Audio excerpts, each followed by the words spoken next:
Zence Stent, a DES that consistently delivers successful outcomes in the cath lab and far beyond. Now the innovative design and proven performance of Zence has advanced even further. Introducing Zence SkyPoint drug-eluting stent system. Better maximum expansion from 3.5 to 5.75 millimeters and no shortening, enabling you to treat patients with tapered lesions using a single stent. Zence SkyPoint seamless one-piece shaft and slimmer profile with optimized pushability. This latest generation Zence stent has excellent deliverability with low tracking and crossing forces. All specifically designed for complex patients and lesions. The new 48mm design supports a lower crossing profile and better maximum expansion. The result: Zence SkyPoint builds on the Zence stent record of proven performance with trusted patient outcomes supported by real-world evidence, delivering optimal procedural and early outcomes in all types of patients and lesions. And now, with a 1-month DAPT indication for high bleeding risk patients. Zence Stent delivers unparalleled clinical outcomes that last far beyond the intervention. Even out to 10 years. Enabling patients to live a better quality of life. Zence SkyPoint drug-eluting stent system.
Good morning, ladies and gentlemen.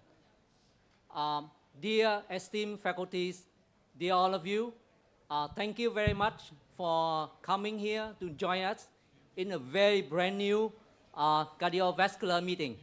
I'm a bit nervous. Yeah.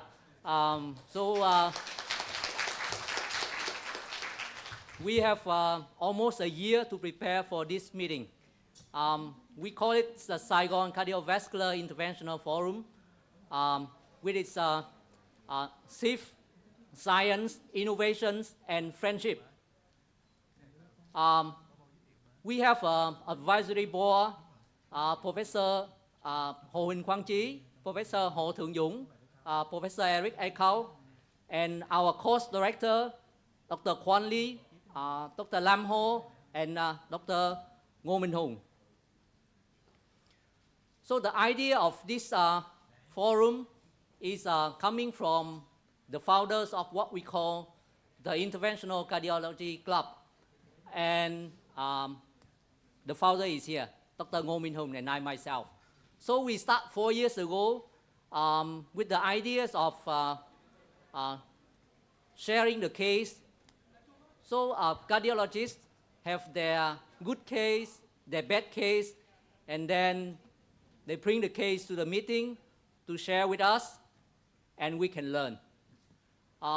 So the vision of the club is very clear. By learning from each other, we can strengthen our knowledge, and we refine our technique, and we raise the standard of patient care. And for this forum, we can have a chance to celebrate the positive outcomes of all of the year 2024 advancement we have achieved. Also, we know about the limitations and unanswered questions that remain for our practice. So we believe that whether you are a very, very experienced interventionist or you are early in your career, this SIF 2024 is your stage to share, to learn, and contribute to the collective wisdom that shape the future of interventional cardiology. So let the journey begin today.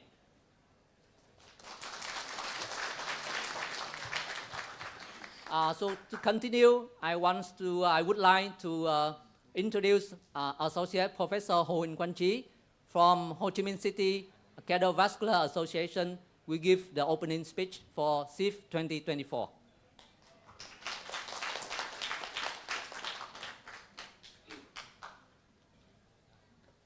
Ladies and gentlemen, dear colleagues, it's a great pleasure for me to be here to pronounce greetings from the Ho Chi Minh City Cardiovascular Association. I remember the day when Dr. Đinh Đức Huy approached me and asked me for the assistance in the organization of a scientific meeting of the PCI Club of Ho Chi Minh City. It was roughly 1 year ago. Since that time, the Ho Chi Minh City Cardiovascular Association and the PCI Club, led by Dr. Đinh Đức Huy, Dr. Nguyễn Đỗ Anh, and Dr. Ngô Minh Hùng, have cooperated to set up a full program of scientific conferences on percutaneous coronary interventions and cardiology. Today we meet here for the first Saigon Cardiovascular Interventional Forum, organized under the auspices of the Ho Chi Minh City Cardiovascular Association. In this forum, we will have the opportunity to discuss difficult, complicated PCI cases, as well as many important aspects of modern cardiology. We will discuss with our local KOLs and renowned international experts.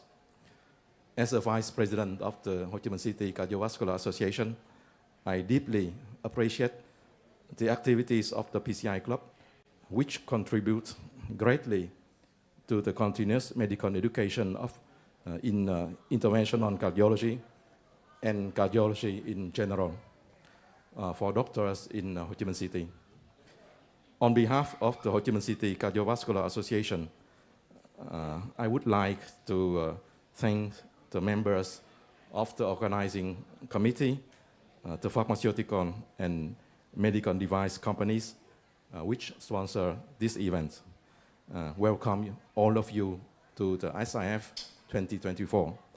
We are honored to have you here, and I hope you find this event both rewarding and memorable. Thank you.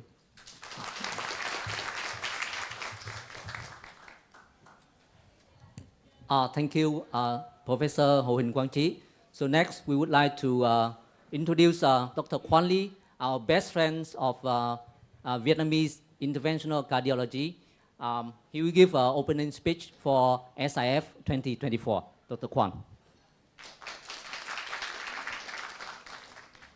Thank you very much, Dr. Huy. Good morning and welcome to the first Saigon Interventional Forum meeting. I want to start by congratulating Dr. Huy, Dr. Hung, Dr. Jung, Dr. Huan, and Dr. Tri, as well as Dr. Lam and Dr. Eekhout on this remarkable day. It is truly a privilege to be here amongst long-standing friends to help celebrate the beginning of what I'm sure will be a landmark Southeast Asian meeting in the many years to come. I've been coming physically and virtually over the COVID years to Vietnam every year for 10 years, now following my first trip here with Dr. Tak Wen. Over this last decade, I cannot help but marvel and admire at the incredible growth and progress I've had the privilege to witness firsthand as Vietnam has emerged as a regional leader for innovation, collaboration, and excellence in cardiology and beyond. It has truly been an honor to learn together with you and to help build bridges between the US and Vietnam via Sky in a world where there are increasingly too many borders. Most importantly, I've come to admire the warmth, friendships, and camaraderie that you have built with cardiologists from all over Asia and the world. Our faculty list at this first meeting is a testament to the strength of this relationship with representation from many legends and names that across the board here that need no introduction who have come from near and far to support the first SIF meeting. So, congratulations for bringing us all together and for curating today's phenomenal program. I look forward to the many fruitful discussions and collaborations that will emerge from our meeting today. Here's to the next chapter of growth, discovery, evolution, and friendship. Thank you.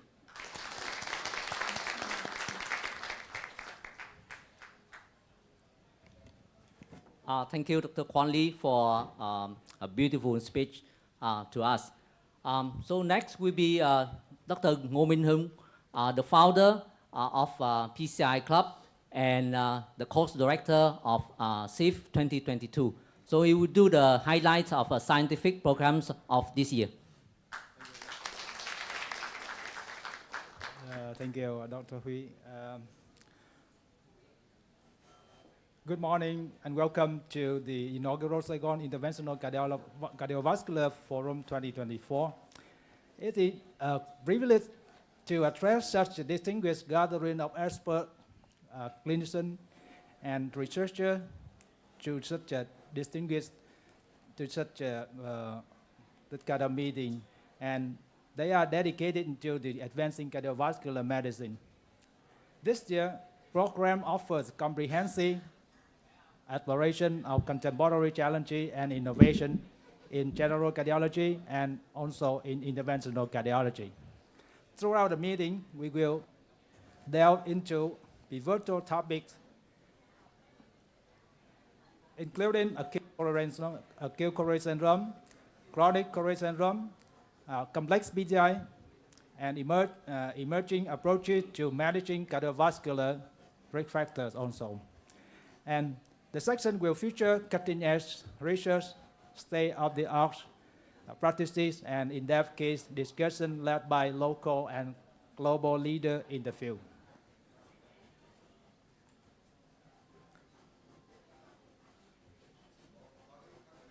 So, we have organized the forum into 3 main areas and 1 exhibition hall outside. So you can, from here is the main arena, and then room 1 and room 2. So in main arena, lecture from the expert, we focus on the study of the year 2024, ST elevation, myocardial infarction, and ACS, complex PCI and PCI challenging. And room 1 is the focus on the cardiovascular risk factor management, chronic coronary syndrome, and acute coronary syndrome. And in conjunction with the 17th PCI Club Meeting, as Dr. Hui already introduced, we focus on Stemi and ACS cases, complex PCI cases, complication PCI cases, and unusual PCI cases, and tip and trick in each section. So, during the meeting, you can applaud, and last but not least, during the meeting, you can applaud the exhibit from the renowned medical company and manufacturers. Without their support, we would not have the opportunity to gather here to accept the dedicated devices and medication in order to use for our beloved patient. So this is the gently remind that and I would like to gently remind you that due to the time constraints, because we have only one full day, so its speaker had only 15 minutes in order to present his work, and therefore they keep the presentation finished on time in order to we have time for more discussion and collaboration.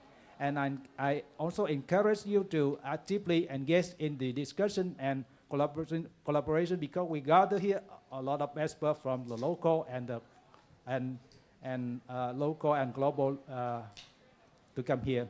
So because they are vital to advancing our shared goal of enhancing patient care and outcome. So thank you very much for your coming here and then we let us now begin the program, and I wish you all a productive, insightful meeting. Thank you very much.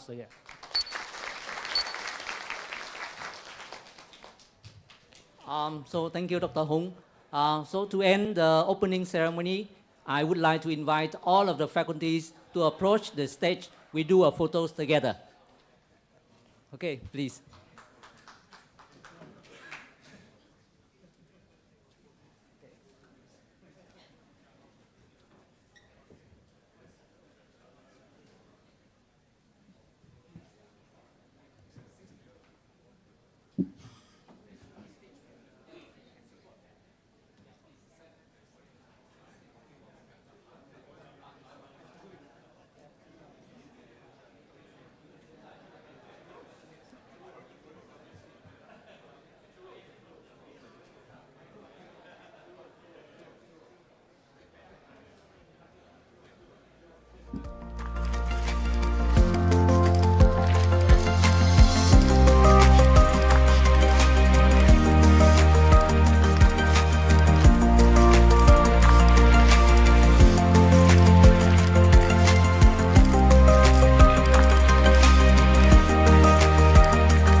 Good morning. Welcome to everybody to the first session of the Saigon Cardiovascular Intervention Forum 2024. It's very easy to remember SIF 2024. And my name is Hồ Thượng Dũng. I'm from Thống Nhất Hospital, Ho Chi Minh City, Vietnam. I'm very pleasure to moderate the session, the first session of the meeting. And I'm very honored to be co-chair with Dr. Quan Lee from the Mayo Clinic, Arizona, America.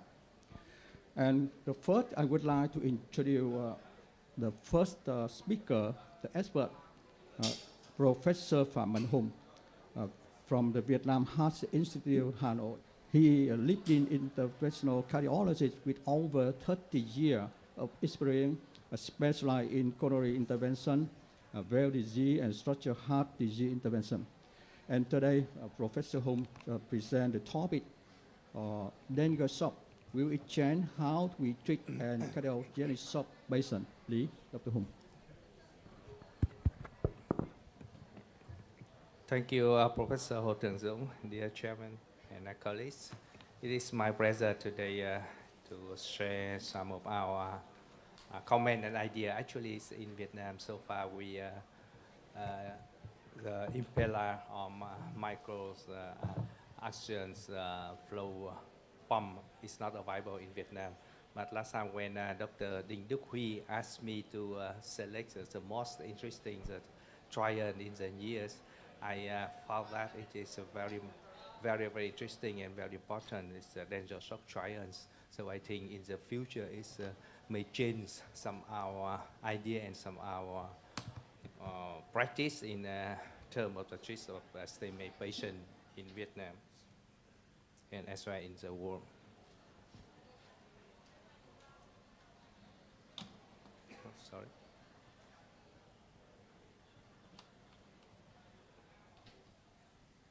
It's not good. I'm at your type.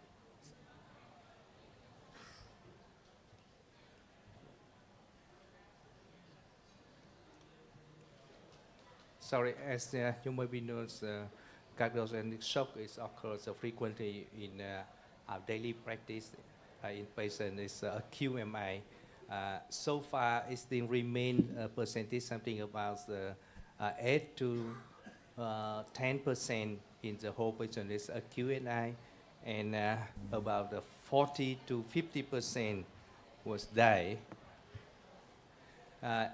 Despite a lot of the advantage in the modality for the treatment and a lot of the new technology, but you can see here for over a decade, the mortality over time is remain very high, something around 14 by 50%. And this is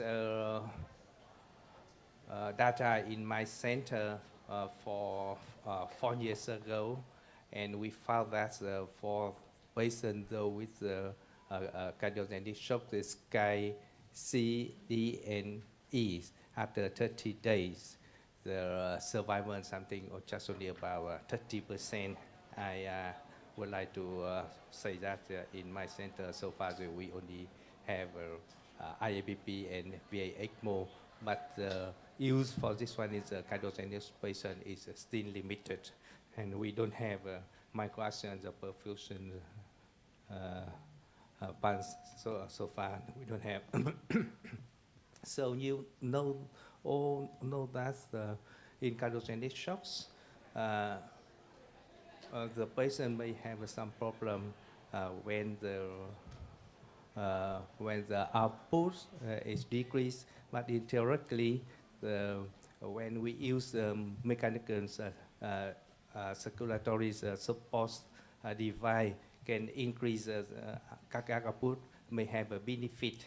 But however, you can see it is very disappointed that the IABP shock tools did not show the benefit when using IABP. And recently with the NSHOCks, routine use of ECMO, VA ECMO for the patient with cardiogenic shock is also didn't show benefit. But finally, so for the community of the interventionalists. In the recent ACC 24, we can see the light at the end of the tunnel with the reason shown by the Denver stroke trial from Professor Moller from Denmark. So, previously, in principle, you can see here in a cardiogenic shock in a QMI patient, there are overlapping of the three mechanisms with the LV failure, RV failure, and also cardiac arrest. So also microaction flow pump may have a significant when increasing the cardiac output, and especially for benefit for the patient with the LV failure. So the hypothesis of this trial is routine use of the microaction flow pump impeller CP on top of standard guideline direct care in patients with QMI and cardiogenic shock result in the lower mortality compared with standard care alone. And this is inclusions of patients with elderly QMI with hypotension and hypoperfusion with lactate is more than 2.5 and LVEF less than 45 and was randomized when shock was diagnosed. But the exclusion is inclusion of comatose out of hospital cardiac arrest and RV failure, and also may have some mechanical complications. And you can see it is very brave trial. From the beginning, is come from Denmark, but from the beginning phase, it's come very slowly, and after 2019 to 2023, and go to German and UK. So that's why you have the names. Daniel shock is Denmark and Germany shock. So trial here, and this is a trial flow. You can see here.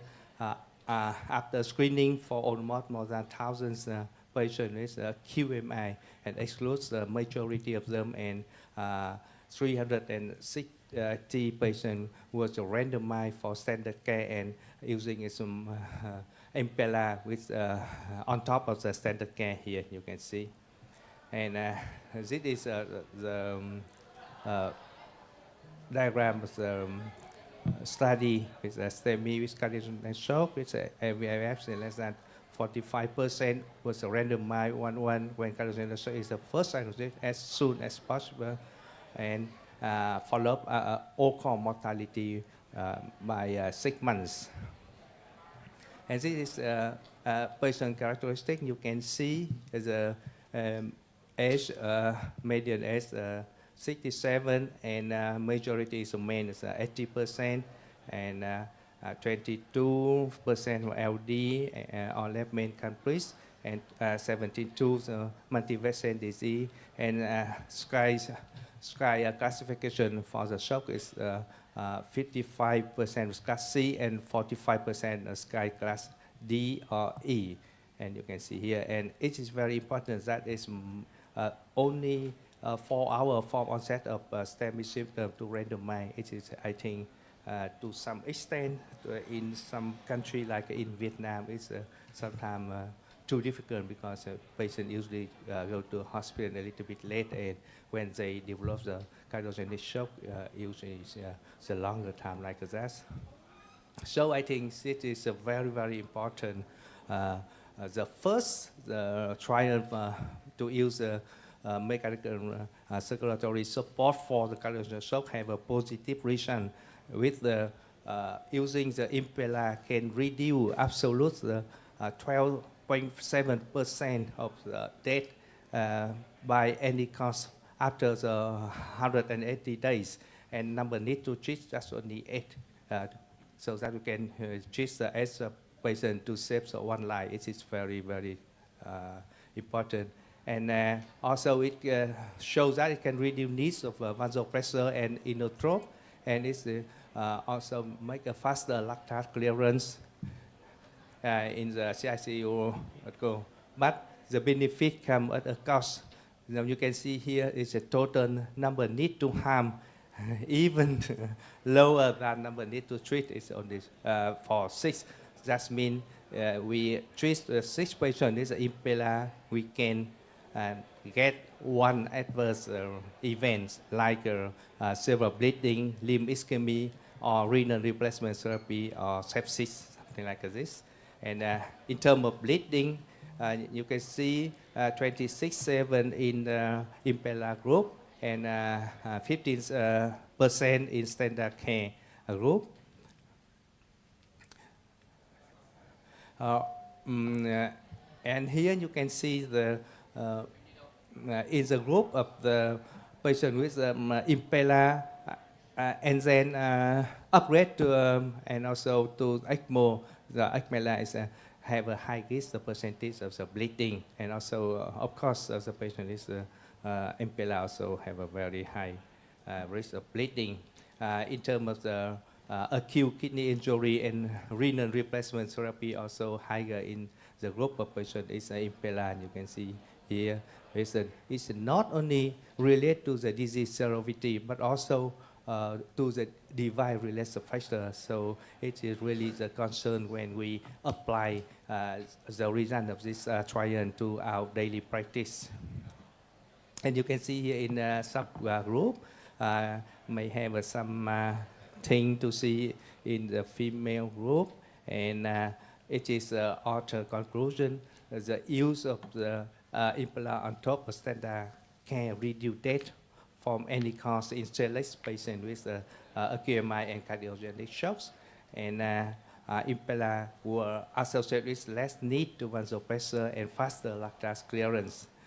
And also the concern that this was associated with an increased risk of device-related bleeding, acute kidney injury, and limb ischemia. So the questions, why did Dengue success when other failed? So as I mentioned before, it is may have the most benefit in the group of patients with the LV failure after the acute MI. It is, I think, it's a main mechanism, and how we can apply and generalizability in our group. And after the trial come out, there are some paper to estimate about 15 or less than 15% is eligibility for the use of the impella. So with the estimate about the 800 heart attack in US a year, so that would be about 20,000 would be have a criteria like in the Dengue shock trial, so we can apply. And also there are another meta-analysis to show that in the select patient is mechanical circulatory support in compared to the routine therapy may have some benefit. So I think it is very important that we can select very carefully the patient to have the most benefits over the harm when we have some very cost with the harm when we use the device for in our practice. So how to put in our clinical practice? According to the author on this trial, so that if the patient have a candidate for mechanical circulatory support after shock team evaluation first, and then we evaluate if the patient has a mechanical complication, we have to ask for the surgery. If no, we consider the patient with a comatose after our hospital cardiac arrest. If no, so if they have a low cardiac output, low BP, and increase in lactate, and we looking at the RV failure or oxygenation problem. If no, we can right away to do the femoral impella. If yes, we consider to use the VA ECMO. If the patient with our hospital cardiac arrest with comatose, yes, we may have some question to ask. If need or no need to have a mechanical circulatory support, but in the Bob trial with almost 800 comatose outhospital cardiac arrest patients, so not all of the patients need to have mechanical circulatory support. So it means that we can select carefully the patient and the group of our hospital with cardiac arrest. We can consider and have a good team to do something. So this is for the branch of the comatose our hospital cardiac arrest. We consider on the muscle pressure inotrope and optimize fluid status. If increasing to needs of Sozak as a drug, if no, we continue to post-cardiac arrest management without the mechanical and circulatory support. If yes, we look at the low cardiac output. If no, we continue to treatment. If yes, we go to the consider to use impeller or via ECMO like this. So it is my take-home message. The dengue shock is a guideline changing trial. You can see here for the QMI have a two strategy for the improve our prognosis. For the revascularization strategy trial, the shock and especially complete shock already changed the guideline. But for MCS device trial, IABP shocks have to decrease the degrees of the recommendation, and L shocks may have some change in the new guideline. And for the dengue shock, I myself believe that in the future it can have some position in the recommendation for the patient with cardiogenic shock. So in practice, I think so. We can see in the dengue shock trial with the 5 practical tips. The first one is the focus on patient selection. The second, to decrease delays in care as soon as possible. And the third one is to create a shock team, and we can preconize AMI cardiogenic shock care. And of course, we need to mitigate the complication because you know the benefit of the dengue shock was decreased by some complication in relating to the even cardiac care or even in the vascular access. So it is my thank you so much for the attention. Okay, thank you for excellent presentation of Professor Phạm Mạnh Hùng. The presentation on the impeller, a very effective mechanical circulatory support, but for a long time, certainly data for the recommendation. So I hope in the near future we will have some change.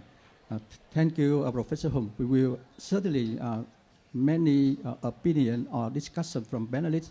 We will discuss the last session.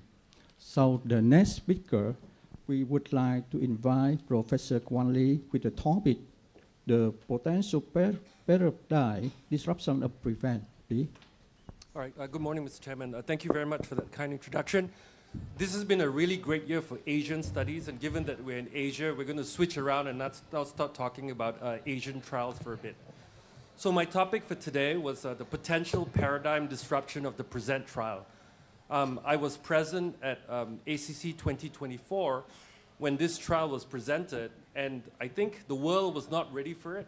The room was quite quiet, even though at the very moment it was being presented, there was a total solar eclipse moving across the United States, just 100 miles away from our presenting site. So as an Asian person, that has some meaning for me, right? This might be a sign that this is an important study. So today we're going to look at the lecture overview. First of all, we'll review very briefly the history of the vulnerable plaque concept. What is the modern definition of vulnerable plaque?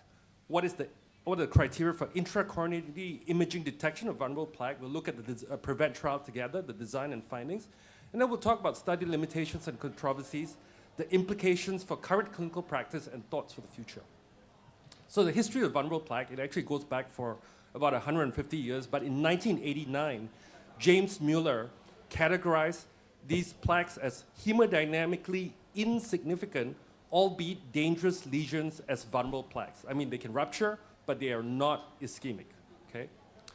So the modern definition basically comes down to that, then we move on from 1989 to 2003 when we say, these are thrombosis-prone plaques or plaques with a high probability of undergoing rapid progression. And the first stab at trying to define this was primarily histological. It came from the pathologists. So the pathologists were obsessed with this idea of the TICFA, the thin cap with the large lipid core, or fissured plaque, or endothelial denudation with superficial platelet aggregation. They could only talk about what they could see at the time. And in the subsequent years, this is a 2017 review of what is a vulnerable plaque. The focus continues to weigh heavily on this TICFA concept. So really, they talk about IVUS with virtual histology, which most of us, even though this has been around for almost 2 decades, don't use, right? They talk about optical coherence tomography, which is actually, it's not that easy to find the exact spots when you're doing a long run. And then obviously near infrared spectroscopy. It is useful, however, to go back to Greg Stone's study, the PROSPECT study from 2011, so that we once again examine the question of what did they find in that study with regards to IVUS, because everybody talks about TICFA. But in his paper, you could clearly see that if TICFA was present by virtual histology, there was higher risk, 4.9 versus 1.3% in 3.4-year follow-up for MACE in that lesion.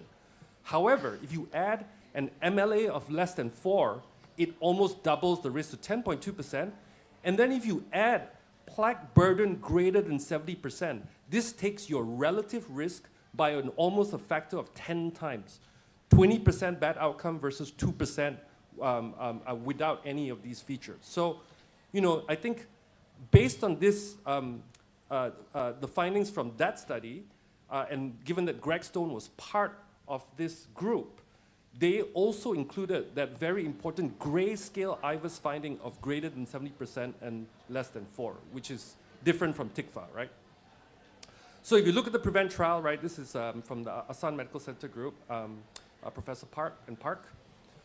Basically, they looked at any significant epicardial coronary stenosis, diameter stenosis greater than 50%, reference diameter must be 2.75 to 4, which is non-ischemic. So they must do an FFR and it's greater than 0.80 with any 2 of the following. Number 1, MLA less than 4. Number 2, plaque burden greater than 70%. Number 3, the lipid-rich plaque on NIRS. Or number 4, TICFA by OCT or virtual histology IVUS.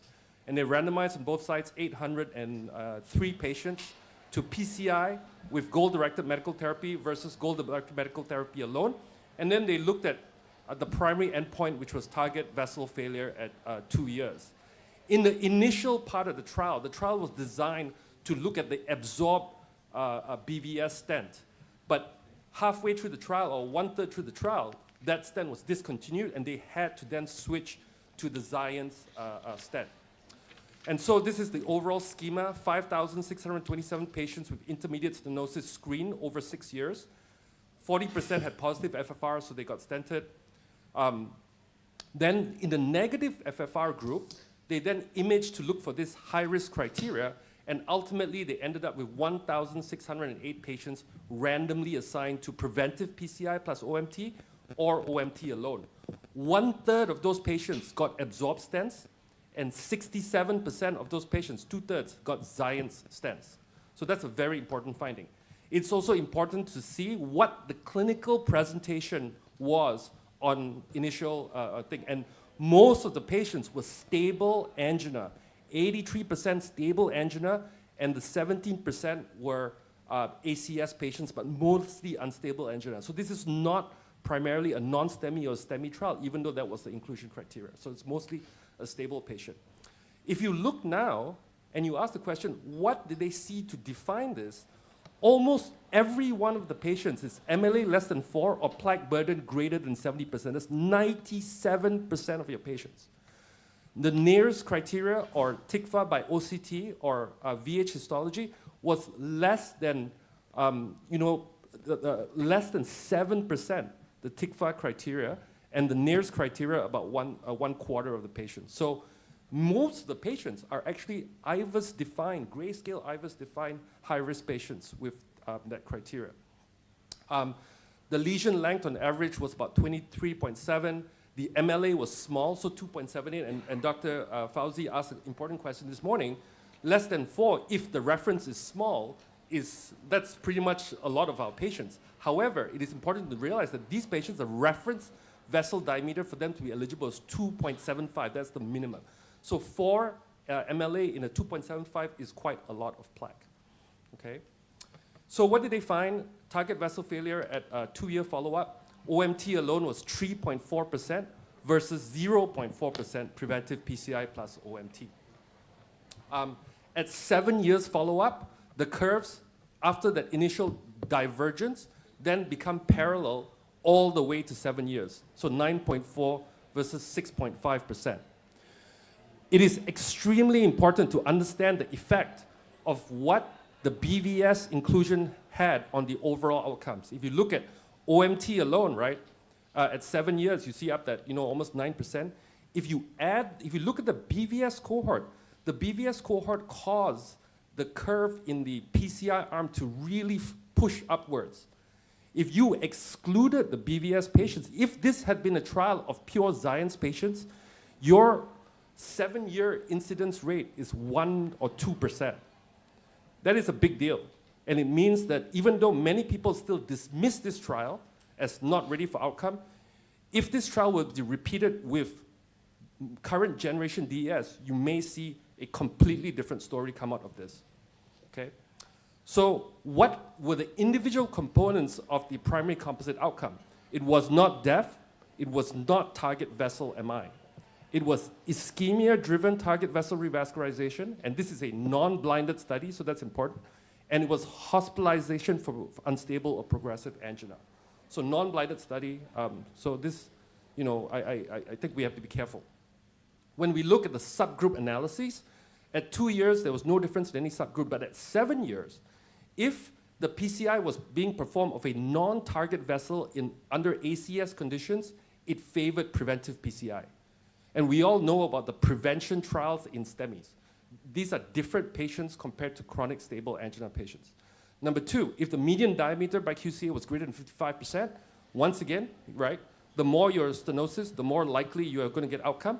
And of course, from what we saw from that last thing, if you got a BVS, it was a complete wash.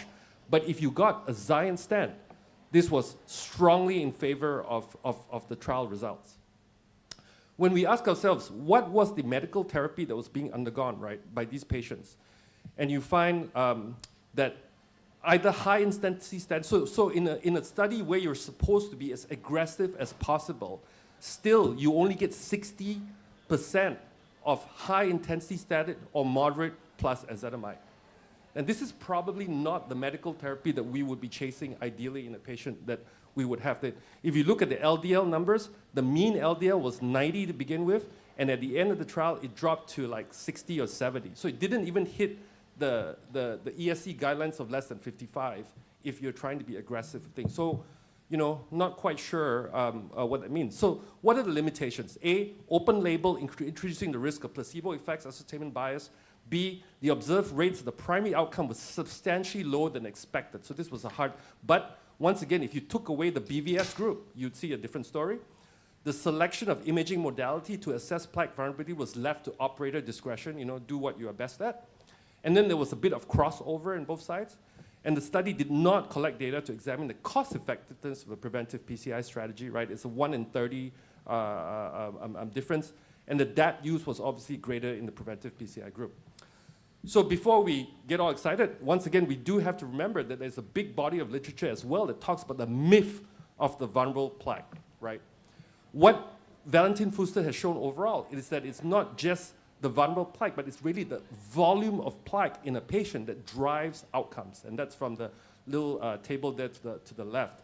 And it's also important to remember that even if you don't stent them, most vulnerable plaque will actually become non-vulnerable in follow-up imaging just with medical therapy. So this is pushing against our current hypothesis. So what are the reasonable implications for current clinical practice in 2024? For sure, despite these fascinating conclusions, we need much more work needed to justify any kind of change in practice. It is now, I would say, reasonable to define vulnerable plaque on grayscale IVUS as less than 4 and greater than 70% plaque burden. We need to move away from this TICFA idea, I think, overall.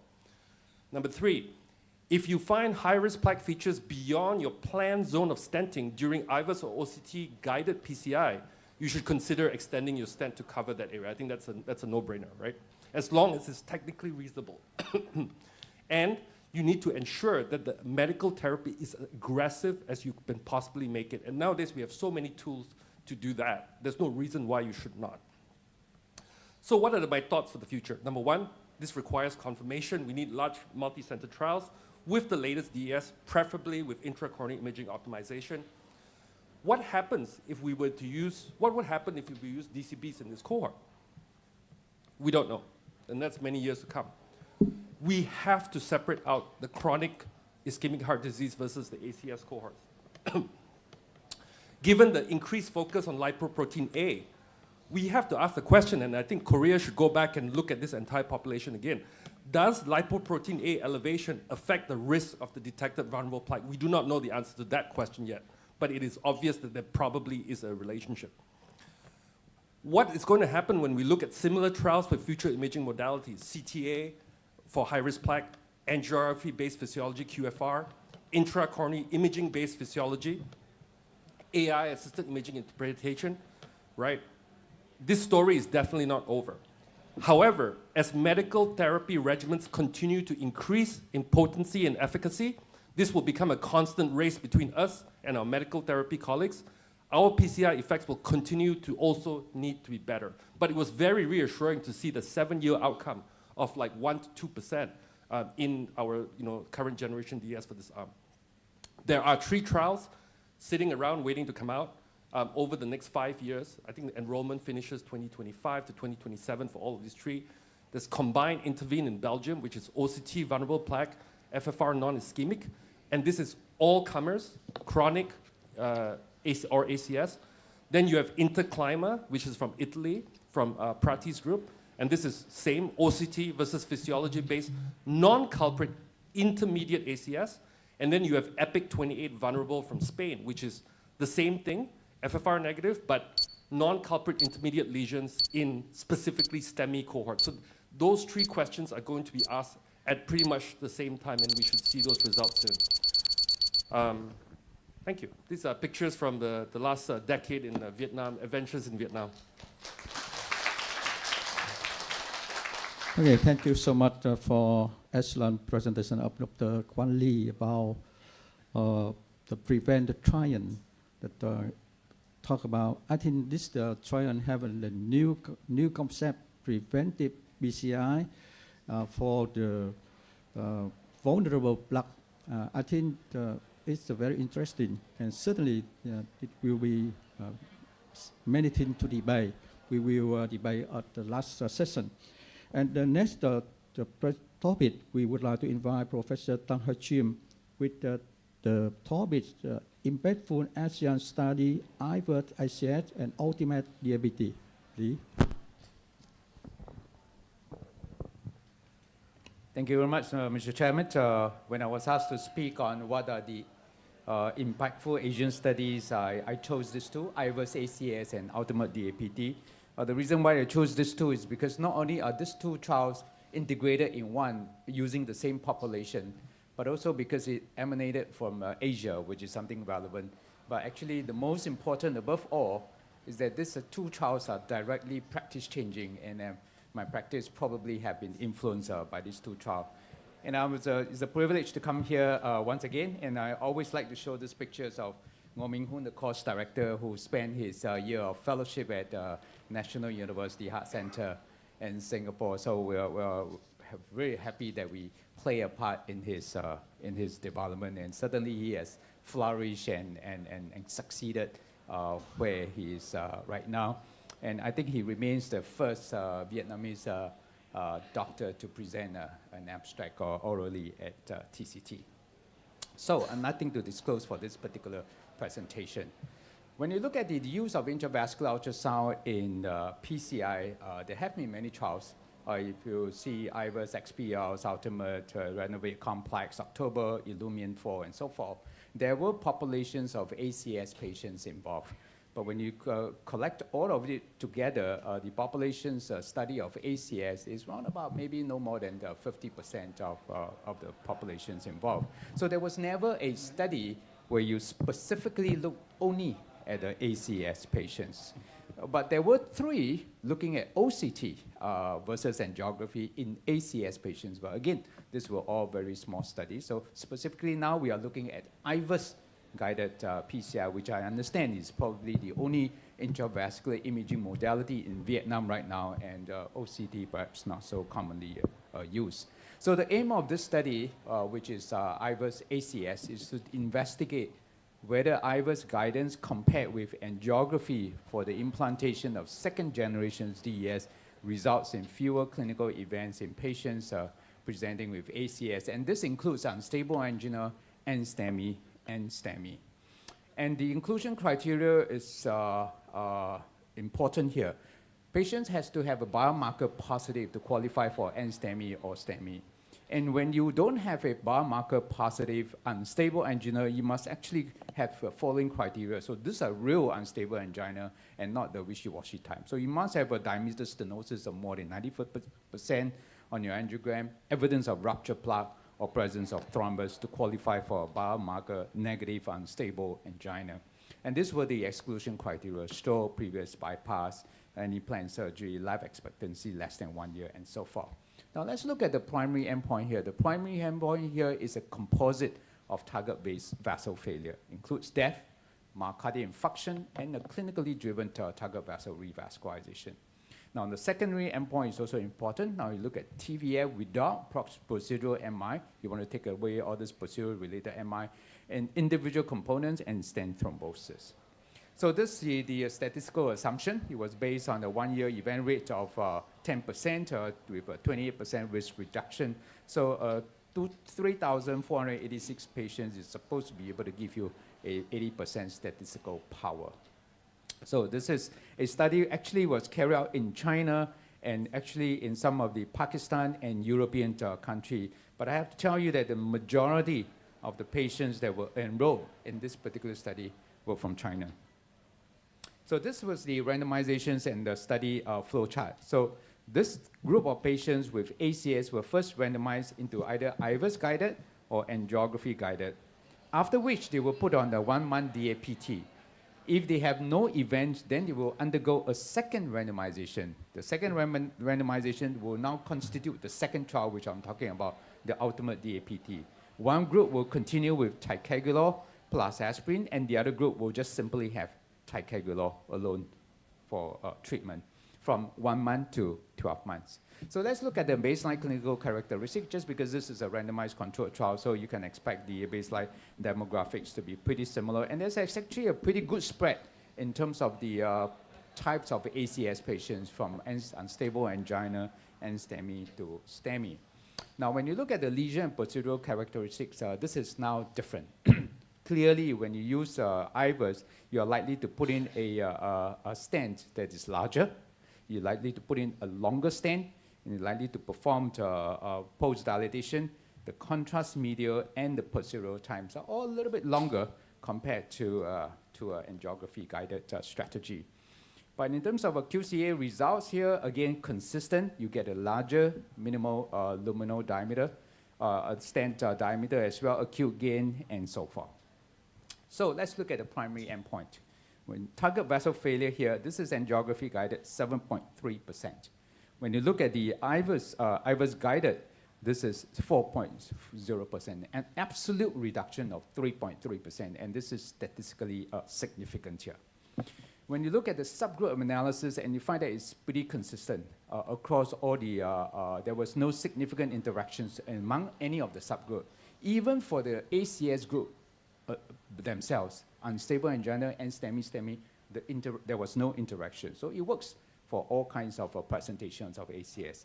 When you take away the periprocedural MI and just look at TVF, which is the secondary endpoint here, again, you see the IVUS reigns supreme here in terms of its reductions of target vessel failure.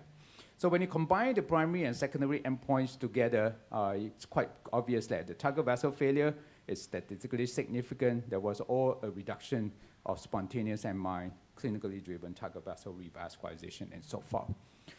Well, there's one important thing here. It's not just about using IVUS. It's actually making sure that the results actually fulfill that of what we term an optimal IVUS criteria.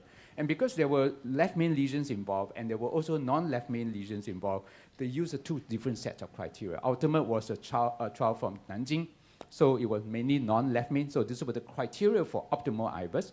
Left main, it uses Excel. So among all the criteria, they added on MSA, minimum area. But in the IVUS group, 80% of patients fulfill the optimal IVUS group.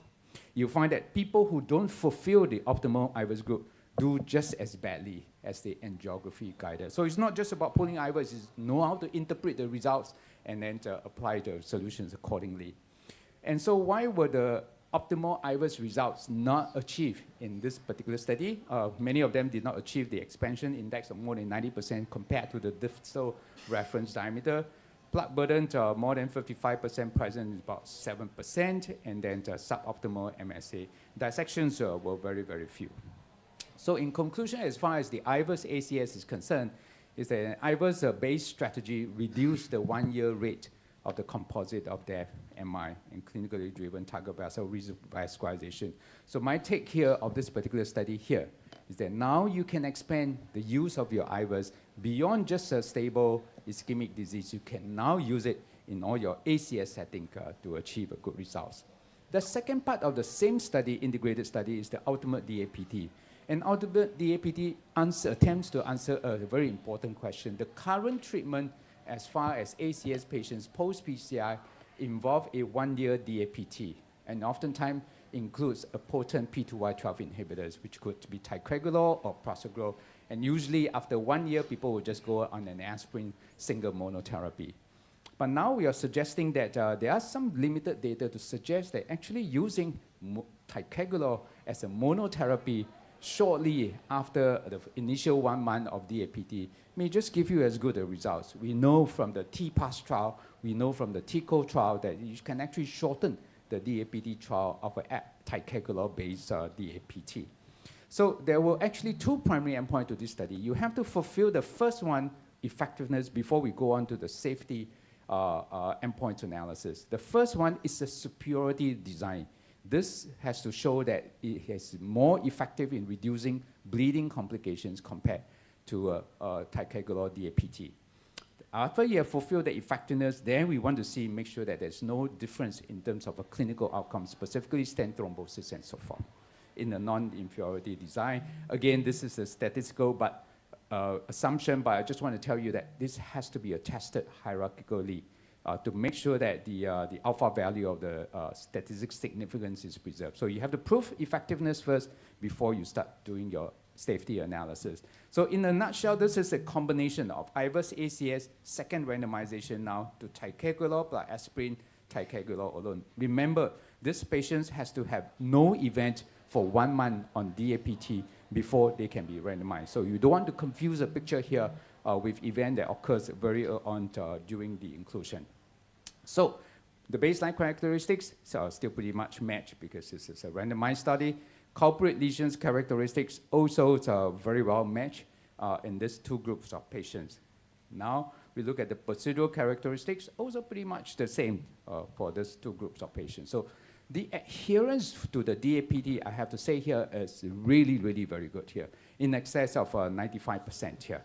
Most of the patients who were randomized to ticagrelor actually stay on with it, but there were a few patients that had to have a reduction in dose of 90 milligram to 60 milligram because of some intolerance. So this is about the same in both groups of patients. Then there were also a group of people who actually have to be converted and de-escalated from ticagrelor to clopidogrel. Now let's look at the primary effectiveness endpoint here, which is the reduction of bleeding. So bleeding with ticagrelor plus aspirin at 1 year, 4.6%.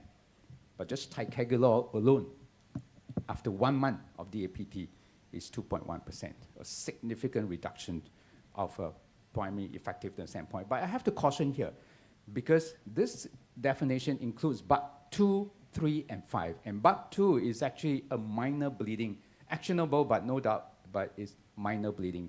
It is not powered if you just look at serious bleeding of 3 or fatal bleeding of BAP5. Now, when you look at the bleeding endpoints again, so it is clear that it is statistically significant. And because of this, when you look at the subgroup analysis, actually it seems to favor every single subgroup here. Okay, there was no significant interactions among the 12 subgroup. Now, let's look at the safety endpoint. When you look at the safety endpoint here, which is a non-inferiority design, did the shortened DAPT actually result in a higher ischemic endpoint? The answer is that no. So it was safe to actually stop aspirin after 1 month of DAPT in patients with ACS. But one of the endpoint, again, I want to highlight here in this study is that target vessel revascularization was actually counted as one of the Mackey events here. Obviously, a shortened DAPT is not going to impact on the target vessel revascularization. So perhaps this study is still a little bit underpowered with regard to hard endpoints. But nevertheless, it is still when you combine the Mackey and the net adverse cardiac event, it was in favor of a shortened DAPT duration. So when you combine, again, another way to show that Mackey, there was a net adverse clinical event reduction combining ischemia versus bleeding in patients on monoclonal therapy. But what is significant to us here in this ischemic event here is that there was a subgroup that didn't seem to benefit from a shortened duration of DAPT. And this is very strange because the older group of patients seems to have higher incidence of clinical endpoint when you shorten the DAPT. Now, we know that an older group of patients are supposed to have higher bleeding complication, and yet when you shorten it, they actually have a higher incidence of ischemic endpoint. So that part, we still don't know exactly how it comes about, but we'll probably have to study it further. And the other group that didn't quite match is that the IVERS group didn't seem to matter so much in terms of a interaction. So didn't seem to play out in terms of shortening of DAPT. So what can I take from these 2 clinical trials? I think the conclusion that we can draw here is that in patients with ACS treated with PCI with contemporary DES were free from any Mackey even after 1 month on DAPT, just treating with ticagrelor alone is good enough. And secondly, but this results obviously warrant the updating the practice and change in practice. So I'm start doing that now. So I'm going to stop all my patients after 1 month of their aspirin and just continue with their ticagrelor if they are on ticagrelor-based therapy. The current guidelines for ESC say it is a 2A recommendations for continuations of DAPT. And 2A to use intravascular imaging to guide ACS PCI, and 2B to use IVERS to guide culprit lesion, okay? But I think this one probably is going to change quite a lot. So my personal take as far as these 2 trials go is that IVERS has now been expanded to now lower MACE in patients with ACS undergoing PCI. Secondly, ticagrelor as a single therapy, I will urge you that perhaps may be good enough after a month of DAPT in ACS. So it's potentially practice changing, but bear in mind that there was this concern of about elderly group of patients don't benefit so much. This is overall still a very low thrombotic risk population. Majority are Chinese patients. Whether it applies to Europeans, we don't know. And we didn't have a specific group of high bleeding risk patients who perhaps may benefit most from this abbreviated DAPT regimen. Thank you very much for your attention. Thank you very much, Professor Tan, for that phenomenal overview of 2 very, very important trials coming out of Asia. Next up, our next speaker needs no introduction. We have Professor Yung from Thong Nhat Hospital, who will be speaking about intravascular imaging studies of the year. Which of these have impacted our OCT-guided PCI? Okay, thank you so much for a very kind introduction. My topic is IVI study of the year 2024 with impact on OCT-guided PCI. And I'm not one trial, a series of trials, so I briefly present. I not focus, I not go deep in the data, the interpretation, and the conclusion of the trial. I only focus on the role of the OCT, the value of the OCT, the significance of OCT in health optimal PCI. The first prevent, they focus in the lesion vulnerable atherosclerosis coronary plaque. The cone of trial, they assess the effect of the colchicine on coronary plaque stability in ICS. The Calypso, they focus on the calcified lesions. The Occupy, the focus on the complex lesion. The October focus on the unintended deformation stent during bifurcation, and particularly left man. And the doctor left man, he focused in the left man. The first, the prevent trial, Dr. Kwan Lee do the analysis and interpretation very much. I only talk about the role of the OCT in discover the vulnerable vulnerable plaque.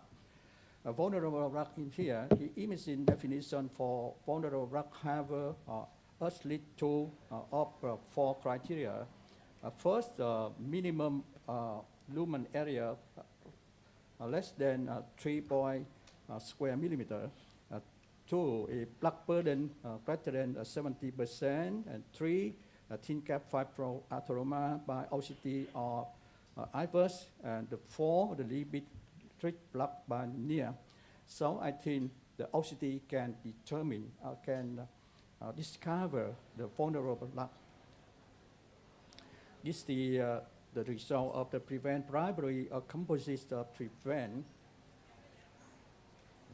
at the 2 year, at the 7 year, with prevent PCI, preventive PCI plus the optimal treatment. It have the good outcome compared with only OMT alone. And the prevent tetramesis, we focus on the role of the OCT. As you can see, the composite risk, I don't talk about us, almost vulnerable plaque can be detected by the OCT. And the second trial, the Calypso, they focus on the calcified lesion or severe or very severe calcified lesion, so they focus on to predict the stent under expansion. In the Calypso study, they do the OCT guided PCI compared with the angio guided PCI for the moderate to severe calcified lesion. And the endpoint, the post PCI minimum stent area in OCT group compared with the angio group. And definition for stent under expansion, minimum stent area less than 2.5 square millimeter. And in the OCT guided strategy, the patient will perform 3 times OCT run, and angio guided strategy only 1 time for at the result at the end. And this is the result, primary endpoint. You can see the minimum stent area of the OCT guidance, a better angio guidance, and with the very significant. And according to analysis of this trial, they have 3 predictors for the final minimum stent area less than 3.5 square millimeter. The first, OCT guidance, it can help to improve. The second, the lesion length, and the third, the reference vessel diameter, bigger or small.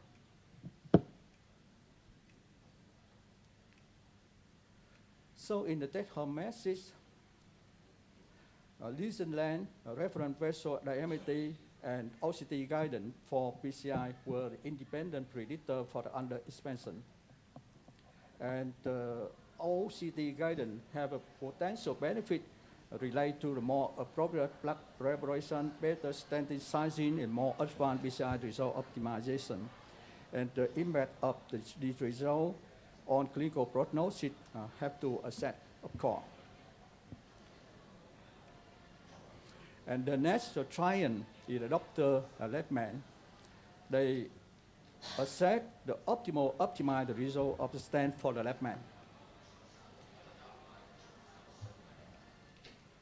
And they assess by FFR, fractional flow reserve. And very surprised, the threshold of FFR higher, more common. It's a FFR value greater than 0.9. In the common value, 0.8. So I think very difficult to get the M. So this is the result, the primary endpoint, no difference between angel group and OCT group because FFR greater than 0.9. But when they do analysis, they discover some benefit for OCT, procedural success, the OCT better. With the structure main position and cross stent is better. So it can lead to a clinical driven target lesion revascularization better. So the doctor take home message, we have OCT guidance from more PCI optimization and significant greater procedural success and maybe about the significant fewer target lesion revascularization. And the next October trial sub-study, they search about the unintended stent deformation during bifurcation PCI, particularly in the left main PCI. They have 4 mechanisms, but in this trial they focus two mechanisms. The first, accidental abdominal rewiring. It means rewiring outside the stent. And when we use the balloon, when we do pre-dilatation, it matters USD. And the second mechanism is the guide catheter collusion. It means the guide of catheter jump in somehow, and it can do the USD. And as you see, the first accident abdominal rewiring, the frequency is very high, 50%. And for the guiding catheter some in, some out, you can see the location, often the left main and often the proximal left main, proximal stent S, proximal segment of bifurcation account for the majority of K. Distal segment bifurcation and bifurcation core and side brand ostium are very, very low, very few.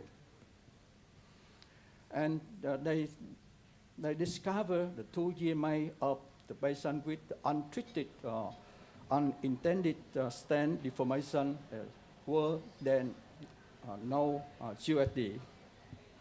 And they lead to the maze of the 1 year. The OCT guided PCI is better than angiographic guided PCI.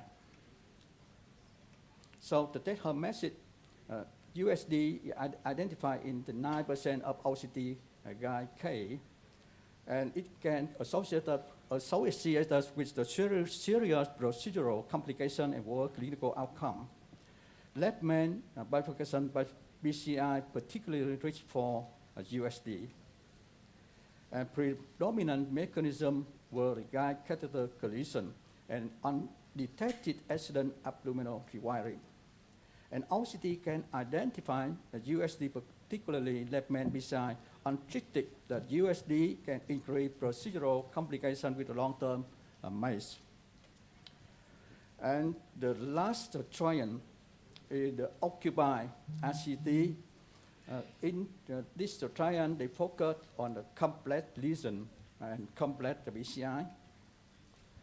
This is the criteria for complex coronary lesion, CTO, long lesion, calcified lesion, bifurcation, unprotected left main disease, small vessel disease, instant restenosis by blood clot, acute MI, intracoronary thrombus, and thrombosis. And in this trial, they compare the clinical benefit of OCT-guided PCI versus angiographic guided PCI. This is criteria for optimal PCI. For optimal PCI, it's meeting it met the acceptable criteria for all the components. The first, no edge dissection. The second, stent expansion, good and stent apposition, and it have a criteria lower. You can see.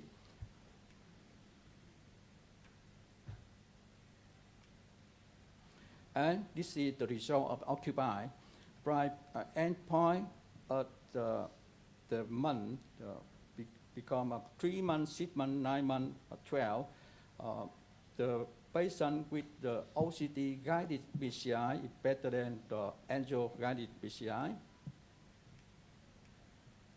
So the take-home message: ocular trial involving in patient with requiring PCI with DAS implantation because anatomically complex lesion. OCT-guided PCI led to the reduced risk of the 1-year composite of MACE compared with angiography-guided PCI. The main reduction of OCT-guided group were driven by the lowering spontaneous MI and TVR without raising concern of the contrast-induced nephropathy. And in the OCT-guided PCI group, the patient who met the pre-specified occupied OCT optimization criteria have a significant lower MACE rate compared to those with the suboptimal OCT result. These findings confirm the therapeutic value of the OCT as an effective intravascular imaging modality in treating complex lesion.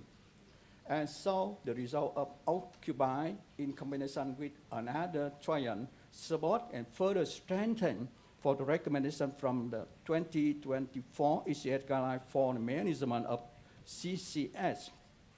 As you see, intracoronary imaging guided by IVERT or OCT is recommended for performance PCI on anatomically complex lesion, in particularly left main stent to bifurcation and long lesion, with the class 1 and level evidence A. And we hope the US guidelines should follow this similar. And my viewpoint, after the OCT related trial in 2024, after many OCT-related trial studies in 2024, prevent on vulnerable plaque, Calypso on severe calcified lesion, October trial sub-study on unintended stent deformation, Dr. Leftman in Leftman occupied for complex PCI complex lesion.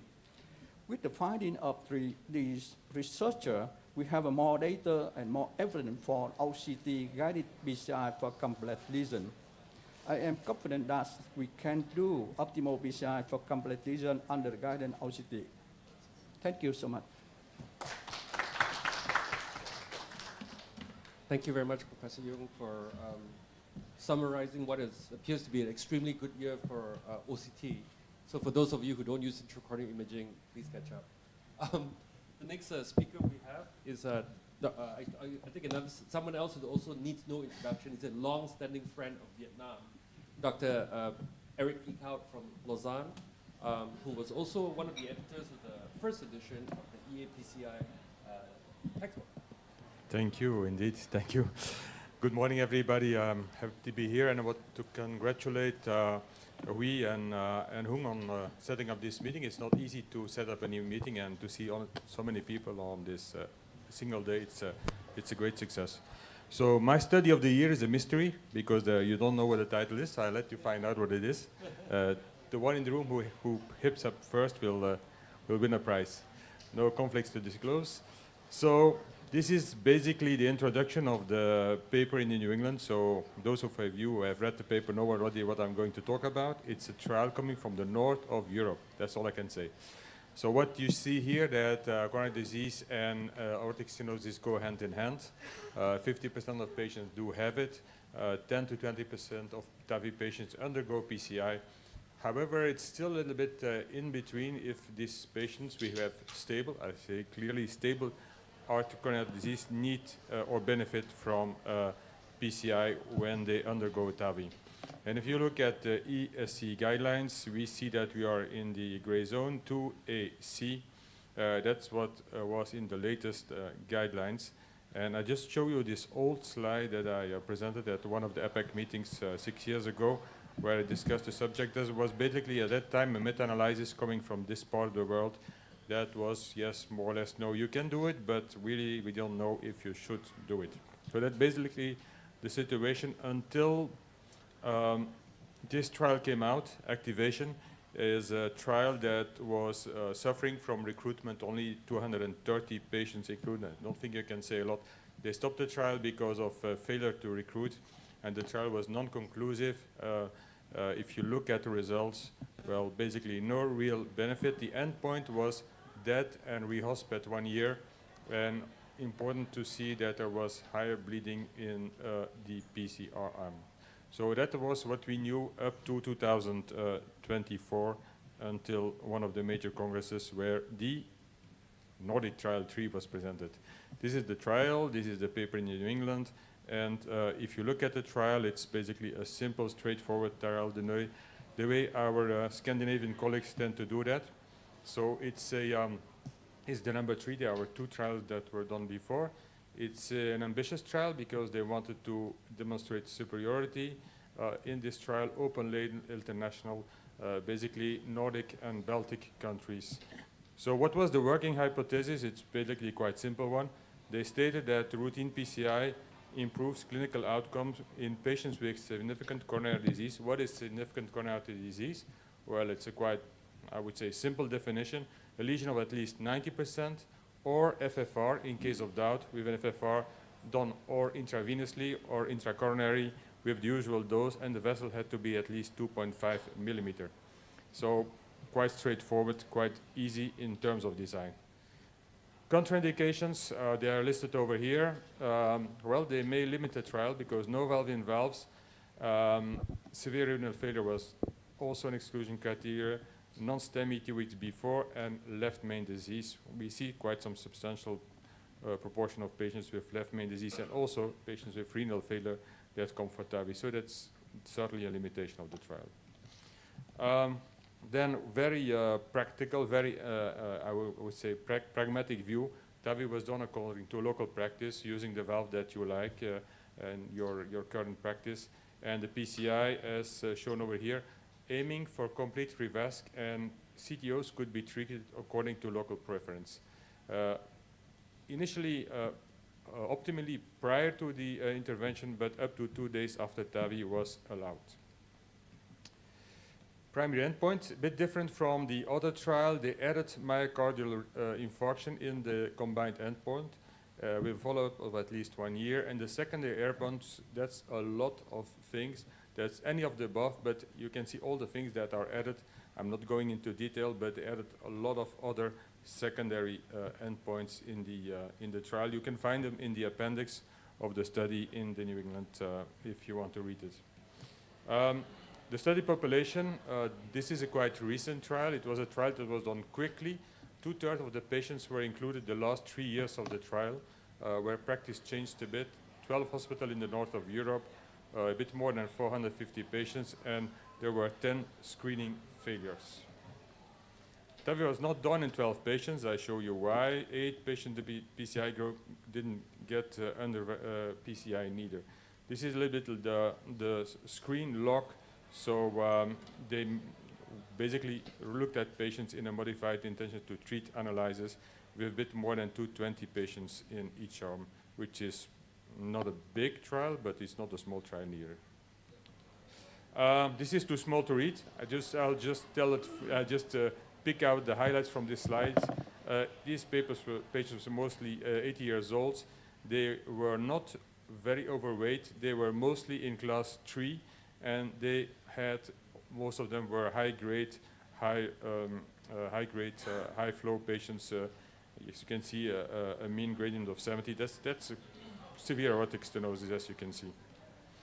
Now, if you look at the angiographic data, and this is also quite clear, these were simple lesions, mostly single vessel patients.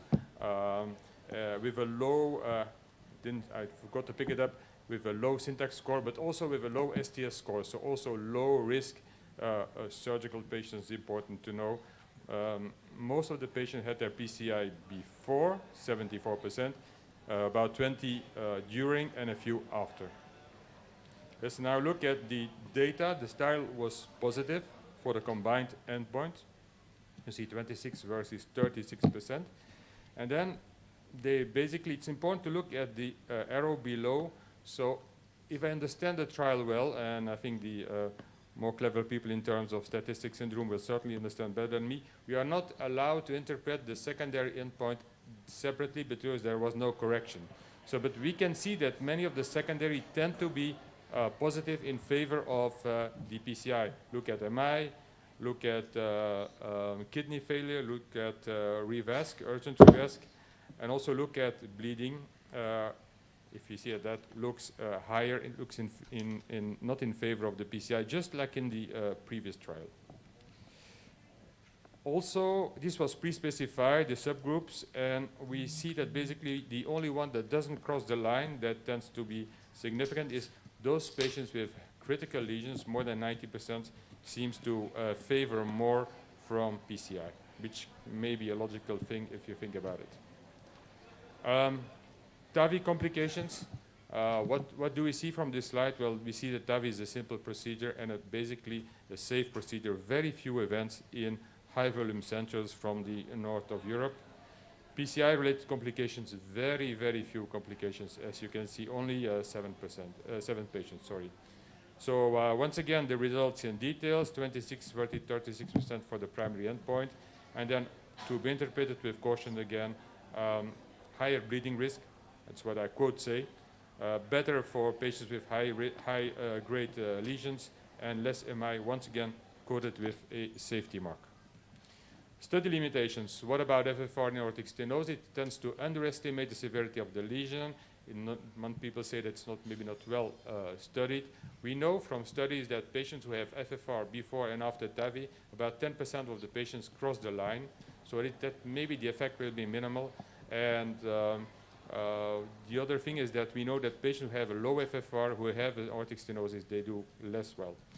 Patients were low-risk patients, low syntax score, low STS score, also low and not very severe in terms of surgical risk.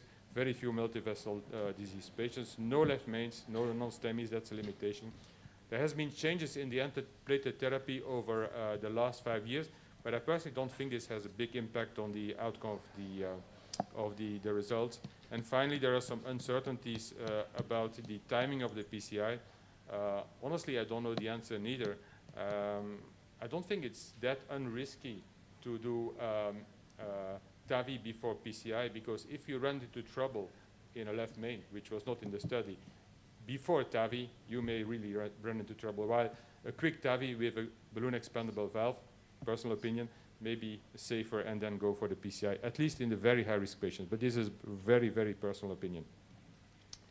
My conclusion, so the working hypothesis of our friends from the north of Europe was right. They bet and they won. So PCI of stable patients with significant coronary disease, defined according to a pragmatic modern definition, that means a lesion visual estimate more than 90% or an FFR that is positive, is safe and improves the clinical outcomes as defined by the primary composite endpoint. And that's the composite endpoint that you see over here. Seems to come at the cost of higher bleeding, but we have seen that before. But maybe if you apply the results of the trial shown in this morning, maybe that may be different for the future. Seems to be more pronounced in high-grade stenosis. But on the other hand, I think also that what this trial shows again is that TAVI is really a safe procedure, certainly when it's done in simple lesions. And I just showed this slide because here in Chi Minh, there's a picture taken December 13, so not far away from today, 2015, together with Huy in Tam Duc Hospital. Always nice to work together with our friends from Vietnam. And once again, congratulations on this excellent meeting here. Thank you.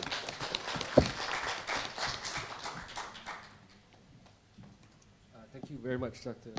Ikau. So we have about 20 minutes for discussion. If we are very enthusiastic and want to skip coffee, we have about half an hour for discussion. So I think let's get started, and we probably should do one trial at a time because there's so much variability in the different trials that were presented today. So I think let's start with danger shock, and probably let's get some opinions from the end and then move downwards. So probably Jack, could you comment on the implications of danger shock for Asia?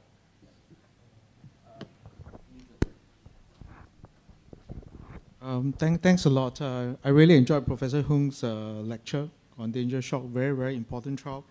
A few key points that he raised, which I absolutely agree, is that the recruitment took 10 years.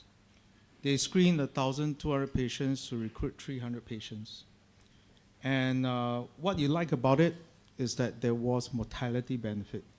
What they did very well was that they don't look at 30-day mortality. You have to look further out. All the shock trials, you have to extend it to 180 days before you see benefit. What I didn't like about it, based on the data, was the fact that there was a lot of heterogeneity between even the countries. And in UK, there's only one high volume center. So whether implementation of impeller or LV venting across Asia will bring similar mortality benefit, you're not certain. Again, the shock protocols in all these centers are quite varied. PA catheter is not pre-specified or mandatory. So I think there's still a lot of work to be done before it can manifest this mortality benefit at the price point of impeller at the moment.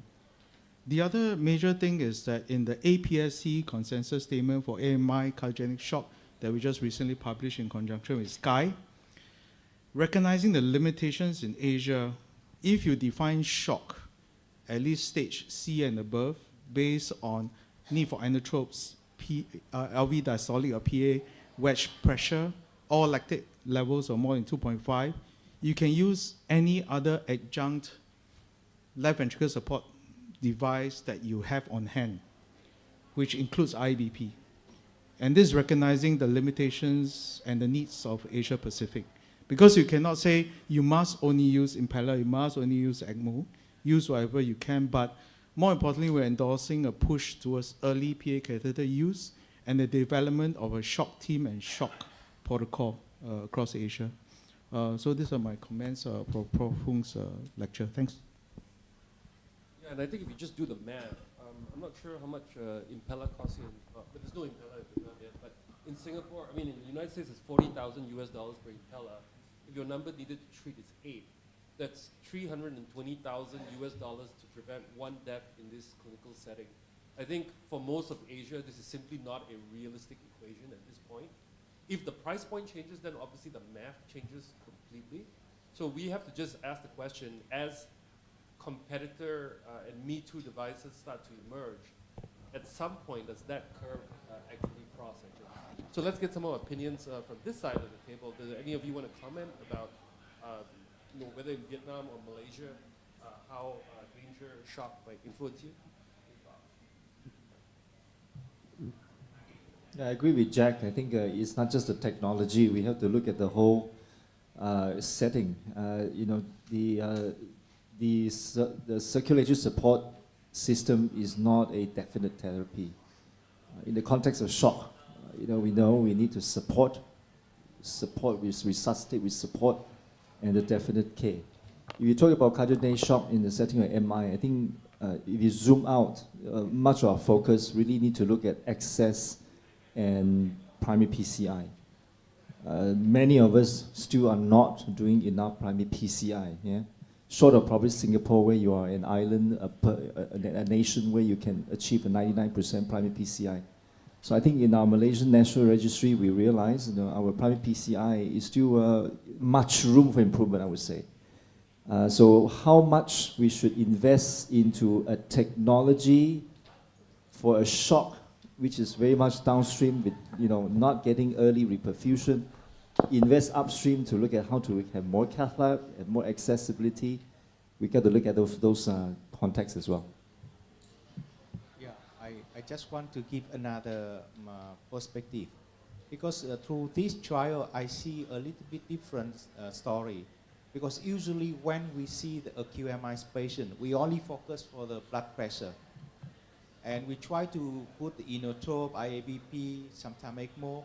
But in reality, the LV loading is really important. And in the trial, you use a device to reduce the LV, you unload the LV, and then you got the benefit from the mortality. So I think that it can change the way we're thinking about how we do the primary PCI. We not only focus for the blood pressure, but we also need to thinking how to protect the myocardium and also to unload the LV.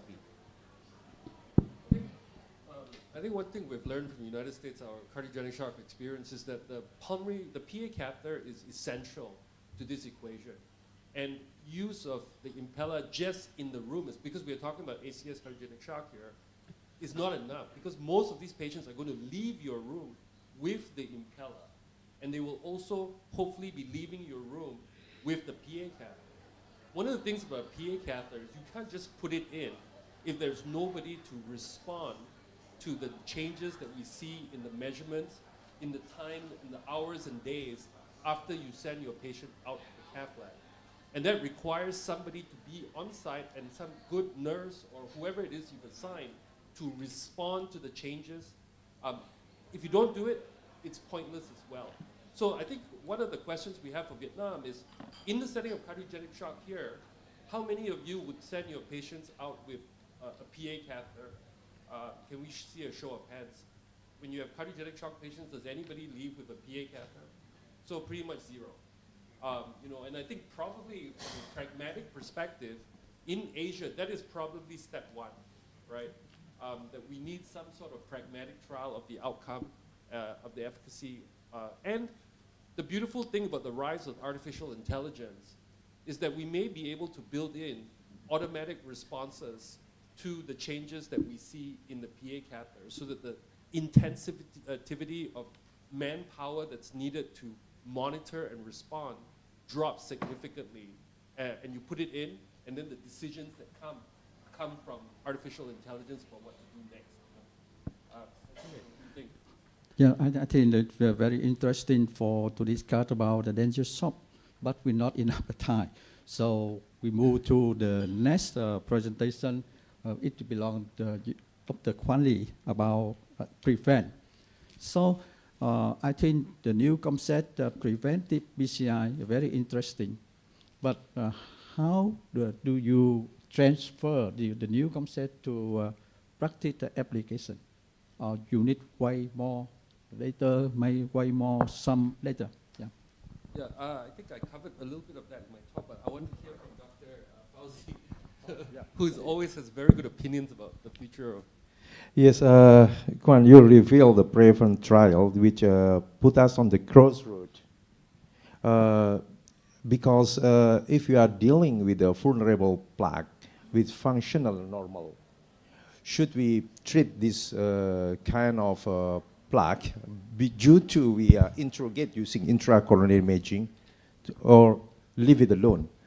Because if you treat this plaque, it's you know that the Glasgow phenomenon is already putting the 40% plaque burden before its birth pop up to the intracoronary. So that's why if you just need 30% to say this is a vulnerable plaque with a thin scabs, and then if you are treat, how many you are going to treat? Because vulnerable plaque is everywhere. And when if we are treat this plaque, maybe we have to wait for the 3 upcoming studies that going to reveal the particularity in every vulnerable plaque. Because some vulnerable plaques is put on the very good side in the mid without bifurcation, but other vulnerable plaque in the bifurcations, if you are treat this, is going to have a plaque shifting and other things. That's going to be the worsening of the outcomes. So the other point is as you point out, the benefit of using DCB. At that kind might be DCB will work. We need of course we need a study about that. Thank you. Dr. Hongbang, you have probably some of the largest experience with DCB here. What are your thoughts with this idea of DCB in vulnerable plaque non-ischemic? I think we know that the drugs are essentially anti-intimal hyperplasia. They prevent intimal hyperplasia, prevent scarring. But having said that, paclitaxel has been shown to have some plaque stabilizing effect. But whether they are anti-atherosclerotic, we are not certain.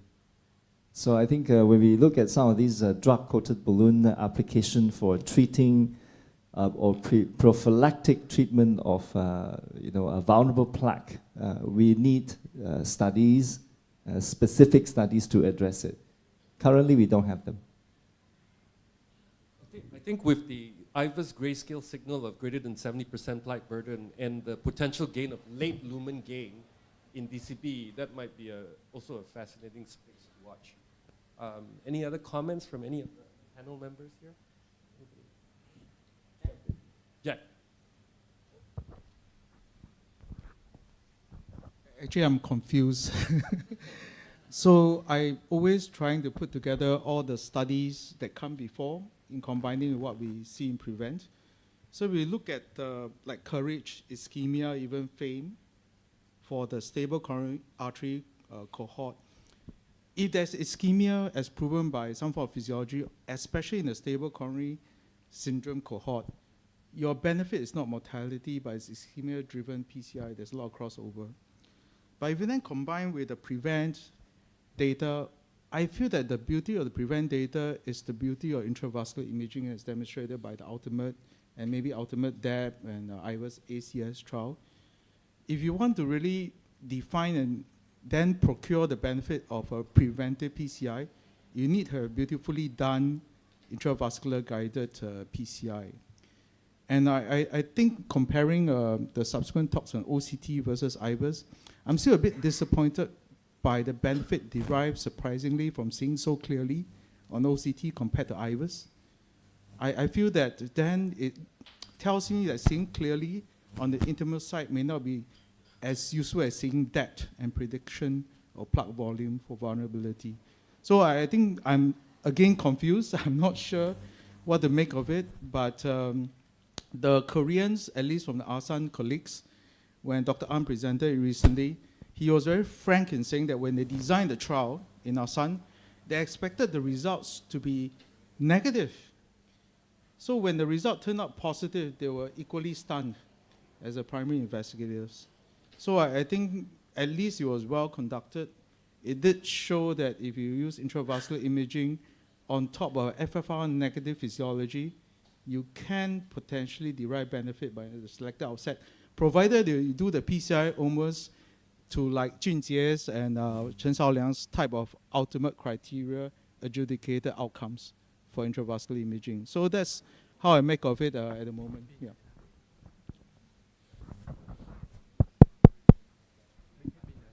Thank you, Jack, for those very insightful comments. I think from a time perspective, we should move on to the IVUS, ACS, and ultimate DAPT NICS trials. Do we have any comments from our panelists about Dr. Fauzi, do you want to? Yes, I think the Professor Tan is showed the IVUS benefit in acute coronary syndrome, but it implied that this is not the usage, IVUS usage, but IVUS guidance in acute coronary syndrome. That's why it's just usage doesn't mean that you can use this kind of intracoronary imaging to guide optimal treatment. In regard to acute coronary syndrome, it's quite a difference with the chronic coronary syndrome. If you are using intracoronary imaging in acute coronary syndrome, the benefit between the OCT and IVUS should be differentiated because IVUS can extrapolate, can identify the vulnerability, plaque rupture or erosions and the mechanism of acute coronary syndrome, but quite difficult using intravascular imaging, intravascular ultrasound.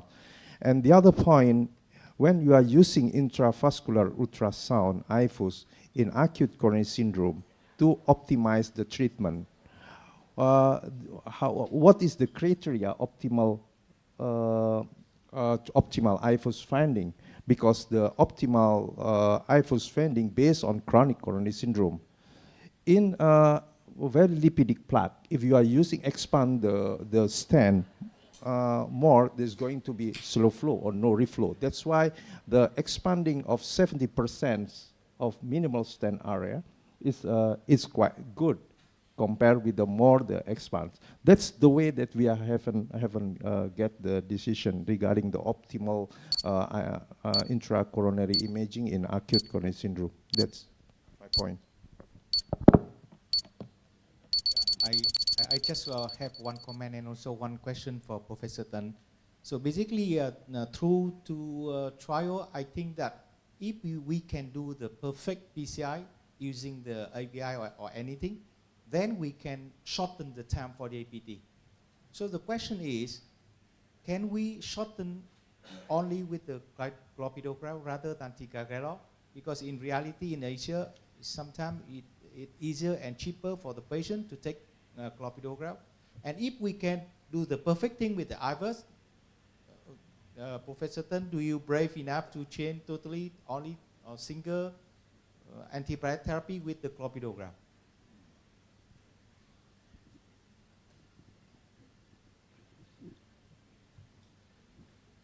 First of all, there has not been a trial to compare clopidogrel as a combination therapy, as a single antiplatelet therapy after 1 month. So most of the trial is actually based on ticagrelor, as you understand, because it's more potent.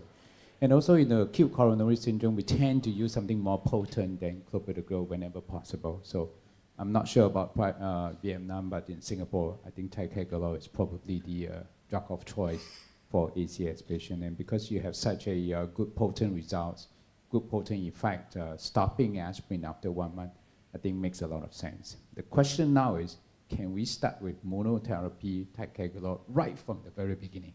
That one, we still don't have the study to back it up. But clopidogrel as a single therapy right now, following ACS, I think we just need more studies.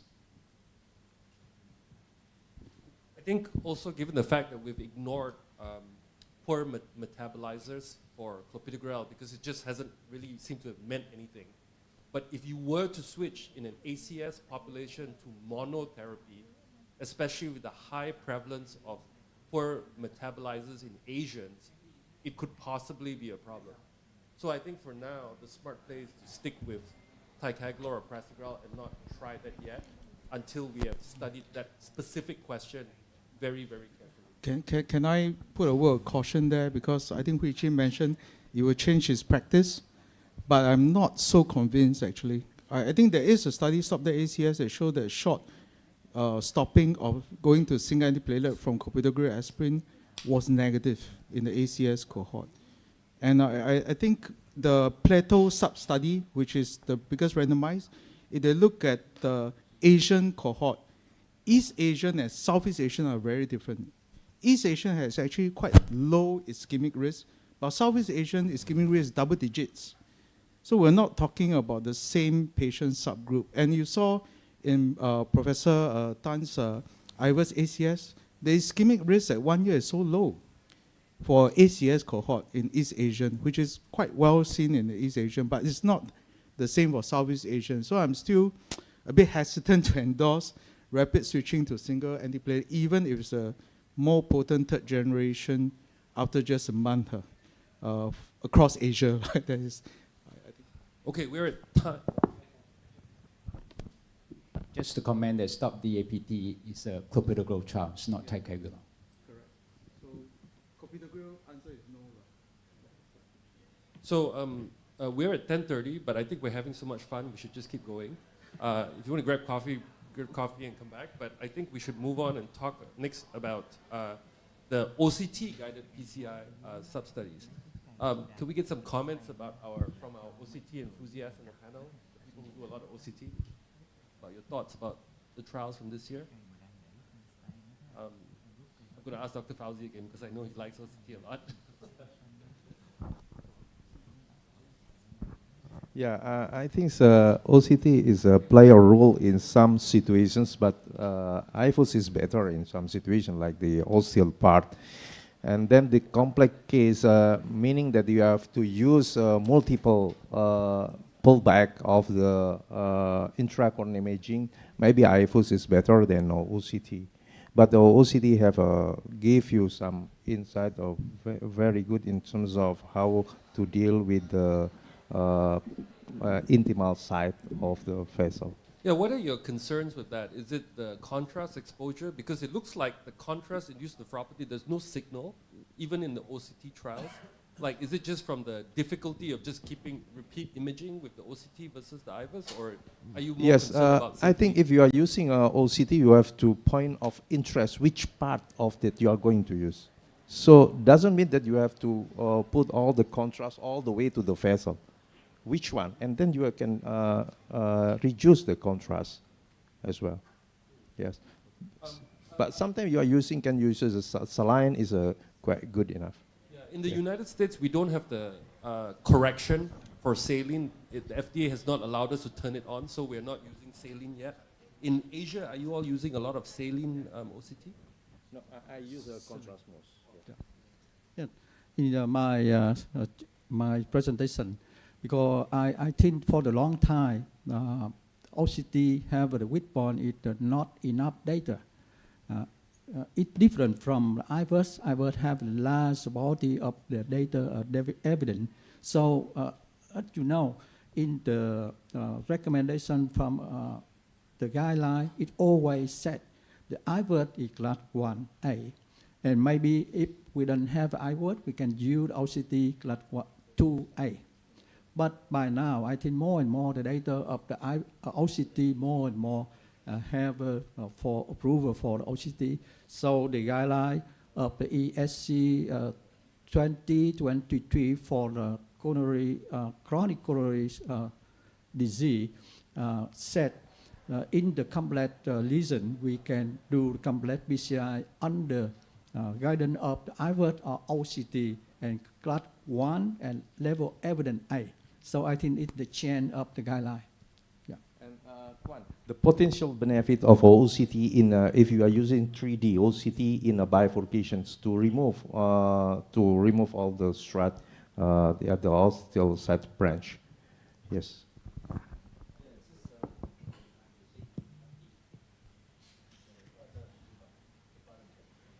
Yeah, just a practical comment about the unintentional stent deformity at the aortal osteo. So I like that study because it's very, very informational. It's so insightful that we have to be very careful when we place osteo stents. But would I change my practice to use OCT? I find that OCT for aortal osteo is not that easy because you've got to really have a good injection of the contrast. I would probably still like to use IVUS for a few reasons. IVUS can give us real time. And in the setting of aortal osteo stenting, one thing we also should try to advocate and teach is actually real-time IVUS guidance of the stent placement. And I think that is very important so we don't have missing of the osteo as much as too much of the stent extending into the aorta. Yeah? And the other thing is, of course, from a practical point, the use of stent boosts can also be very useful. We always talk about complications to prevent them as much as possible. And I think it's important to learn about why this happens, the technique and tips to how to avoid crushing the stent edge, yeah? This pulling back the guide and so on. Thank you. Dr. Kim. I'm just comment in terms of the OCCUPY trial. Our center is enrolled the OCCUPY trial. In terms of the OCCUPY trial, data clearly show the OCT guided PCI is significantly associated with the reduction of the better clinical outcome. But more important things is that in the OCT group is optimization group showed a significantly reduction of the event compared with the suboptimal event. Hazard ratio is 0.33. That means we have to focus on this PCI optimization when we use the intravascular image guidance, just not image catheter penetration. That is one of my comments. I had a question to follow up on that. You know, there were so many different types of complex lesion subgroups included within the trial. Was there any attempt to look at, is there a specific type of complex lesion that had the most benefit versus others? You know, there was like almost every category you could think of was in there: CTO, bifurcation, calcium, Lang, blah, blah, blah, blah, blah. Did you all look at whether there was a subgroup that was better than others? Now we are conducting the subgroup analysis in terms of the HS or CTO and the left main. And the more is the most different thing is compared with Illumian 4. Illumian 4 did not show there's any benefit of the OCT, but it's the Occupy trial showed the OCT optimization achieved is the 71%. But it's the most of the randomized trial regarding intravascular imaging, just the optimization percent is the less than 50 or something like that. That is most the different thing compared with the Occupy and the Illumian 4 trial. Which is very interesting because the ultimate ACS that you showed also had a 70 to 80%. Like, you know, that's very strange that we started off and we couldn't get to the number, but now we are getting to the number more and more and more. And the question is why? Is it because of lithotripsy? Is it because of something, you know, that, I'm not sure what it is, but that definitely needs to be investigated. So I think we have to move on to the last trial, Notion 3. And I think one of the questions that I had are with regards to the implication of choosing a balloon expandable valve versus a self-expanding valve. In a cohort of patients who you expect to stent now, I think that identifies a cohort of patients that you should also expect to stent again in the future. And the issue of coronary access, can you really justify, or does it actually need to be studied to have the best possible coronary access, whether we should always be starting with balloon expandable valves in this cohort versus, like, because I've seen people just blow off, you know, they say coronary disease no longer matters, so I can stick whatever valve I want, and then they all stick self-expanding valves. And then when the time comes for you to get in there, when the patients come back, sometimes it can be really, really, really hard to get your guide into the coronary artery again to be able to go. So what are your thoughts about that? The answer is come on Thursday to the Vietnam Heart Association meeting in Hue, because I'm preparing my lecture for that subject. But no, I think I'm trying to speak in terms of a company now. I think all companies are working on commercial alignment. They all do. And if you follow their rules, I think it's quite okay. I think also the technique of implantation makes a big difference. So I don't think there are big issues. It's only in terms of lifetime management of aortic disease that it will be a problem. But specifically for that cohort of patients that are, you know, the Notion 3 trial, I don't think it's a big issue. But of course, in the long run, it's a different story for sure. Although in Asia, it might be more of a significant problem just because of sizing issues in Asia, the space around the coronary sinus, the distances and coronary heights relative are quite different for Asian patients because they are smaller compared to Western patients. So it might be an issue here. Yeah, we don't know the answer, of course. And to be honest, the Nordic are big people. They are even, the average size of a Nordic people is very high. We have a question from the audience. Come on up.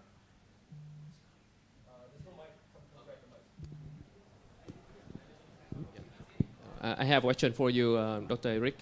We know that Notion 3 is the positive trial, which is for the revascularization. But when we see at the curve, the two curves just separate after 1 year. So do you think is there any risk factor that affect the result after 1 year?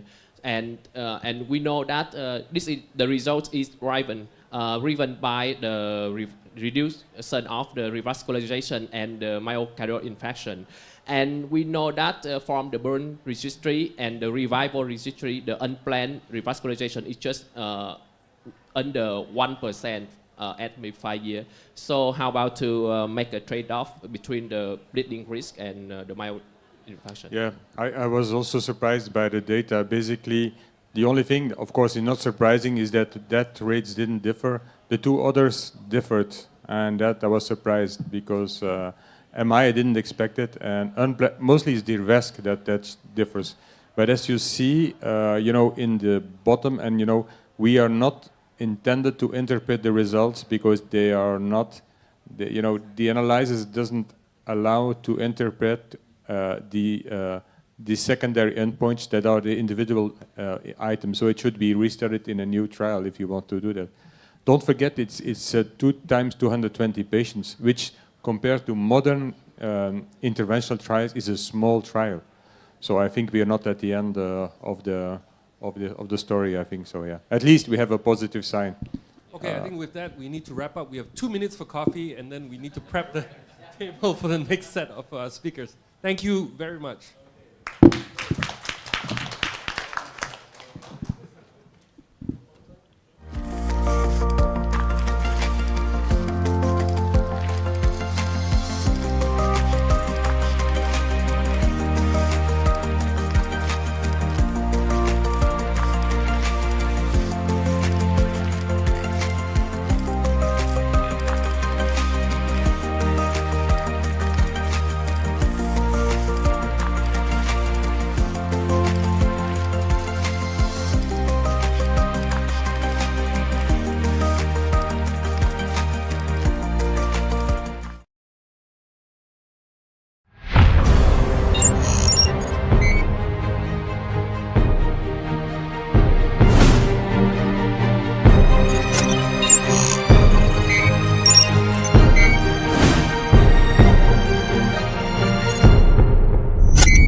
Zence Stent, a DES that consistently delivers successful outcomes in the cath lab and far beyond.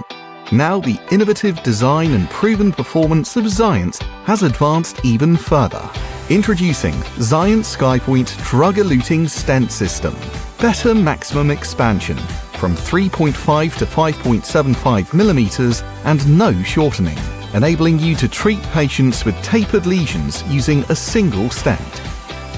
Zence SkyPoint's seamless one-piece shaft and slimmer profile with optimized pushability. This latest generation Zence stent has excellent deliverability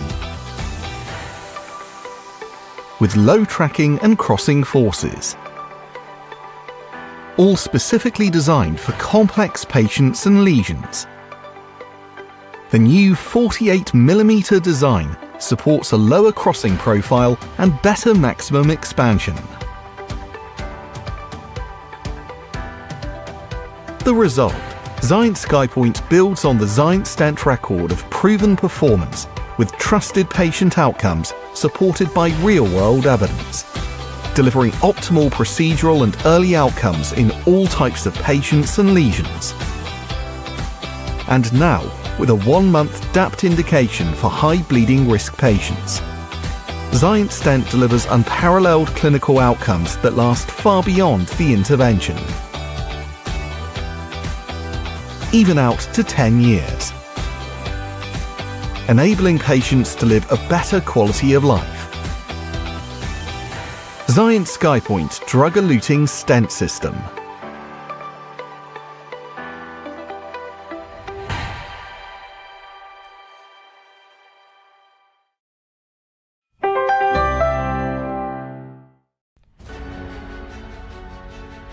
Dapagliflozin đã có mặt và đồng hành cùng bác sĩ và bệnh nhân Việt Nam, là ức chế SGLT2 đầu tiên được phê duyệt chỉ định cho bệnh nhân đái tháo đường type 2.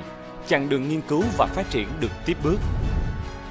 Đến năm 2018, thử nghiệm Declare-TIMI 58 được công bố. Dapagliflozin cho thấy lợi ích bảo vệ tim thận từ sớm. Từ đó, cơ chế tác động trên thận của Dapagliflozin dần được làm rõ. Dapagliflozin giúp giảm áp lực lọc bên trong cầu thận thông qua cơ chế làm co tiểu động mạch đến về bình thường. Cơ chế giúp mang lại ích lợi bảo vệ thận cho những bệnh nhân có bệnh lý làm tăng áp lực lọc tại cầu thận. Đến năm 2020, nghiên cứu DAPT thực hiện trên phổ rộng bệnh nhân bệnh thận mạng đã thành công vượt mong đợi. Nghiên cứu được Hội đồng Y Đức thông qua quyết định kết thúc sớm vào tháng 3 năm 2020 vì hiệu quả rõ rệt ở nhóm bệnh nhân bệnh thận mạng sử dụng Dapagliflozin. Dù kết thúc sớm, kết quả nghiên cứu DAPT vẫn giúp giảm đến 31% tỷ lệ tử vong do mọi nguyên nhân, đưa Dapagliflozin trở thành thuốc đầu tiên giúp cải thiện tử vong do mọi nguyên nhân trên bệnh nhân bệnh thận mạng. Nghiên cứu cũng giảm 39% tiêu chí chính với NNT bằng 19. DAPT cũng cho thấy những thay đổi rõ trên lâm sàng điều trị bệnh thận mạng như giảm độ thải albumin niệu và bảo tồn mức lọc cầu thận eGFR theo thời gian. Với lợi ích được chứng minh từ cơ chế đến hiệu quả lâm sàng, tháng 4 năm 2021, FDA chính thức phê duyệt Dapagliflozin trở thành SGLT2 đầu tiên được chỉ định điều trị bệnh nhân bệnh thận mạng, với hiệu quả giúp giảm tử vong và bảo tồn chức năng thận theo thời gian, dung nạp tốt cũng như giảm tỷ lệ tăng kali máu và suy thận cấp cho người bệnh. Ngày 17 tháng 7 năm 2023, Dapagliflozin chính thức được Bộ Y tế phê duyệt cho chỉ định điều trị bệnh thận mạng, khởi trị cho bệnh nhân có eGFR trên 25ml trên phút và có thể duy trì đến khi chạy thận. Khoa học đã luôn cải tiến không ngừng và hạnh phúc không phải là điểm đến, hạnh phúc là một hành trình.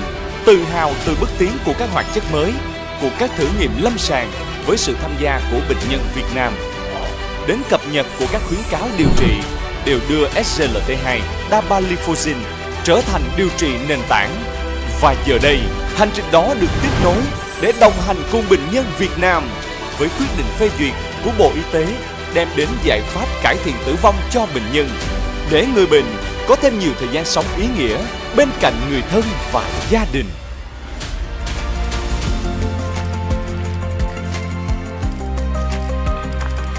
We have to move on because schedule is very tight. So we move to the next session of this morning in the main arena, the Stemi and acute coronary syndrome. So the co-chair of this session is Professor Eric Eckhout from Switzerland. We have distinguished panelists here, Professor Brian Yan from Hong Kong, Dr. Yong Kyung Kim, Korea, our friends Dr. Rajinikan Rajagopan from Brunei, Professor Huỳnh Văn Thưởng from Khánh Hòa, Dr. Vũ Hoàng Vũ, UMC Ho Chi Minh City, and Dr. Đỗ Văn Chiến is 108 Military Hospital. So to start, Eric, please introduce the first speaker. Yes, thank you. The microphone has been fixed. So it's a pleasure to introduce Dr. Quang from Hanoi. Nobody needs to we don't need to introduce Quang. Everybody knows him. He's now one of the prominent figures in the Vietnam Heart Association that will organize his national meeting next week in Hue. Quang, the floor is yours. Yeah, thank you for your kind introduction. First of all, I would like to thank the organizing committee to ask me to share this topic.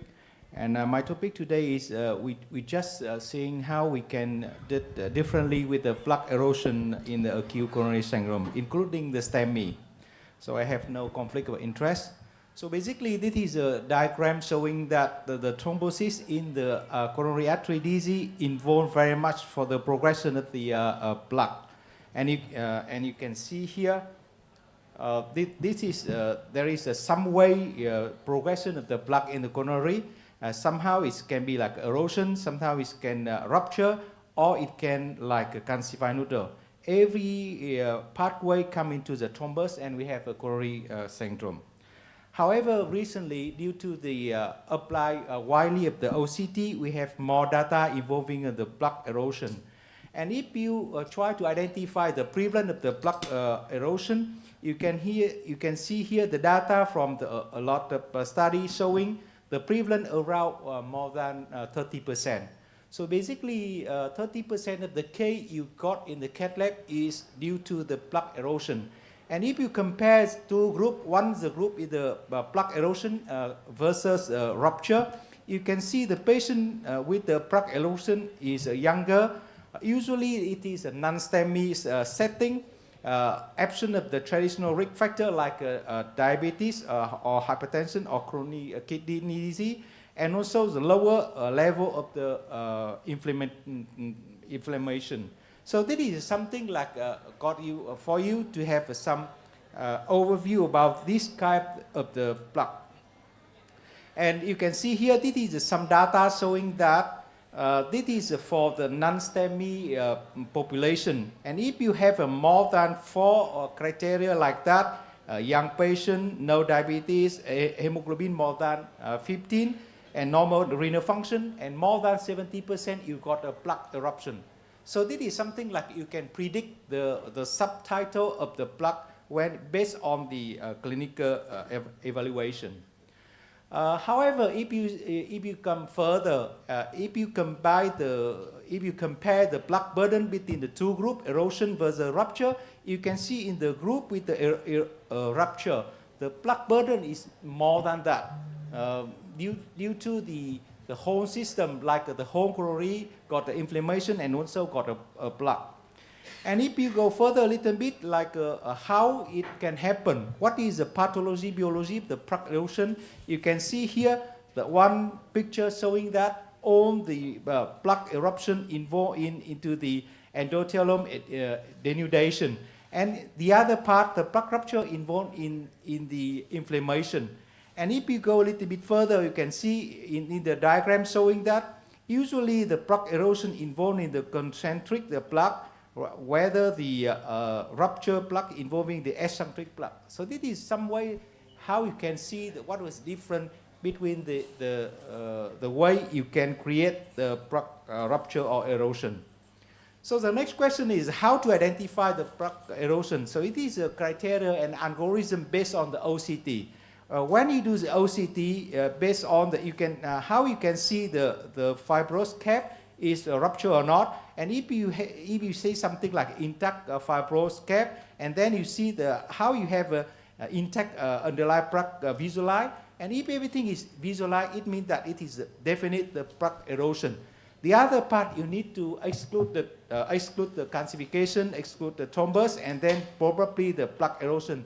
And usually, you only can use OCT to identify this one.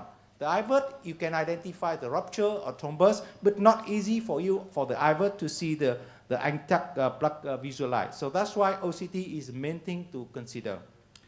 So is there any difference in terms of outcome of the plaque rupture or erosion? And you can see here, this is the data showing that for the plaque erosion, the thrombus burden is less. And that's why when you put in the stent, the thrombus, the approaches inside the stent is low. And also the distal embolization also is very low in the group with the plaque erosion. However, this is one study showing that the plaque erosion can delay the vascular healing after you putting the DS in the acute coronary syndrome setting. It might be due to actually the thrombus can extract the growth factor, and this one can help you the vascular healing better. So this is something you consider. The plaque erosion can have some worse outcome and need to different way to check it. So the next question is there any difference between when you treated the erosion, plaque, and the rupture? Usually for the ACS, you go to the primary PCI, you put a stent. But however, there is a few studies showing that in the plaque erosion, you can treat it without a stent. So this is a very important study. Even this is an observation study, it's erosion, showing that for the plaque eruption, you still can treat it without stent and only with the antithrombotic therapy. You can see here after 1 month antithrombotic therapy, more than 78% already reduce the burden of the thrombus, and nearly 40% patient have no thrombus anymore. So this is a very promising area when you can treat it without the stent. And is it safe or not? So actually, when you put a stent, when you put a DES for the patient with the acute coronary syndrome, you still got something like a 2% per year. So this is a study showing that the stent is not benign. So if you can avoid the stent in any situation, it's really good for the patient. And also the data showing that for the primary PCI, for the STEMI, drug coating balloon is also okay. So in reality, showing that even for the acute setting, you still can treat the patient without the stent. So if you go further into this group, and you can see that the response to the antithrombotic at 1 month is crucial. So this is the data from also the erosion study, divided into the 2 groups. One group, the blue one is very less thrombus burden after 1 month. And the red one is the big thrombus burden at 1 month. And you can see that if the patient did not respond to the antithrombotic at 1 month, then the outcome is less, and also patient need to do the stent later on. So this is something like you keep in mind. If you don't put the stent for the patient, you need to very powerful antithrombotic therapy for the patient. So this is something like after the erosion study, they proposed the algorithm for this type of the lesion. Based on the STEMI or non-STEMI situation, if the STEMI, you do you shut on the thrombus, you do the OCT.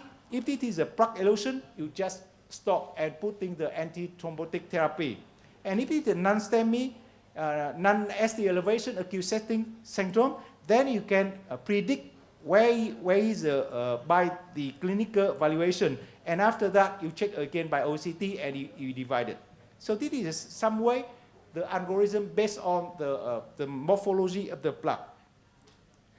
However, the question is, in reality, in reality, after 4 years, still got more than one-fourth of the patient need to do something. So it is not benign. And the question is how to identify the group. You really need to PCI after you putting nothing there.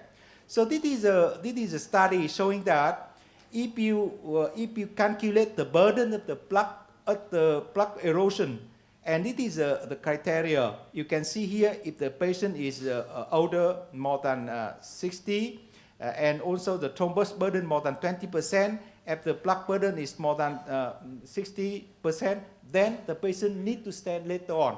So that's why based on these criteria, you can identify what kind of patient in the future, not in the first year, within the second year, the third year, you still need a stent, and at this point you can put a stent for that. And another important way is you try to identify the lipid content for around the erosion side. So here the data showing that this is OCT, and you can identify the proximal external erosion near the erosion side. And if the high burden of the lipid content at this point, then in the future, patient need to do the stent again. So this is a way how to identify the group. Cannot using without the stent strategy for the patient. So based on this one, you can consider like for the future, you can use the high tech. For example, like this is a data showing that you still can use the AI-based model to diagnostic the coronary plaque erosion. And in this situation, you can identify what type the lesion is not suitable for the not putting a stent, and what kind of the lesion is suitable with the antithrombotic therapy only. So this is the future, and when you can predict the plaque erosion based on the AI. And another frontier for that is you try to combine the IVERS OCT together, or you can try to combine OCT with the NIR. And this situation, you can identify the molecular background for the plaque, and then you can predict for the future. So this is something like a very promising, but however, so far, until now, I can got some summarize. The plaque erosion is account more than 30% of the case of the acute coronary syndrome, And so far, the available evidence suggests that in the patient with ACS with the plaque erosion, Stent can use the very powerful antithrombotic therapy without stent and the future is okay for the patient. And actually, the future research should address into the 2 points. The first one is how to identify the subgroup is not suitable for that, even if it is a plaque erosion. And the second one is a new therapy strategy target to the molecule pathway involved in the plaque erosion. So this is something for the future. And so far, I have only few things to say at this moment. And thank you for your attention. Thank you very much, Quang. So I look at Jack, and then I think the future is bright. When you discussed before the PREVENT trial, I think we're going to a great future. Any comments and questions from the panelists or from the? Thank you, Professor Quang, for very comprehensive presentation. Because we have to classify the erosion or rupture by the intravascular imaging, especially for the OCT. So if I don't have the OCT, so what we can do in daily practice when we think about the erosion and rupture? Yeah. So I think in reality there is a few things we need to do in daily practice. First of all, for the older case with the thrombus, we need to suck the thrombus. Not only to reduce the distal embolization, to reduce the number of the stent, but also to give you a chance to identify the plaque rupture or not. The second one is if we don't have the OCT or the IVERT is not very clear, then you can predict a little bit based on the clinical variable. So we can see like the patient got a non-STEMI, young patient, not very high risk of the cardiovascular traditional risk factor, then the chance of the plaque erosion is very high. So in this situation, if the lesion is not very critical, and Stent can leave alone, give a lot of antithrombotic, powerful, and then Stent wait for a while. And if you Stent considering, then you put the patient back again after a few days and do the angio again. Also to already enter into the next discussion, next talk, you know, the eruptive calcified nodule now is also a new concept that we learn from OCT. Any comment on that? I think the calcification is another story and really interesting because in reality we don't know how connecting between the plaque erosion, plaque rupture and calcified nodule. I think all of them is the different aspect of the plaque. And it depends on the clinical setting, and then it become in different way. For the plaque rupture and plaque erosion, it might not be put for the plaque erosion, it might not need to put a stent, and also similar for the calcified nodule. Because if you put a stent, you might have like an unexpanded stent. So in this situation, if you have a really good intravascular imaging, you can decide it, and you no need to put a stent for this kind of the lesion. And we wait for the next speaker to see and how. Gong, a great talk. Learned a lot from that. You mentioned DCBs along the way, the possibilities of DCBs in the erosion, and that's an idea that's been proposed. And Bruno Schiller wrote an article last year suggesting that in borderline lesions with erosion you could use DCB. How do you decide? I mean, just because it's, there is antithrombotic therapy and there is stent which you can avoid. In which cases would you choose to do DCB? Is it based on lumen size? How do you make the decision? I think that the one data is really important, showing that the plaque burden outside the erosion site is determined for the future. So it is really important to measure the outside. So if you have an IVERS, you can calculate the burden plaque outside the erosion site, and if it is really huge, then you put the DCB. And if it is not, then do nothing, just antithrombotic therapy, because the plaque erosion is still okay. So you would use imaging rather than physiology. That's a significance. Yes. Excellent. I think so. Thanks.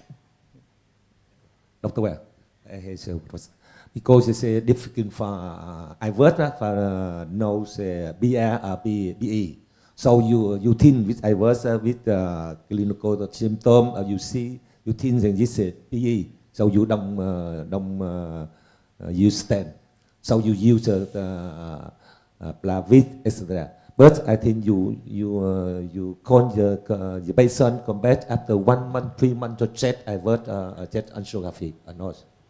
No, I don't think so. The main thing here is the data from the erosion study showing that for the plaque erosion, you can do nothing.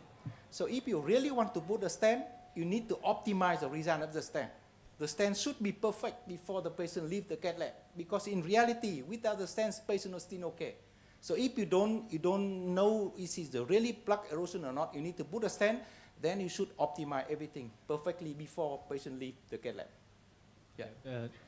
Just my comment is that we have to know that it is very, very difficult to distinguish between the plaque erosion and the plaque rupture during the especially primary PCI. So what can I imply the erosion trial? So during the primary PCI, after thrombus aspiration with the loading of the P12, it is the procedural 60 milligram and GP2B3 inhibitor. And angiography showed the stable but remaining the stenosis, but patient really safe. At that time is sometime if we put the stent, there is a stent is another is the resource of the thrombus. That time is that we have to take a left and move to the patient to the ICU, and as you mentioned before, it's a very potent antithrombotic thrombosis. And a couple of days later, is a follow-up angiography show the decreased thrombus. Yeah, that time is that we would defer the stent implantation, but there is also remaining is a huge burden of the thrombus. That time is time to put the stent. Yeah, one more comment is about this one. To the guideline, we know that thrombus aspiration is contraindicated. But in your talk, in order to differentiate between the erosion and ruptures, we must aspirate the thrombus in order to see the surface of the plaque. So, do you think that in the future we can change the guidelines that maybe the routine aspiration for specific categories of patients? No, I don't think so, because in the guideline only showing that the routine aspiration is contraindication. In the case you need to do, you just do it. So it is a not contraindication if you have a huge thrombus burden. So I don't think the guideline is changed. The thing changed here is you should to consider a little bit before you put the stent. So this is the main thing. So it's true, but we have to. But now in Europe, a lot of people don't want to aspirate anymore. They say, guideline, no aspiration, they don't aspirate. You know, like this. Sorry, we have to go on, I think. Okay, thank you. Thank you. Okay, thank you, Quan. You want to introduce the next speaker? Yeah. Oui. Okay. So thank you very much. We have a beautiful discussion. So because of time, we need to move on. So I would like to call Dr. Takashi Kaija from Tenyuki Central Hospital in Japan. Have the next topic, how to treat calcified lesions in STEMI patients. Thank you very much, Dr. Hui, and I thank you for the organizing committee for invitation. So today my topic is how to treat calcified lesion in STEMI. So before the starting talk, let me introduce myself first. So my hospital is located in the south part of Kyushu, and located in the center of the city. And so as you can see, there's a beautiful mountain here. And this view is from our rehab center, so patients can enjoy this beautiful scenery during exercise. However, the problem is this mountain is an active volcano.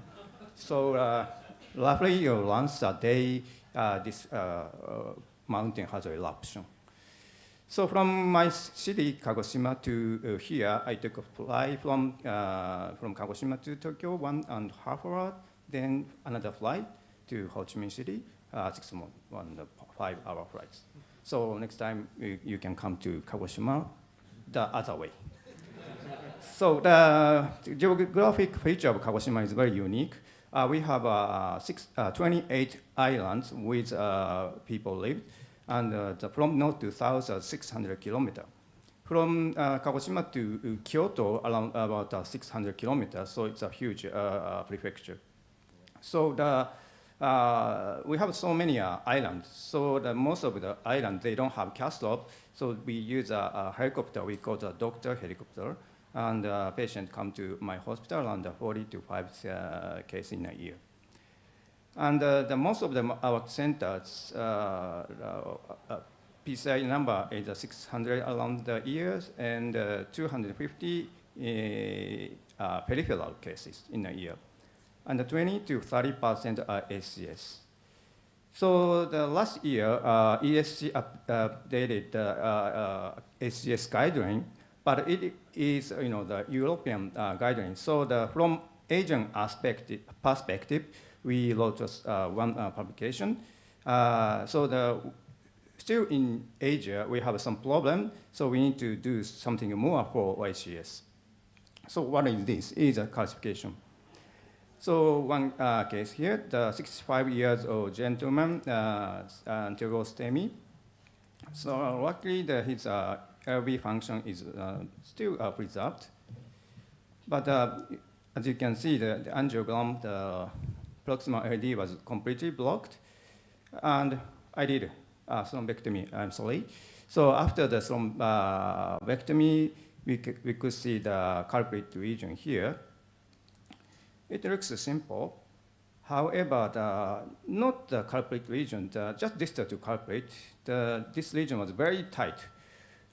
We used the urvalin up to 20 atmosphere. Then still we can see an indentation. Then we switched to the NSE, it's a scoring balloon. It's a high pressure scoring balloon, so we up to 27 ATM. But still we can see indentation. So this is the IVUS. You can see a concentric, heavily calcified region here. It is just a short segment, not long, but it's heavy. We cannot see the thickness of calcium because we use the IVUS here, but still we couldn't open this.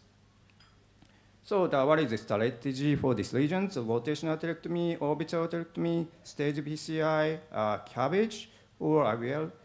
So if you choose a rotational atherectomy or orbital atherectomy, we have to concern on distal embolization or some complications.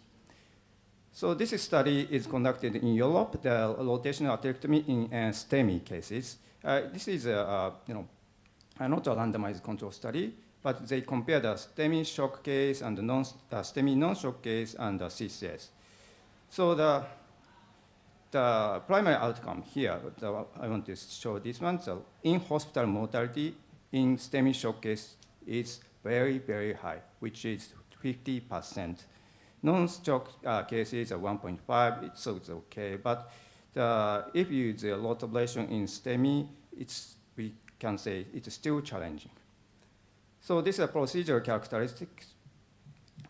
Indication of root ablation is upfront root ablation about 20%, and the bailout root ablation is almost about 80%. So the most of the cases they use a root ablation for bailout. So they could get a TME3 flow, it's okay, but again, the in-hospital death was very high in rotational atherectomy in Stemi cases. So as you know, if we had a distal embolization in primary PCI, the long-term MACE is high. So for me, in this case, rotational atherectomy is kind of a risk. So, but stage PCI after approval, maybe we have to take care of acute weak occlusion. CABG, just a single vessel disease? No. So the final choice is an intravascular erythropathy, IVL. So we use IVL here. Just 6 ATM, we could open up this tight lesion completely. This is OCT image before IVL and post IVL. So as you can see, this angiogram shows that no stenosis after IVL. So this is a comparison of before and after IVL. So as you know, if patient has a calcification, the clinical outcome is worse. And also, in ACS cases, the culprit lesion has a coronary calcification, which is associated with worse clinical outcomes. However, we have so many calcium findings, deep calcium, superficial calcium, concentric, eccentric, and calcified nodule. So calcified nodule was a clinically significant underlying ACS cause associated with highest future major adverse cardiac event risks. So this is our data, which is still on submission. We compared calcified nodule cases and non-calcified nodule cases in hemodialysis patients. You can see the MACE and cardiovascular death and MI, all the hard endpoint was higher in calcified nodule groups. So calcified nodules, we need to still do something more. So before treating calcified regions, what we have to do is scoring using imaging like IVUS or OCT. So once we got a high score, you have to consider rotational atherectomy, IVL, or whatever. So the scoring is very important. And another point is, the severe complication we have to consider after using debulking devices. So this consensus document says it is necessary to prepare for complication during PCI for calcified lesions. So what we need to care is, the rupture, perforation, maybe a late tamponade, procedural MI, no or slow flow here. So we need to know how to prevent and how to manage after using a debulking device. So comparison of these low ablation orbital and IVL, I want to point out here the procedure complications. As you can see, the IVL is the safest device for calcified regions. As you can see, the dissection rate is rare, the perforation is rare, and the no or slow flow is not reported. So after scoring, we need to decide which debulking device or IVL is better for these patients. So that this case is a 63 years old gentleman in favor of Stemi. The mid RCA was completely blocked like this. And you can see some calcification here and also the left artery also. So we use just a normal balloon to open up this region. And as you can see that this guiding is kicking out and very difficult to close this region. So after balloon angioplasty, we did IVUS. You can see the concentric diffuse calcification here and nodule here. So we got TIMI-3 flow after ballooning. And after this, this IVUS image showed a diffuse severe calcification with calcified nodule. So at this point, what we should do, if we choose the low ablation or orbital in this situation, maybe it's going to be trouble. So the point here is we stop the procedure here and put the patient to the ICU. Then around a week later, we did a staged PCI for this severely calcified lesion. We use a low ablation up to 2.0 millimeter. Then finally see angiogram like this. So I showed the two cases. So one case we did something for calcification at the time of primary PCI, and the next case we did debulking not at the time of primary PCI. We did a stage PCI for these lesions. So debulking device is necessary for severely calcified lesions, and the selection of debulking or IVL is very important in ACS. And imaging devices like IVAS or OCT helps to decide the developing strategy. And thank you very much for your attention.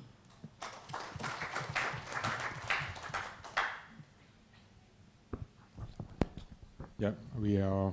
Thank you so much for the pictures, the beautiful picture of the mountain. We're looking forward to visit Japan. It's the time to visit Japan. Any questions? Calcium and yeah. Good question. IVLs only works best with concentric calcification. What's your experience with more nodules and eccentric calcium with IVL? Okay. For the concentric? With nodules. Okay, thank you very much. So the concentric calcification, yes, IVL is very, very, effective, but eccentric, some cases yes, but some cases no. So we don't know which, which eccentric calcification is indication for IVL. So most of the cases we try to use other like a developing device. And also the calcified nodule is completely another concept. So we don't have any definite strategy to solve the calcified nodule. Still under going, I think. It's true, calcified nodule is really sometimes horrible. But is anybody in the room had a case of calcified nodule where you do your best, you still achieve something that is acceptable? It's very rare that you can do nothing. With the modern technology, you try your best, you combine technology, and you achieve something that is acceptable. I don't know what is the opinion, but you seem to be agreeing with me. That's kind of you. Any opinion? I'm sorry. Do you use OBN, the high pressure, after IVL? What pressure do you use? You mean after IVL, yeah. we use another high pressure balloon? Yeah, yes, I do. Most of the cases after IVL, we use a swelling balloon or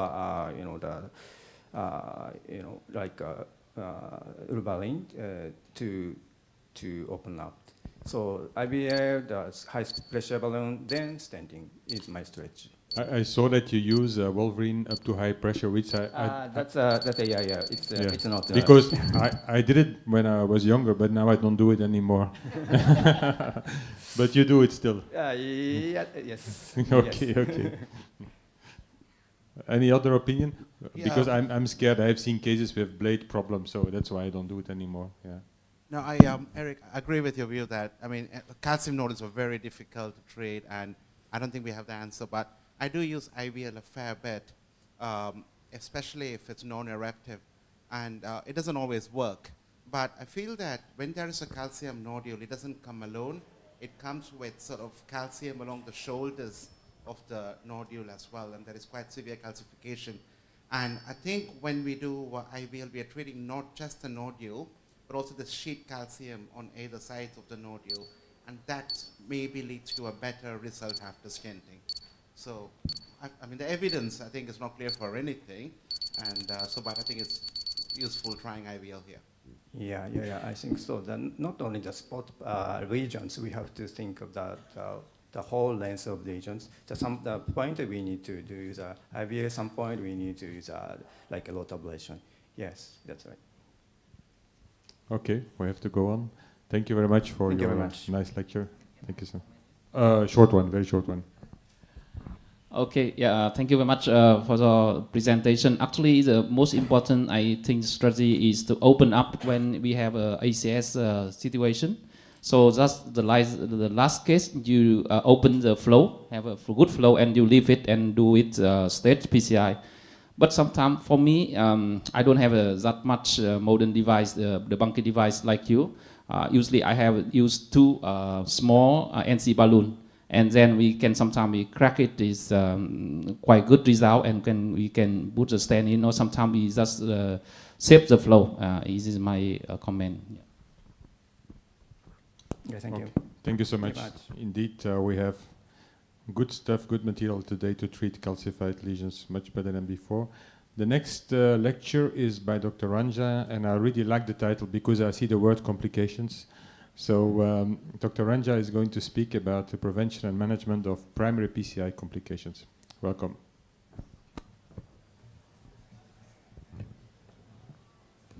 Thank you, Professor Eric Eckhout. I'm Dr. Astri Ranga from, okay, there's a podium here.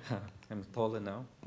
Okay, so my topic is prevention and management of primary PCI complications. I'm from Hospital Sedang, Malaysia, and no conflict of interest, just a bit of introduction. I'm from a public hospital, poor guy, and we do something like, last year we did 4,300 PCIs, more than 9,000 angiograms, we got 7 CAD labs, so we do have a lot of cases.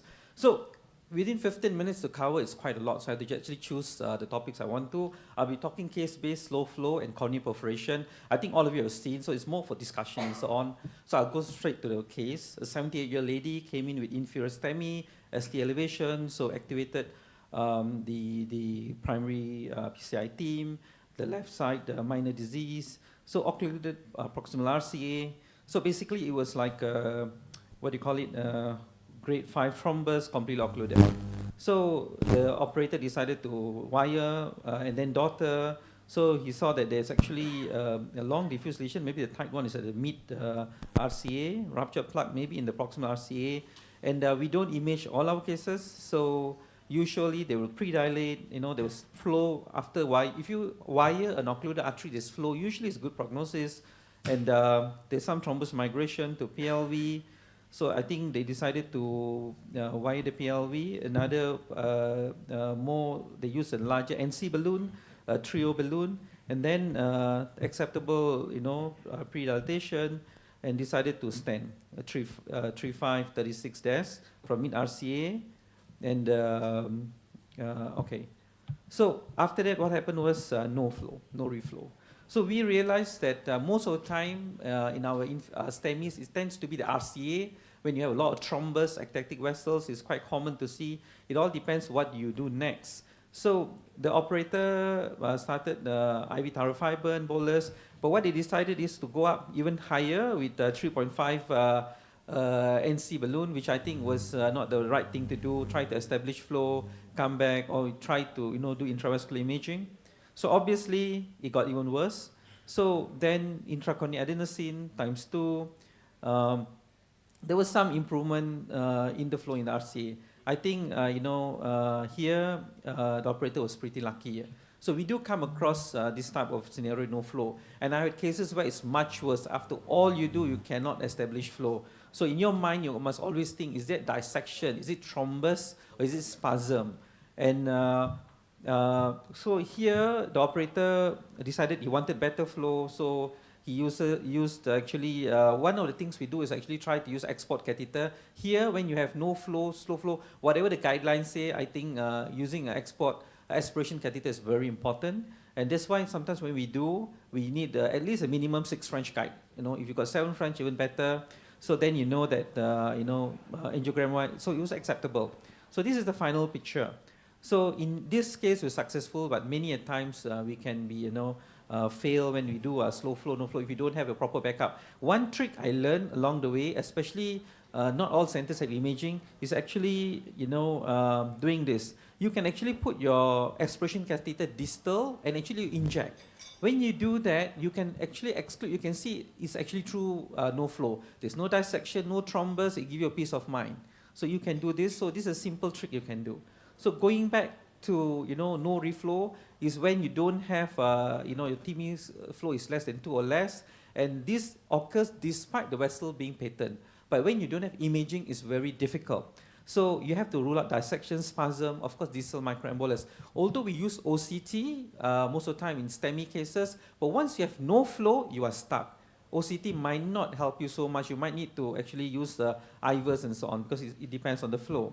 So why you have no flows, we think it's actually the microvascular dysfunction. So it's more common, like what I mentioned just now, when you got large thrombus burden, in diabetics and so on, when the patient presents much later, the thrombus is more harder, the EF is actually below 50%, and also ectatic vessels. Sometimes we do see this in patients with Kawasaki disease and so on.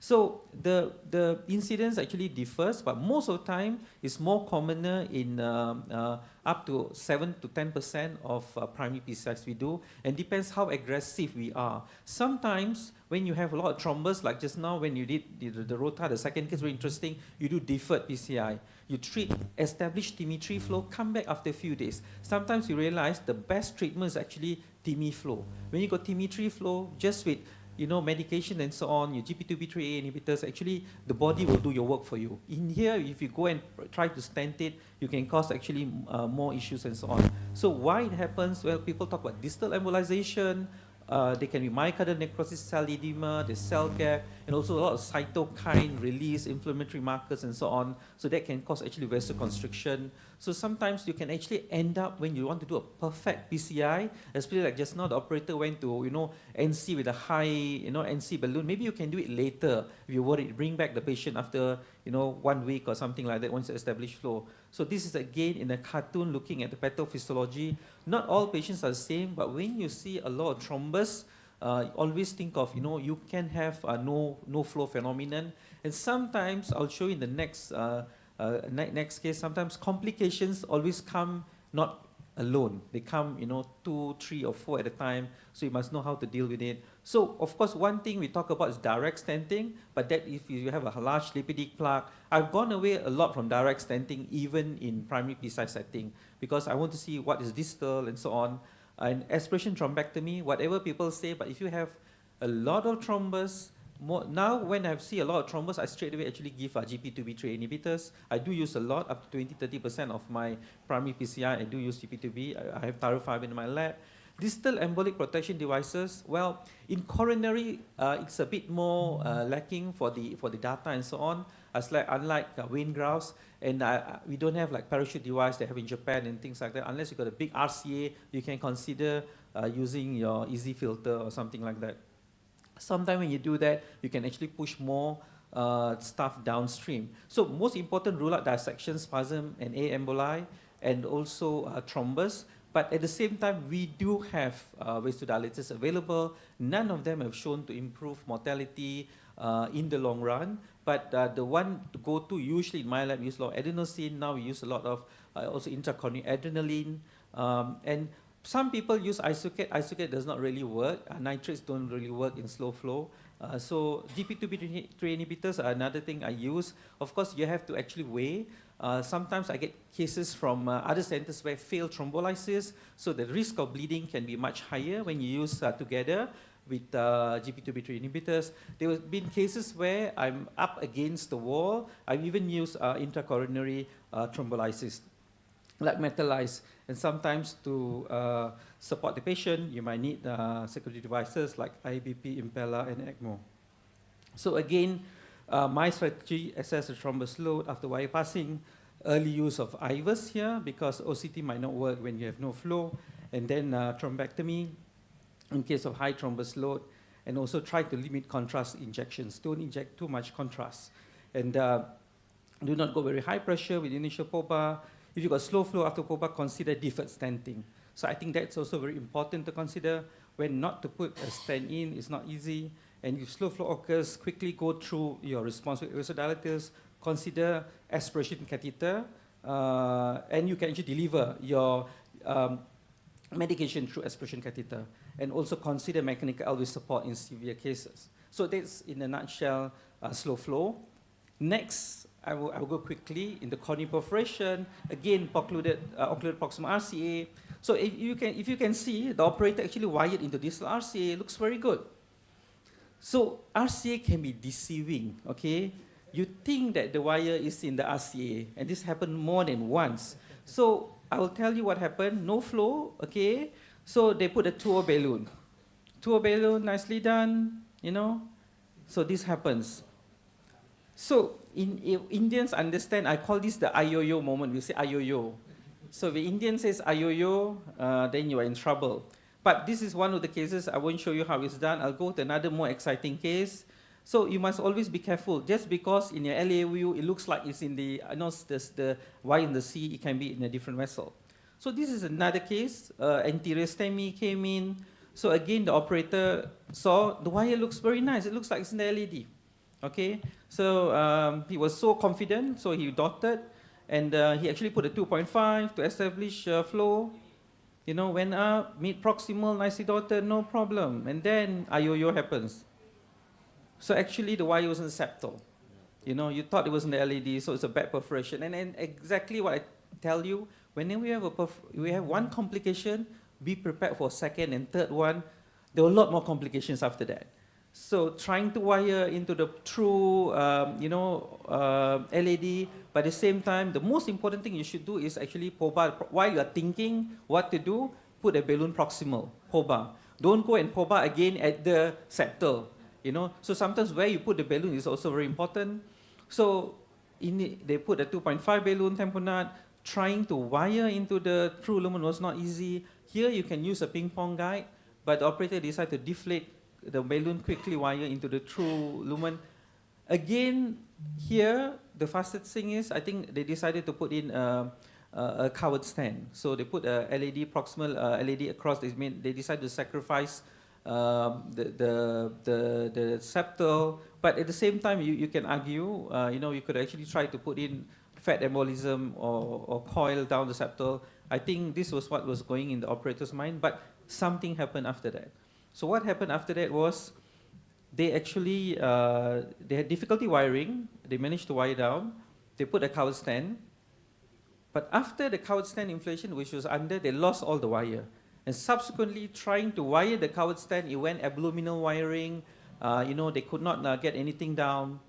But before that, they dilated proximally. And then the second complication happened, stent thrombosis. They did not reverse with protamine. With the covered stent, sorry, I cannot get the thing. Sorry. So always be careful. So the second thing happened was, so again, okay, you can see stent thrombosis. We didn't reverse the protamine, they put in the covered stent, immediately stent thrombosis happened. Another IOO moment now. So from perforation, now you again back into the same problem. So what happened was next, they lost the wire, we did not show that, trying to wire down. So it took, like basically using filter XTA, Gaia. And then after that, nothing, although the wire went in, balloons don't go in. So you use multiple, basically you're doing like a CTO now. Because I think what happened is the covered stent was underexpanded, you stopped the bleeding, but now you have another issue, how to establish flow and so on. So I won't go through what happened, but it was quite a nightmare, one complication after the other. But finally, we managed to use IVers, we managed to get everything down, there was flow, patient was much better. Of course, the septal was lost. So that's the thing about complications. So whenever complications come, always be prepared what is the next complication. They only call me when they could not wire down the covered stent. So again, coronary perforations are rare, less than 1%, but if they happen in primary PCI setting, it's much more, people are much more stressed.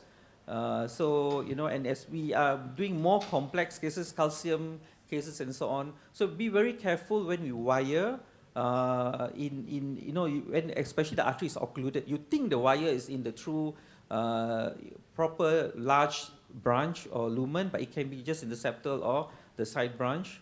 And again, we have type 1, 2, 3 perforations, but just now was type 3. And rapid, small accumulation of blood can already cause you to have a cardiac tamponade. So one of the risk factors is actually using hydrophilic wires. You can have distal wire perforation. Distal wire perforations hardly seal. So you need to do something. You can put a small coil. Usually my go-to is doing fat embolization. I know some operators from Japan actually do, wide grill sutures. Actually, they cut down the sutures and so on, which can occlude. Oversized. So another one is using oversized balloons. Calcified lesions, arthrectomy, and so on. So these are the risk factors. So the most important thing is balloon inflation at the site of perforation. Prolonged inflation is necessary. And then you might need to, of course, do big site. If you do quick enough, you'll be surprised. Sometimes you don't even have much of pericardial effusion or tamponade. So echo is very important. Reversal of anticoagulation for me is last resort. When I'm already ending the procedure or something like that, I'll do that. No means you'll end up with stent thrombosis, but which in that case they did not give. So there are many ways to approach coronary perforation. So you must always have your covered stent nearby, how to use, and don't have one covered stent. Yeah? So sometimes you might need more than one. You might need 2 covered stents. You cannot especially in the calcified lesion and so on. Be familiar with coil embolization.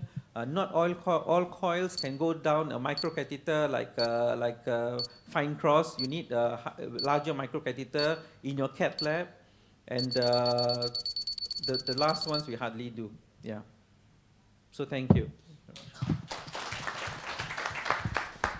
Thank you very much. Thank you very. 1, 2, 3. Oh, so that's something new, because last time I know in Japan they have the perfusion balloon, but I'm not sure what is what. So how does it work, Kwan? So it's an RX balloon catheter with rings The mic is come. My microphone is not working anymore. So the ringer balloon is an RX catheter with rings on it that are sequential. So if you were to perforate, you don't have to do the ping pong technique. You just ride your ringer device up to the thing. It's 20 millimeters in length. It comes in 2.5, 3.0, 3.5, 4.0. You inflate it, and all the rings pop up. So basically, it allows for continuous perfusion downstream without sealing the thing. Then you get a second wire. You wire through the rings to the other side, and then you put your covered stent. It has to be a papyrus, because it's true 6 French. And then when you are ready, you quickly deflate the ringer, so the rings will come down, but it doesn't collapse, because it's weird, right? It's a ring. It becomes soft, then you slide it back, and then you inflate your covered stent. So you don't have to use ping pong technique. This is a little bit a different story here, because I think it's always easy to comment after for the case, so don't take it wrongly.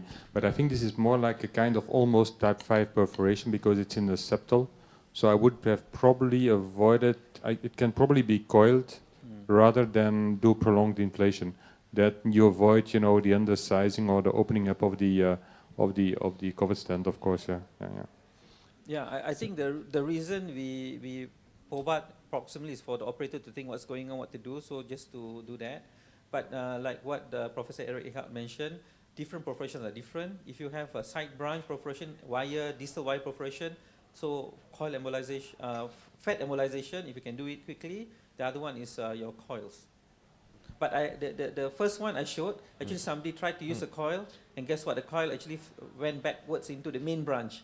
So that was another issue, but I didn't show you. It will take more than 15 minutes to show you. But of course, you have to go far distal enough, and of course, it's better to use like a ProGrid catheter that takes a 0.21 lumen, because if your 0.14 coils may sticky into the catheter. Another alternative is, I always say that this thing, the microvascular plug from Medtronic, it's a very small inverse parachute that goes into 0.14 microcatheter. So that's an alternative to use. Yes, talking about the very nice lecture, and so talking about the slow flow. So you mentioned the aspiration catheter to deliver the drug in the distal part. It's very important. So using microcatheter, as you mentioned, over 0.14, and also the aspiration catheter is very effective. But so our right coronary, it's okay. But if the slow flow, no flow happened LAD at that time, if we give the drugs or contrast distal part strongly from the aspiration catheter. At times, sometimes thrombosis move to the circumflex, and circumflex slow flow is totally very serious situation. So that we should be careful of the bifurcation. So especially left coronary, right coronary is okay. Left coronary, we should be careful using aspiration catheter. Slowly injection is okay, but strongly inject at that time, thrombosis move to the different way. It's okay. Thank you very much. You're right. Yeah. So I think the best way to do with the complication is how to prevent it. So on your case, I think now we have the intravascular imaging. So for the slow flow, nose flow, we can use IVR to see what happened. If we don't see any thrombus, but we see a long attenuated plaque or something like that, we can put a distal protection device to prevent the distal no flow after stenting. Even with the Y after crossing the lesion, I think the intravascular IVR is okay. We check the vessel size, is it in the side brain and membranes, and we can prevent the rupture of the vessel. So I think the area of the intravascular imaging is right high, so we can use the IVUS or something like that to prevent it. Just to add to that, now we have the rapid IVUS, the Avigo Plus, I have in my lab. So you got 4 times pullback, which I find optimal, 8 times. You also got the live, the true live, true vision from China, which can go 10 millimeter pullback. So sometimes we worry about ischemia and recap quickly, and the images are pretty good. Thank you very much for, I think, for the lecture. I think for the reason of time we have to go on.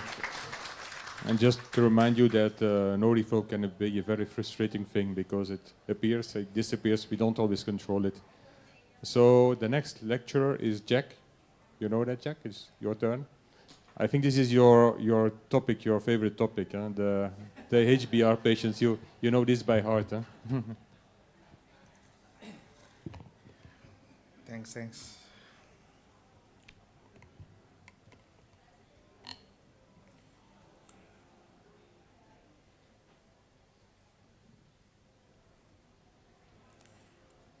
First, I'd like to thank the organizing friends. Good job. Everyone here works too hard, so just relax on a Sunday. I want to talk about balancing between ischemic and bleeding risk post ACS. Just go to the next slide. So these are some of my disclosures. I'd like to talk about, is there really a real balance post-ACS? We always talk about balance, but is it true? Does bleeding really matter conceptually? What are we trying to achieve post-ACS? Defining the real HBR patient and the real HBR type of stents, the risk scores, are they useful at all? What's the confusion in the data and some of my own thoughts and conclusion? So I like this analogy a lot. We are always traveling between Tribilis and Celia. This is an old Greek mythology. All the Greek heroes have to travel between a narrow strait. To escape the whirlpool, confirmed death, you have to go close to the cliff where there's a 6-headed horrible monster that anyone can bite you. So in order to go and get past this journey, you have to be avoiding ischemic risk and bleeding risk. Why I like this analogy is because it's very clear-cut. Ischemic risk, AMI, stent thrombosis, you die.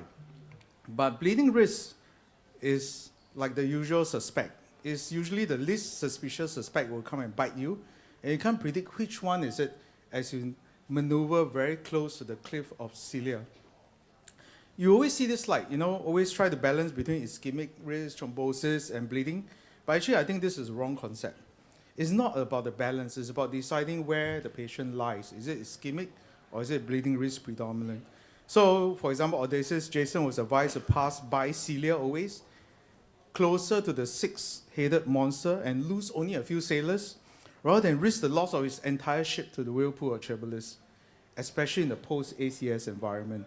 So does bleeding really matter? Bleeding matters. In this very well-known study, the 1-year mortality outcome, if you suffer a major bleed or ischemic event, is close to 30%. You die at 1 year if you have a major bleeding or an ischemic recurrent event post-ACS, equally bad. But what is less well-known in the post-ACS environment is that there are so many multi-pronged targets now, so many agents. It's actually surprising that our patients don't bleed anymore with use of antithrombotic, antiplatelet agents. And the determinants for antithrombotic management in coronary artery disease, how hard you drive the antithrombotic management, is determined by the clinical presentation of ACS. When you start thinking of shortening or de-escalating antithrombotic, it's always the demographic and comorbidity. So when you talk about balance, it's talk about deciding between left or right, not actually trying to balance it. We all know that the risk factor associated with increased bleeding and the risk factor of ischemic events somehow mix, but again, the most important presentation is actually ACS. And actually, the clinical angiographic subtype, putting stents in, if you manage it quite well, is less and less of an important factor determining ischemic coronary events, even in the ACS subset. So the ACS presentation is the crux of it. In the previous presentation, I mentioned STOP-DAT2 ACS. What did we learn from the STOP-DAT2 ACS? In the ACS cohort, shortening a DAPT regime with clopidogrel-based management to just 1 or 2 months failed to meet the superiority outcome of shortened DAP. So you still need 12 months of DAPT if you're using aspirin clopidogrel for ACS subset. What do we learn from stop that tree then? An aspirin-free strategy, even if you use a third generation teriparatide like procedural, also failed to attest to superior bleeding risk reduction within 1 month and with an associated higher coronary event rate. So DAPT with aspirin-free shortened therapy is not advisable and still remain a gold standard to combine both in 1 month after a PCI. And then this slide is also key. We often say that major bleeding, major ischemia is similar post-ACS, but the frequency, if you overlap both, ischemic events is far more common post-ACS compared to bleeding event, no matter how you look at it. It's just we're always very scared of bleeding, so sometimes we overemphasize bleeding risk and truncate unnecessary most of the time. But I will show you the flip side. ARC HBR criteria, everyone's very familiar. I will just like to point out again and again this fact. HBR definition in the ARC consensus needs to achieve BUC3 or 5 prevalence of bleeding more than 4% or risk of intracranial hemorrhage more than 1% within 12 months after a PCI. So it includes 1 major and 2 minor, but if it's just 2 minor criteria, it's not equivalent to 1 major. If you have just 2 minor, we say it's equivalent. Like Hui's case, they say 2 minor equivalent yesterday in the live case. Actually, it's less than 4% and less than 1% ischemic. So let's say you have an elderly patient, 75 years old, mild CKD, 2 minor. They are not equivalent. They are not true high bleeding risk. You know all the factors for HBR major and minor, but they are not equivalent risk. Our Japanese colleague, Professor Nakamura, used the same ARC bleeding risk criteria in the Pendulum Registry, 6,400 patients in the Asian cohort, predominantly Japanese. And he found that actually the ARC HBR bleeding risk criteria reclassified a lot of patients, or half of our East Asian cohort patients, into high bleeding risk. But if you further look at it in our Asian cohort, what actually reaches 4%, BUC3 and 5, more than 1% intracranial bleed, besides ARC HBR consistent, which is severe CKD, anticoagulant use, severe anemia, low platelet count, prior ICH, malignancy liver, cirrhosis, NSAIDs or steroid use, prior GI bleed. You also have heart failure. You also have low body weight. You also have history of peripheral arterial disease, transfemoral use. You look at ACS. ACS by itself is not HBR. ACS is 3%, no more, not more than 4%. So by itself, ACS is not a high bleeding risk subset. Okay, so if you look at some of the validation studies, I won't go too much into that. I'm going to just skip into it. But just to say that if you look at the HBR criteria in our Asian subset, all of us know that 1 in 2 of our PCI patients in the ACS subset is HBR. If they are not HBR now, they'll be HR tomorrow. So whenever we intervene on our Asian cohort, we need to know that predominantly they're going to be more elderly, low body weight, female. A lot of times this elderly patient also had atrial fibrillation, prior stroke, peripheral arterial disease, so they are true HBR. And therefore, in this HBR definition, we know that the risk of major bleeding is also double up every time the HBR criteria is repeated. For example, if you have HBR1 major, you pile on HBR1 major plus 2 minor, the additive risks of high bleeding risk keep piling up synergistically. And a lot of patients have double major, or minor criteria combined, and it keeps going up. So it is a useful tool, but there's a tendency in the Asian cohort to under-predict major bleeding risk, and its predictive ability may be optimized by doubling up the number of times the criteria is met. So all DES stands the same for shortened depth. The essential elements of a DES beneficial HBR patients, I'm going to go through some of the first results. The first RCT was the Leaders 3. You're all quite familiar with this trial. They have high mobility, and this really fulfilled high bleeding risk criteria, even though the early studies. Because of that, whether you put a bare metal stent or you put a drug-eluting stent, the risk of major BUC3 and 5 bleeding is 7.2%. And this was actually the highest HBR trial that was ever done in terms of bleeding risk percentage. The other one that met the HBR criteria of above 4% was an Onyx 1 study. It was between Onyx 4.9 and the Biofreedom stent of 4.4. All the other HBR trials, they are non-randomized, single-arm in Zence, 2.2%. Bioflow DAPT, actually 1 month randomized control, but it was close to 4%, but not quite 4%, 3.5%. Senior trial, which is again reinforced the fact that just age alone is minor criteria, less than 4%, 3%. Evolve short depth, again 2.9%, again single-arm non-randomized trial. Master depth was not truly trying to evaluate HBR, it's just between short and long depth, again 2.3%. So it's not validating that you can shorten depth. Why is this the case? If you look at the criteria for recruitment, you have to actually have all the inclusion criteria before you come close to 4% HBR risk of PAC 3 and 5. Bioflow at that also have all the recruitment criteria, and therefore its risk is 2.5% as high. Close to, but not quite 4%. So inclusion criteria for HBR patients vary between clinical trials, and therefore they don't make the mark. So again, to just re-emphasize the data, bleeding risk, ischemic risk, equally important, but at 1 year, if you do meet HBR major criteria, you qualify as a high bleeding risk, your bleeding risk will then trump ischemic risk at 1 year. But if you do not have HBR risk criteria, then your ischemic risk far outweighs your bleeding risk. And if you undertreat ischemic risk, the patient do not benefit post-ACS. Our Hong Kong colleague also showed in their meta-analysis in their own data, if you have a major bleed post-PCI, up to 5 years, your event rate is very high and increases death. So what does the guideline tell us? The guideline tells us that you can actually drop DAPT after a month, but they only endorse 2 stents, which is the Zetteromus stents and the Biofreedom stent, because those are the data-driven HBR stents. And the guidelines in 2023 for HBR patients, they reinforce 2 strategies. Strategy 1 is abbreviated DAPT. You start with whatever DAPT you want, whether potent, non-potent, but you shorten the duration to a month, and preferably 3 months, depending on bleeding and ischemic risk. Or you do de-escalation, where you start out with a potent, and you rapidly de-escalate to a less potent agent, and you drag it out to 3 to 6 months before dropping it. So between shortening and de-escalation, I think most of us do a combination of both. So in the ESC guideline, again, in the patients who have OAC, they say that the default strategy is to have a triple therapy in a stable cohort up to just a week. But in the ACS cohort with high ischemic risk, try to drag it out to at least a month.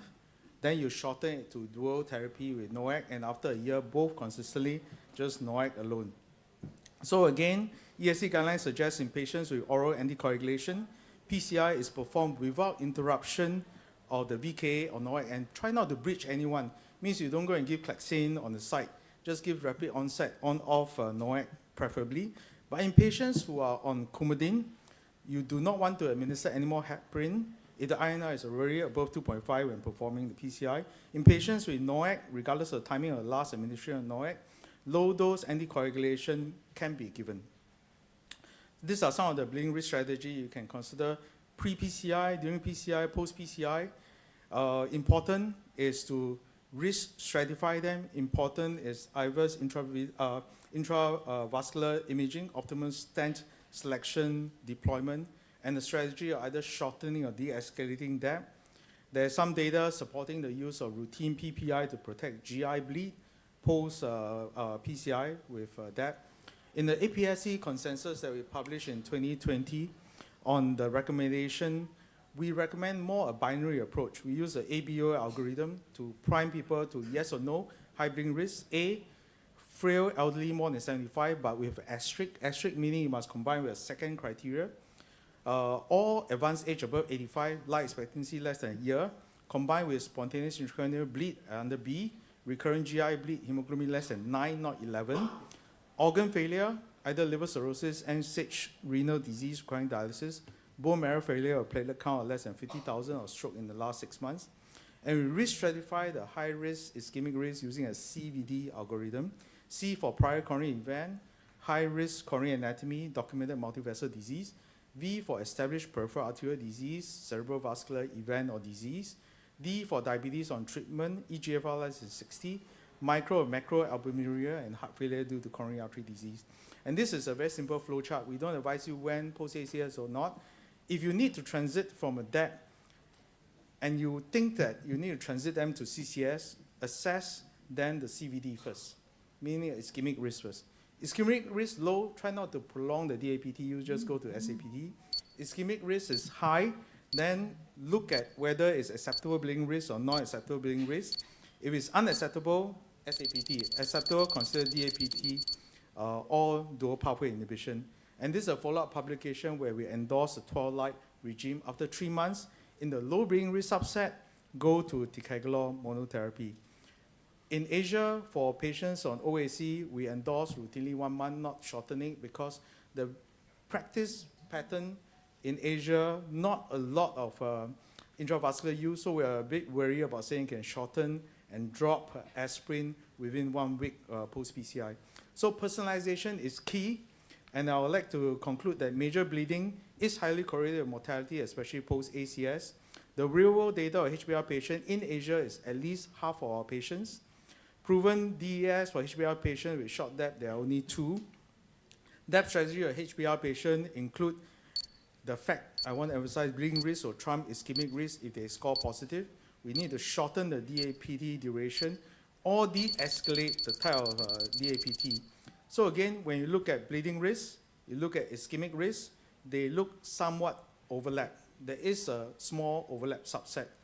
But bleeding factors and ischemic factors both give rise to death, but the incidence of it is not the same. So bleeding risk is not equivalent to high ischemic risk, but both are bad and both kills our patient. However, the optimal duration and intensity of DAPT for patients with high bleeding risk is not known, but I advise you if they score high on high bleeding risk, it would trump ischemic risk, and you do need to have a strategy to shorten the DAPT in the subgroup. So in terms of usual suspects, we need to maneuver around cilia, try to avoid the bleeding. It doesn't happen as often as you think, but don't undertreat the ischemic risk. Thank you very much. Thank you, Jack, for an excellent lecture. So we, because of time, so I think we have maybe 1 or 2 quick questions. You know, we discussing the lectures every time. So the last 50 minutes we can squid them. So we have some time for discussion, Jack, if you want. But Jack is going. So okay, you introduce the last speaker. Yeah, so the last speaker of this session will be Dr. Wei Chun Huang from Taiwan. And he is going to talk about cardiogenic shock, state of art. Okay, Dr. Huang. Thank you, Dr. Wei and Eric. And ladies and gentlemen, it's my honor to be here to present this topic to you. I have nothing to disclosure. As we know, AMI cardiogenic shock, the Stemi, around 5 to 10% of Stemi, the mortality up to 60%. We show a case, 53 years old male with smoking history and also chest tightness for 5 to 6 hours. So for EKG, we can see there's a ST elevation in 1 and AVL. So the X-ray shows pulmonary congestion. So we check the blood pressure is around 90, and after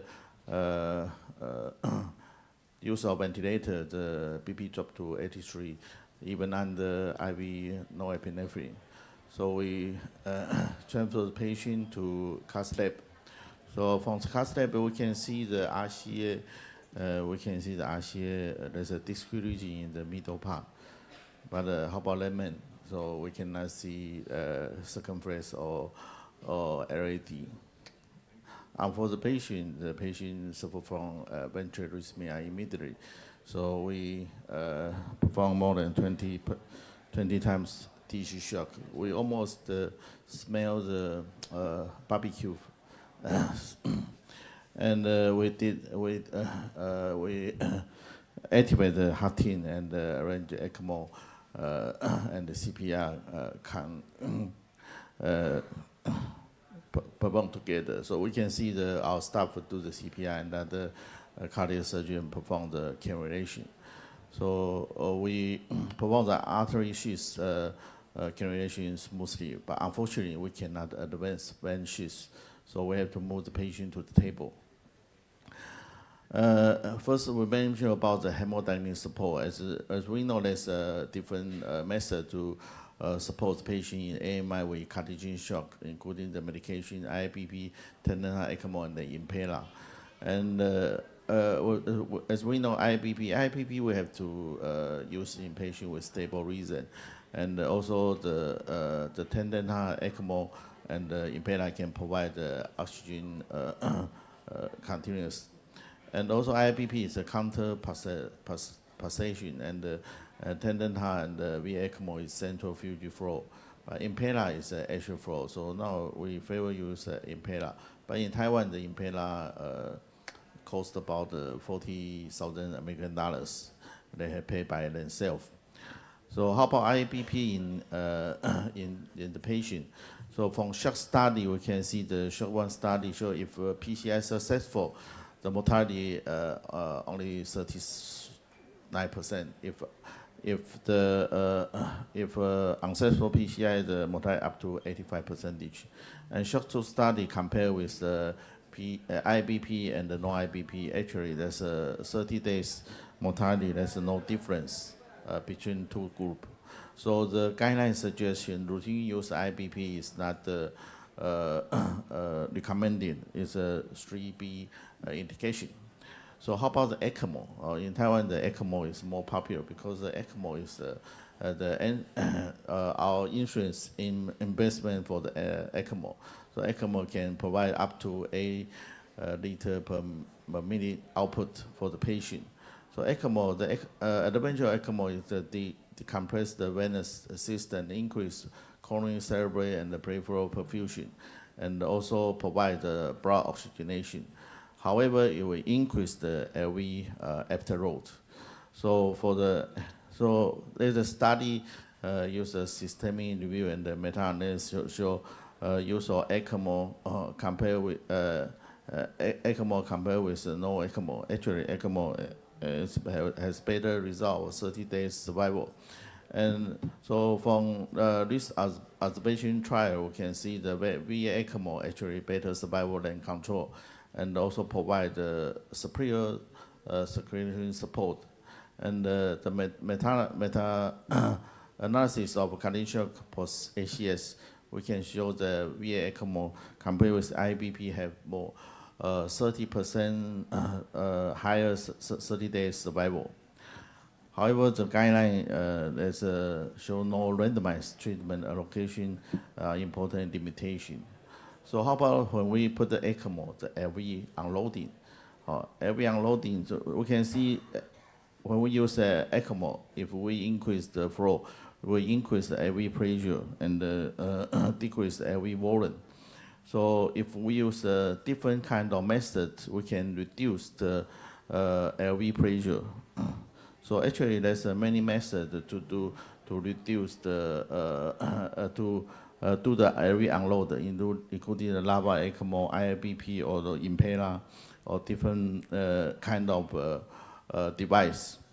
So for this study, if we use IABP, this meta-analysis, LV support, and also a lava ECMO, we can see the LV unload is better, had better result than LV without LV unload.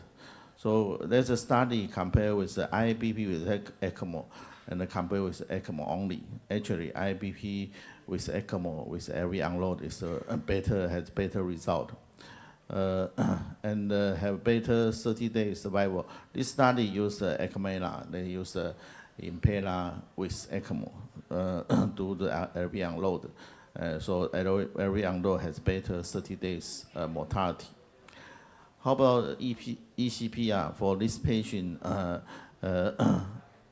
In Taiwan, we have many studies show the ECPR result. So this is we collect the in-car patient for more than 135 patients. You can see for ECPR, actually can have extend the duration of CPR time. Usually CPR time about 35 minutes, but for ECPR with average CPR time about 55 minutes. and successful winning about 85%, survival to discharge about 34%. Compared with conventional CPR, only 10%. Actually, the ECPR is better than conventional CPR. So analysis, this study analyzes the in-car and the all-car survival rate. And we can see if we can activate the ECMO team quickly, so survival will be better than delayed ECMO.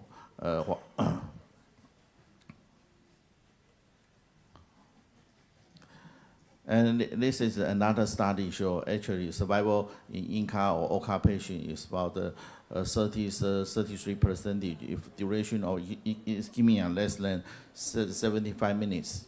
And this is a Taiwan group study, collect the 3-year prospective observation study, in-car patient more than 10 minutes, and focus on cardiac origin. So we calculate the result. We can see follow-up about 1 year. We can see the eCPR patient has better result compared with the conventional CPR.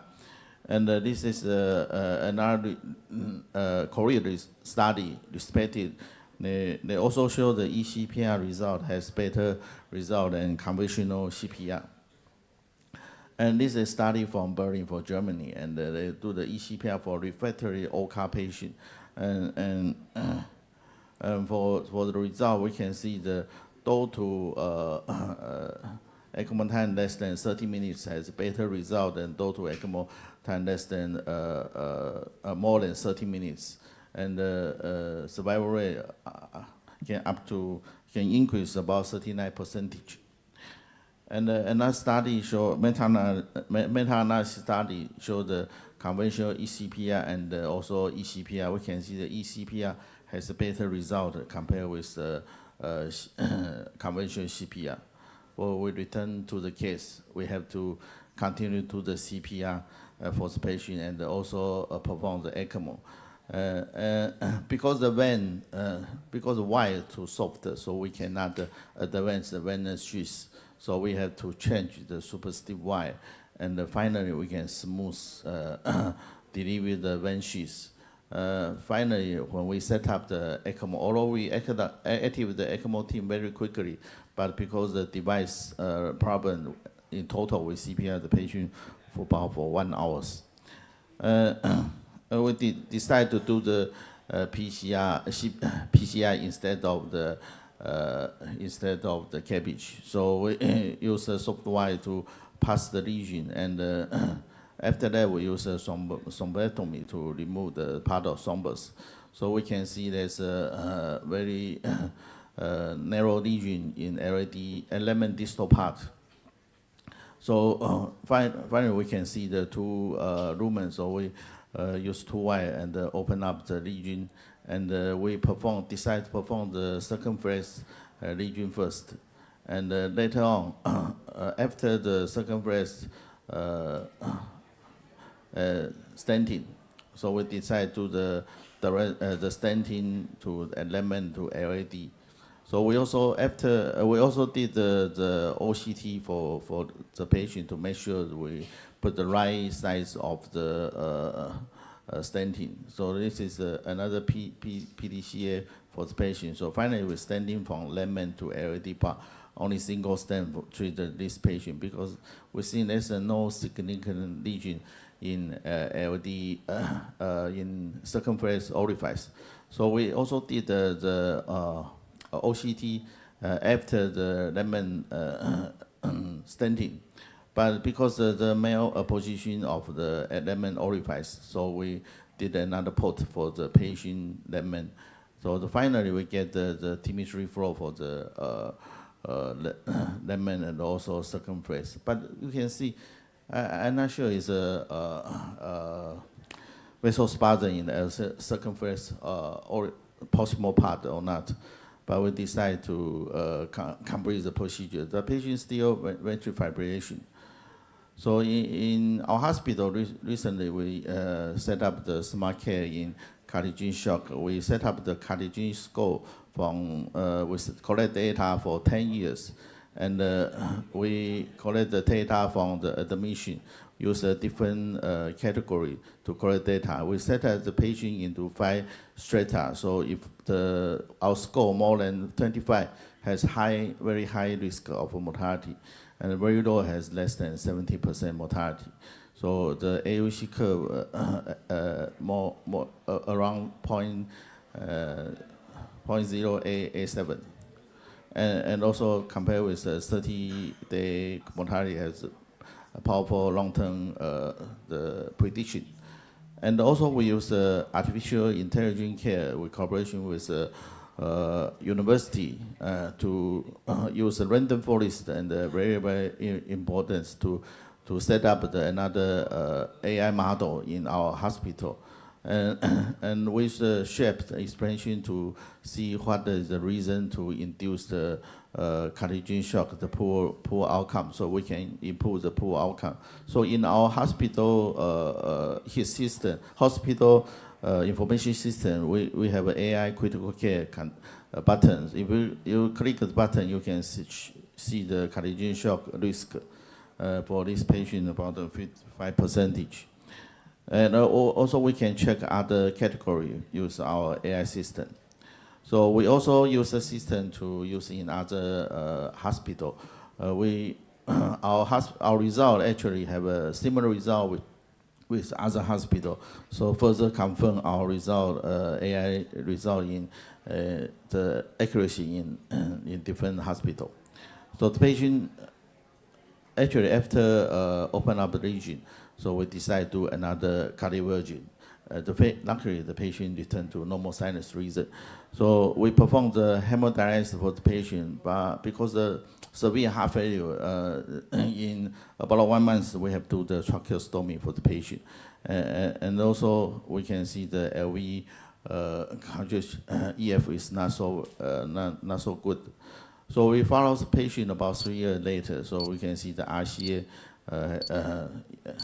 still has discouraging in the middle part. So Lemon has a very good result for the patient. The patient can return without tracheostomy and back to work. And in conclusion, the present evidence show routine IPP is not the suggestion. IPP can select in select case, especially in the ischemia patient. And also ECMO is helpful in AMI cardiogenic shock and improve survival.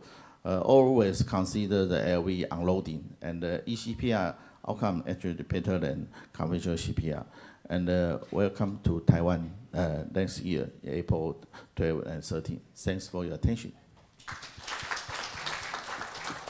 Thank you very much, Professor Wang, for this very nice overview. Quite impressive management of this patient and good outcomes. I'm informed by Hui that we cannot have a discussion, so we really thank you for thank you for being here, and I would like to thank in name of all the panelists for your presence here. We learned about plaque erosion, calcium management in STEMI, PCI complications, HBR patients, cardiogenic shock, and all this in 1 hour and 15 minutes. That's a great job. Thank you for all the speakers for preparing your lecture. We know it's not always an easy job. And we invite you to the Abbott Satellite Symposium that will start in a short moment. Thank you very much.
Zence Stent, a DES that consistently delivers successful outcomes in the cath lab and far beyond.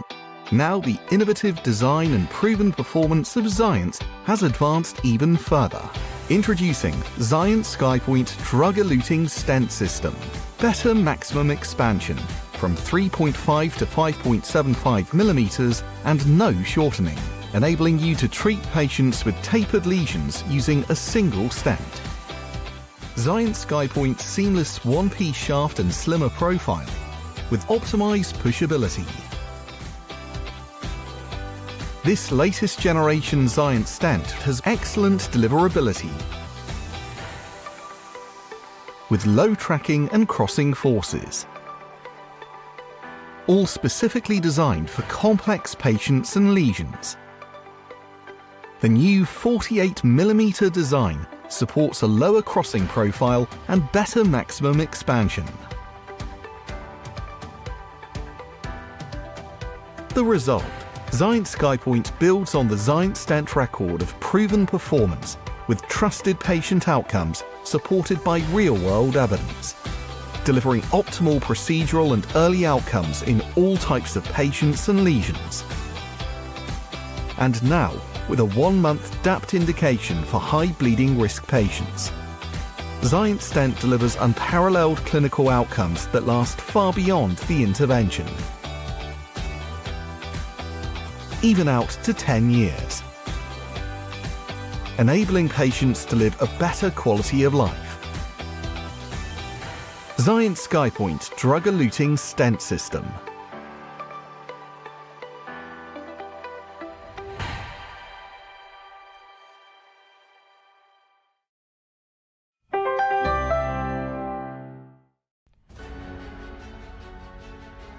Bifurcation đã có mặt và đồng hành cùng bác sĩ và bệnh nhân Việt Nam, là ức chế SGLT2 đầu tiên được phê duyệt chỉ định cho bệnh nhân đái tháo đường type 2. Chặng đường nghiên cứu và phát triển được tiếp bước. Đến năm 2018, thử nghiệm Declare 58 được công bố. Bifurcation cho thấy lợi ích bảo vệ tim thận từ sớm. Từ đó cơ chế tác động trên thận của Bifurcation dần được làm rõ. Bifurcation giúp giảm áp lực lọc bên trong cầu thận thông qua cơ chế làm co tiểu động mạch đến về bình thường. Cơ chế giúp mang lại ích lợi bảo vệ thận cho những bệnh nhân có bệnh lý làm tăng áp lực lọc tại cầu thận. Đến năm 2020, nghiên cứu DAPT thực hiện trên phổ rộng bệnh nhân bệnh thận mạng đã thành công vượt mong đợi. Nghiên cứu được Hội đồng Y Đức thông qua quyết định kết thúc sớm vào tháng 3 năm 2020 vì hiệu quả rõ rệt ở nhóm bệnh nhân bệnh thận mạng sử dụng Bifurcation. Dù kết thúc sớm, kết quả nghiên cứu DAPT vẫn giúp giảm đến 31% tỷ lệ tử vong do mọi nguyên nhân, đưa Bifurcation trở thành thuốc đầu tiên giúp cải thiện tử vong do mọi nguyên nhân trên bệnh nhân bệnh thận mạng. Nghiên cứu cũng giảm 39% tiêu chí chính với NNT bằng 19. DAPT cũng cho thấy những thay đổi rõ trên lâm sàng điều trị bệnh thận mạng như giảm độ thải albumin niệu và bảo tồn mức lọc cầu thận eGFR theo thời gian. Với lợi ích được chứng minh từ cơ chế đến hiệu quả lâm sàng, tháng 4 năm 2021, FDA chính thức phê duyệt Bifurcation trở thành SGLT2 đầu tiên được chỉ định điều trị bệnh nhân bệnh thận mạng, với hiệu quả giúp giảm tử vong và bảo tồn chức năng thận theo thời gian, dung nạp tốt cũng như giảm tỷ lệ tăng kali máu và suy thận cấp cho người bệnh. Ngày 17 tháng 7 năm 2023, Bifurcation chính thức được Bộ Y tế phê duyệt cho chỉ định điều trị bệnh thận mạng, khởi trị cho bệnh nhân có eGFR trên 25ml trên phút và có thể duy trì đến khi chạy thận. Khoa học đã luôn cải tiến không ngừng và hạnh phúc không phải là điểm đến, hạnh phúc là một hành trình. Tự hào từ bước tiến của các hoạt chất mới, của các thử nghiệm lâm sàng với sự tham gia của bệnh nhân Việt Nam, đến cập nhật của các khuyến cáo điều trị đều đưa SGLT2 Bifurcation trở thành điều trị nền tảng. Và giờ đây, hành trình đó được tiếp nối để đồng hành cùng bệnh nhân Việt Nam với quyết định phê duyệt của Bộ Y tế đem đến giải pháp cải thiện tử vong cho bệnh nhân, để người bệnh có thêm nhiều thời gian sống ý nghĩa bên cạnh người thân và gia đình.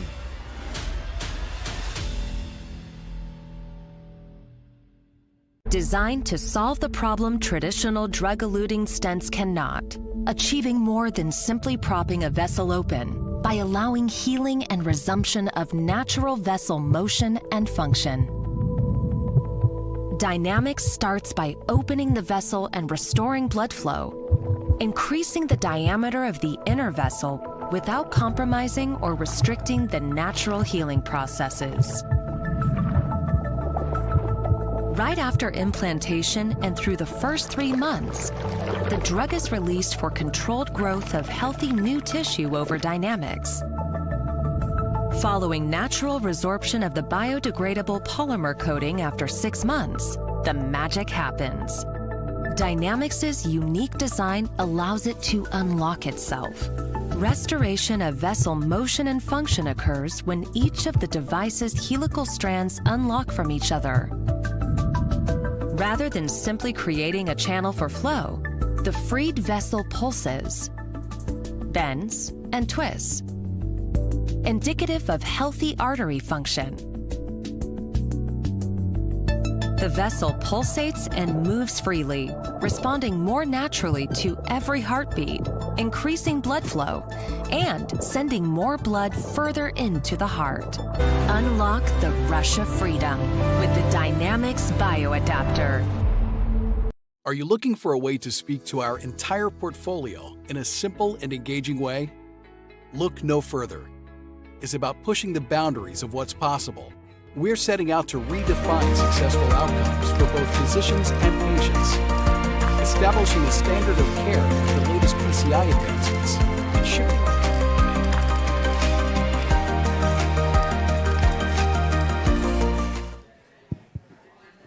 Okay.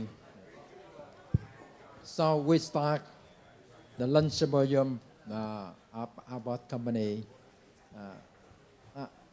I want to know how many foreigner speaker or audience in this room. Yeah, just one. Yeah. So if we have many foreigner here, we can speak English. But just only Vietnamese here, we will with Vietnamese. So just only one doctor. You are from Hong Kong. So we decide to speak English in this session. Okay. First of all, I would like to invite Dr. Vũ Quang Vũ from UMC University Medical Center with the topic long lesion intervention, optimal stent characteristic and outcome. Yeah, please.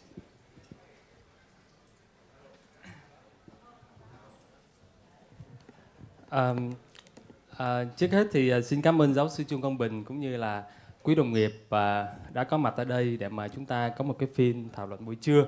Thì cái section, cái phần của tôi thì nó sẽ nói về cái stent, cái sang thương dài, chúng ta sẽ can thiệp như thế nào cho những bệnh nhân của chúng ta. Thì thứ nhất thì chúng ta coi lại cái phân loại thế nào là sang thương dài. Thì chúng ta biết là theo ACD, AHA, cái này phân loại này cũng khá lâu, năm 1991. Thì chúng ta có sang thương dài là tiếp C, có nghĩa là những sang thương mà nó dài hơn 20 mm thì gọi là dài. Đó là cái dài theo phân loại cũ. Mà cái phân loại cũ này nó có còn áp dụng đến bây giờ hay không? Thì chúng ta coi tiếp một cái nghiên cứu khác thì người ta calip năm 2022, người ta calip cái phân loại của ACC-AHA này là ABC sang thương dài đó. Thì coi như thế nào thì ta thấy là sang thương càng dài là tiếp C là cái màu vàng. Ở phía trên chúng ta thấy cái biểu đồ đó. Thì chúng ta thấy là cái biến cố mà target lesion failure nó sẽ càng cao. Càng cao thì có nghĩa là nếu vậy chúng ta thấy là ngay cả thời đại bây giờ thì cái sang thương dài mà trên 20 mm thì gọi là dài đó. Thì người ta vẫn áp dụng trên lâm sàng, và những sang thương càng dài thì cái biến cố mà cái sang thương đứt đó mà chúng ta phải thất bại sang thương đứt chúng ta phải can thiệp lại nó sẽ càng cao hơn là những sang thương ngắn. Đó là định nghĩa sang thương dài. Vậy thì còn sang thương rất dài thì như thế nào? Ta gọi sang thương rất dài nếu chúng ta phải đặt một cái stent dài trên 40 mm thì chúng ta gọi là sang thương rất dài. Thì bây giờ đây là một cái nghiên cứu GRAND-DS, thì cái ngành nghiên cứu sổ bộ tại Hàn Quốc có khoảng hơn 17.000 bệnh nhân. Thì ta thấy nếu mà chúng ta có cái sang thương mà dài trên 41 mm thì cái biến cố mà target lesion failure nó cũng sẽ cao hơn cái sang thương mà chúng ta dưới 40 mm, tức là 8.1% so với 4,5% tại thời điểm theo dõi là 2 năm. 2 năm theo dõi. Và cũng vậy chúng ta thấy tỷ lệ tử vong tim mạch của cái nhóm mà sang thương rất là dài trên 40 mm và dưới 40 mm nó cũng khác biệt nhau, có nghĩa thống kê là 4,3% và 2,5% tại thời điểm 2 năm theo dõi. Và cái stent tỷ lệ mà huyết khối stent á, thì nó cũng cao hơn ở cái nhóm mà sang thương dài là màu đỏ, đây là trên 40 mm. Đây là cái nghiên cứu sơ bộ khá là lớn tại Hàn Quốc. Thì nếu vậy chúng ta thấy là sang thương dài nó sẽ không những là tăng cái tỷ lệ tái can thiệp mạch đích mà nó còn làm tăng cái tỷ lệ tử vong ở những bệnh nhân mà chúng ta có sang thương rất dài như vậy. Vậy thì các stent có sự khác biệt nhau giữa các stent hay không?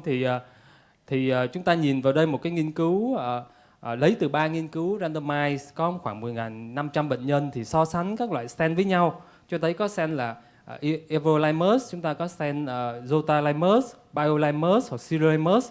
Thì chúng ta thấy là về biến cố khi mà chúng ta theo dõi thời điểm 1 năm á, thì nó không có sự khác biệt có nghĩa thống kê giữa các loại stent. Thì nếu vậy chúng ta thấy nếu vậy các stent sang thương dài thì các stent nó cũng có hiệu quả cũng giống như nhau. Và đối với những sang thương mà dài như này thì so với những cái sang thương mà chúng ta đặt một cái stent dài trên 40 mm và chúng ta làm stent ngắn, 2 stent ngắn để mà cho những sang thương dài này ấy, thì cái thời gian theo dõi thì ta thấy là sau thời gian theo dõi thì không có sự khác biệt giữa, đây là nghiên cứu khoảng chừng hơn 600 bệnh nhân, thì ta so sánh cái nhóm mà đặt stent trên 48 mm và những cái stent thông thường á, thì không có sự khác biệt có nghĩa thống kê cho những cái sang thương này. Và trong sang thương dài thì chúng ta biết là chúng ta can thiệp sang thương dài thì biến cố tim mạch nó sẽ cao hơn, cũng như là tỷ lệ tử vong cao hơn. Thì chúng ta thấy là theo khuyến cáo năm 2024 của ESC 2024 thì chúng ta thấy là đối với những sang thương mà phức tạp, có giải phẫu phức tạp, đặc biệt là thân chung, sang thương phân nhánh hoặc là sang thương dài, thì chúng ta sẽ nên dùng IVUS hoặc là OCT để chúng ta có thể tối ưu cái việc can thiệp sang thương này. Nó là class 1 và chứng cứ là A. Thì nếu vậy chúng ta thấy là sang thương dài theo các nghiên cứu này nó là 28 ly, gọi là trên 28 ly gọi là sang thương dài, để nó ra cái mức khuyến cáo là class 1 chứng cứ là A. Thì nếu vậy những sang thương dài chúng ta thấy là tăng tỷ lệ biến cố tim mạch cũng như là tăng tỷ lệ tử vong, thì nếu vậy thì chúng ta can thiệp nó thì chúng ta phải có một cái stent rất là tốt, chúng ta phải có IVUS hoặc OCT để chúng ta hướng dẫn để can thiệp nó tối ưu, thì nó sẽ giảm cái biến cố cho những cái sang thương dài so với những sang thương thông thường. Thì đây là một cái thiết kế stent, đây là stent Giant. Stent dài 48, chúng ta biết là stent Giant thì chúng ta thấy là nếu mà stent Giant 48 thì thiết kế nó để chúng ta có thể đặt cho những sang thương rất là dài. Thì nó có thể, chúng ta nhìn cái hình minh họa sẽ thấy nếu chúng ta đặt 2 cái stent ngắn thì chúng ta sẽ có một cái khoảng overlap giữa hai cái stent. Còn nếu chúng ta đặt một cái sang thương dài bằng một cái stent 48 của Giant đó, tên là Giant đó, thì chúng ta thấy nó sẽ có nó đều và nó không có khoảng overlap này. Thì nếu vậy chúng ta nhìn đây chúng ta có thể thấy là có thể là lúc chúng ta làm chúng ta không có phải canh 2 đầu stent, thì chúng ta sẽ giảm được cái lượng thuốc cản quang, giảm được cái liều tia khi chúng ta can thiệp, cũng như là chúng ta giảm được chi phí. Ví dụ chúng ta một cái stent dài thì chúng ta sẽ có một cái stent thôi, còn nếu chúng ta đặt 2 cái stent nối với nhau thì chúng ta sẽ phải tốn 2 cái stent, thì chi phí nó sẽ cao hơn, thời gian chiếu tia dài hơn, lượng thuốc cản quang cũng dài hơn. Cho nếu vậy cái stent 48 thì nếu mà chúng ta thiết kế tốt thì chúng ta có thể giúp cho chúng ta có thể giảm được chi phí cũng như là giảm được các yếu tố liên quan đến thủ thuật liều tia cũng như là liều thuốc cản quang cho những bệnh nhân của chúng ta. Và đây một cái nghiên cứu Spirit 48 thì chúng ta sẽ nghe báo cáo phía sau về cái nghiên cứu này. Thì có 105 bệnh nhân toàn cầu, chúng ta làm các sang thương dài từ trên 32 đến 44 mm thì chúng ta được cái sang 48 đó, thì đường kính 2.5 đến 4.25, thì tỷ lệ mà tái thì cái MACE tại thời điểm 1 năm nó khoảng chừng 5.7 đến 5.8%, TLF là 5.7 và MACE chung mới là khoảng 5.8%. Thì chúng ta sẽ nghe cái báo cáo này ở cái bài phía sau chi tiết hơn. Vậy thì quay sang cái số liệu của chúng tôi thì như thế nào? Thì cái nghiên cứu sơ bộ đa trung tâm của chúng tôi làm tại GMC cách đây hơn 1 năm á, bây giờ vẫn còn đang tiếp tục. Thì chúng tôi lấy cái số liệu của Đại học Y Dược Thành phố Hồ Chí Minh không thôi. Thì chúng tôi có 2.400 bệnh nhân can thiệp vành qua da trong thời điểm hơn 1 năm. Thì cái sang thương mà chúng tôi đặt stent mà dưới 48 mm là có 1.800, khoảng 80% số bệnh nhân. Và cái nhóm mà đặt stent mà dài 48 đó là 486 bệnh nhân, nó chiếm tỷ lệ là 20%. Vậy thì chúng ta thấy rõ là Khi mà ở trung tâm chúng tôi thì làm IVUS hầu như là 100%, theo thống kê hiện tại là 91,7% cho tất cả những ca can thiệp. Thì khi có IVUS thì có thể là cái việc mà làm sang thương dài á, nó sẽ nhiều hơn, tại vì cái số này khá là lớn. Chúng thấy nghiên cứu Spirit chỉ có làm toàn cầu có 105 bệnh nhân, mà chúng tôi làm đến 486 bệnh nhân trong vòng thời gian có hơn 1 năm. Thì nếu vậy thì cái số mà chúng ta cần làm cái sang thương dài đó trong thực hành lâm sàng tại Bệnh viện Đại học Thành phố Hồ Chí Minh, con số này khá lớn, chiếm 20% tất cả những ca can thiệp, con số này rất là lớn. Và chúng tôi tiến hành theo dõi 1 năm thì bởi vì đây là nghiên cứu sơ bộ, cho nên chỉ có hiện tại đến thời điểm hôm nay báo cáo thì là 275 bệnh nhân sang thương. Cái này chắc là chúng tôi để nhầm hai cái bảng bên này. Thì cái nhóm mà đặt cái sang thương dài là 48mm, là 486 bệnh nhân, thì chỉ có 275 bệnh nhân là đến thời điểm hiện tại là được 1 năm theo dõi. Thì biến cố tim mạch MACE thì chỉ có 3,3% là 9 bệnh nhân, có 1 bệnh nhân tử vong và 8 bệnh nhân thì bị các biến cố khác. Còn cái nhóm mà bệnh nhân có sang thương đặt stent mà dưới 48mm là 1.800 bệnh nhân, thì đến thời điểm bây giờ thì có 855 bệnh nhân được theo dõi và có 47 bệnh nhân có biến cố, thì nó chiếm tỷ lệ là 5,5%. Thì nếu vậy chúng ta nhìn này thì thấy nó khá là kỳ lạ, vì chúng thấy sang thương dài biến cố nó đặt stent sang thương dài nó còn biến cố thấp hơn là cái nhóm mà chúng ta không phải sang thương dài. Tuy nhiên đây là cái sổ bộ thôi, thì chúng ta phải làm matching case sau khi mà theo dõi đủ 486 bệnh nhân mà sang thương dài này, chúng tôi sẽ làm matching case so với cái nhóm mà không có đặt stent 48 đó, thì chúng tôi sẽ có một cái kết quả chính xác hơn, coi sự khác biệt về biến cố tim mạch tại thời điểm 1 năm có khác biệt giữa hai nhóm hay không. Tuy nhiên chúng ta nhìn con số này cũng thấy rất là hứa hẹn, có nghĩa là ít nhất là chúng ta đặt stent 48mm thì nó cũng không có vẻ thôi, có vẻ nhìn cái con số này nó không có kết quả xấu hơn so với những cái sang thương mà chúng ta đặt stent dưới 48mm. Tự nhiên cái này số liệu sổ bộ thì chúng ta sẽ phải điều chỉnh các yếu tố gây nhiễu thêm. Thì đó là cái số liệu tại trung tâm của chúng tôi với tỷ lệ là đặt stent 48mm khoảng 20% tổng số những ca bệnh nhân can thiệp và vành qua da. Và để giới thiệu một cái ca sang thương dài, chúng ta thấy đây một bệnh nhân vô viện với một hội chứng vành cấp không SC chân lên, thì chúng thấy là trục mạch vành là có sang thương LD rất là dài từ đoạn gần cho đến đoạn giữa, và bên động mạch vành phải cũng hẹp mà khá lớn và hẹp như vậy. Thì chúng ta thấy là cái đầu tiên là đặt chúng tôi làm RSA là thủ phạm trước, sau đó làm LED, thì chúng thấy LED sang thương khá dài. Thì cái hình bên trái của chúng ta là một cái stent Giant 2.75-48 đặt cho LED đoạn giữa và đoạn xa, đó là cái stent đầu tiên. Và hình bên phải của chúng ta là một cái stent Giant 3.5-38 nối vô cái stent 2.75-48 Giant, cũng là Giant. Đó là hai cái stent, một cái 48 rất là dài, một cái 38 là sang thương dài. Thì đây là cái hình trước và sau can thiệp, chúng ta thấy khá là rõ là trước can thiệp thì hẹp khá nặng, nhưng mà sau can thiệp thì chúng ta thấy mạch máu hầu như là quay lại giống như một cái bình thường, không có sự giống như chúng ta chưa làm gì hết. Nếu mà chúng ta không để ý sẽ không thấy cái khung stent thì thấy giống như là mạch máu hoàn toàn bình thường. Thì stent này có hai cái stent nối với nhau, một cái 2.75-48 đoạn giữa đoạn xa, và từ thân trung đến LD đoạn gần đó thì là 3.5-38 nối với nhau ra cái hình. Chúng ta thấy kết quả rất là đẹp ở cái hình bên phải của chúng ta. Thì để kết luận thì chúng ta thấy hiện tại các số liệu nghiên cứu, chúng ta có nghiên cứu sơ bộ chứ chúng ta chưa có nghiên cứu randomized nhiều. Thì các sang thương dài thì có vẻ như là khi chúng ta đặt stent dài thì nó sẽ làm tăng, không những làm tăng cái tỷ lệ tái can thiệp mạch đích, nhưng nó cũng có thể làm tăng tỷ lệ biến cố tim mạch. Tuy nhiên thì với hướng dẫn của IVUS có thể nó sẽ thay đổi đi, thì chúng ta sẽ chờ những nghiên cứu khác giống như chúng tôi sẽ làm trong thời gian tới để matching case coi có sự khác biệt giữa hai nhóm hay không. Và cái việc chúng ta sử dụng cái stent dài cho những sang thương dài thay vì chúng ta nối stent đó, thì nó có thể giúp chúng ta có thể khi mà chúng ta đặt stent dài thì giúp chúng ta không có bị miss không bị cái khoảng gap nó bị thiếu khi chúng ta can không khéo, hoặc là nó quá nhiều hai cái stent nối với nhau thì nó giúp chúng ta đỡ đau đầu hơn trong cái việc chúng ta canh stent hơn, và việc đó cũng đã làm giảm cái thời gian thủ thuật. Đương nhiên chúng ta phải chuẩn bị sang thương rất là kỹ, phải chuẩn bị sang thương rất kỹ, vì chúng ta thấy stent 48 thì thường sẽ đẩy khó hơn là những cái stent ngắn hơn, nhưng mà chúng ta chuẩn bị sang thương kỹ với hướng dẫn này, đặc biệt là hướng dẫn của iVerse OCT, thì chúng ta có thể giúp đẩy được cái stent này và giảm được cái thời gian chúng ta làm thủ thuật. Bởi vì chúng ta đặt một stent thì thời gian thủ thuật nó ngắn hơn là chúng ta làm 2 stent, cũng như là lượng thuốc cản quang sẽ ngắn hơn khi chúng ta dùng 2 stent nối với nhau mà chúng ta dùng sang, và cũng như là giảm được cái liều tia khi chúng ta dùng một cái stent thương dài so với chúng ta dùng 2 stent nối với nhau. Và đương nhiên nếu chúng ta dùng một stent dài thì chi phí không đổi, thì chúng ta sẽ tiết kiệm được chi phí hơn cho bệnh nhân, cũng như là tiết kiệm chi phí hơn cho bảo hiểm y tế của chúng ta. Xin cảm ơn quý đồng nghiệp đã chú ý lắng nghe. Yeah. Thank you very much. But for me, for Vietnamese patient, I pay attention about the disease of the cost of a procedure. Yeah. 2 stent maybe cost 100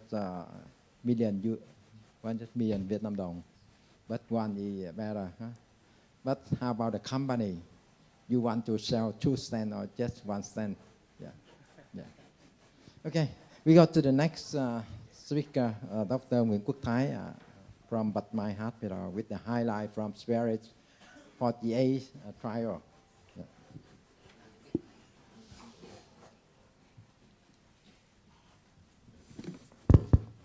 Cảm ơn giáo sư Trương Quang Bình, chủ tịch đoàn. Kính thưa quý đồng nghiệp, thì cái phần trình bày tiếp theo của tôi sẽ đề cập đến nội dung sâu hơn, tức là chúng ta sẽ đề cập đến cái nghiên cứu gần đây nhất về chúng ta sử dụng một cái stent dài, mà stent thế hệ mới nhất để trong can thiệp cái chấn thương mà sang thương rất là dài. Thì đối với sang thương dài hay là chấn thương, gọi là chấn thương dài đấy, gọi là diffuse lesion ấy, thì là một cái thách thức trong tim mạch can thiệp, vì chúng ta phải đối mặt là cái mismatch về mặt hình thế, chúng ta phải đặt nhiều stent khác nhau.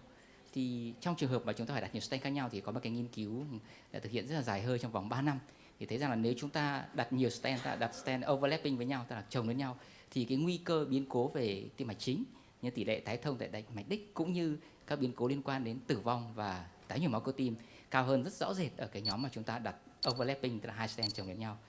Thì câu hỏi được đặt ra nữa rằng là nếu chúng ta dùng cái can thiệp là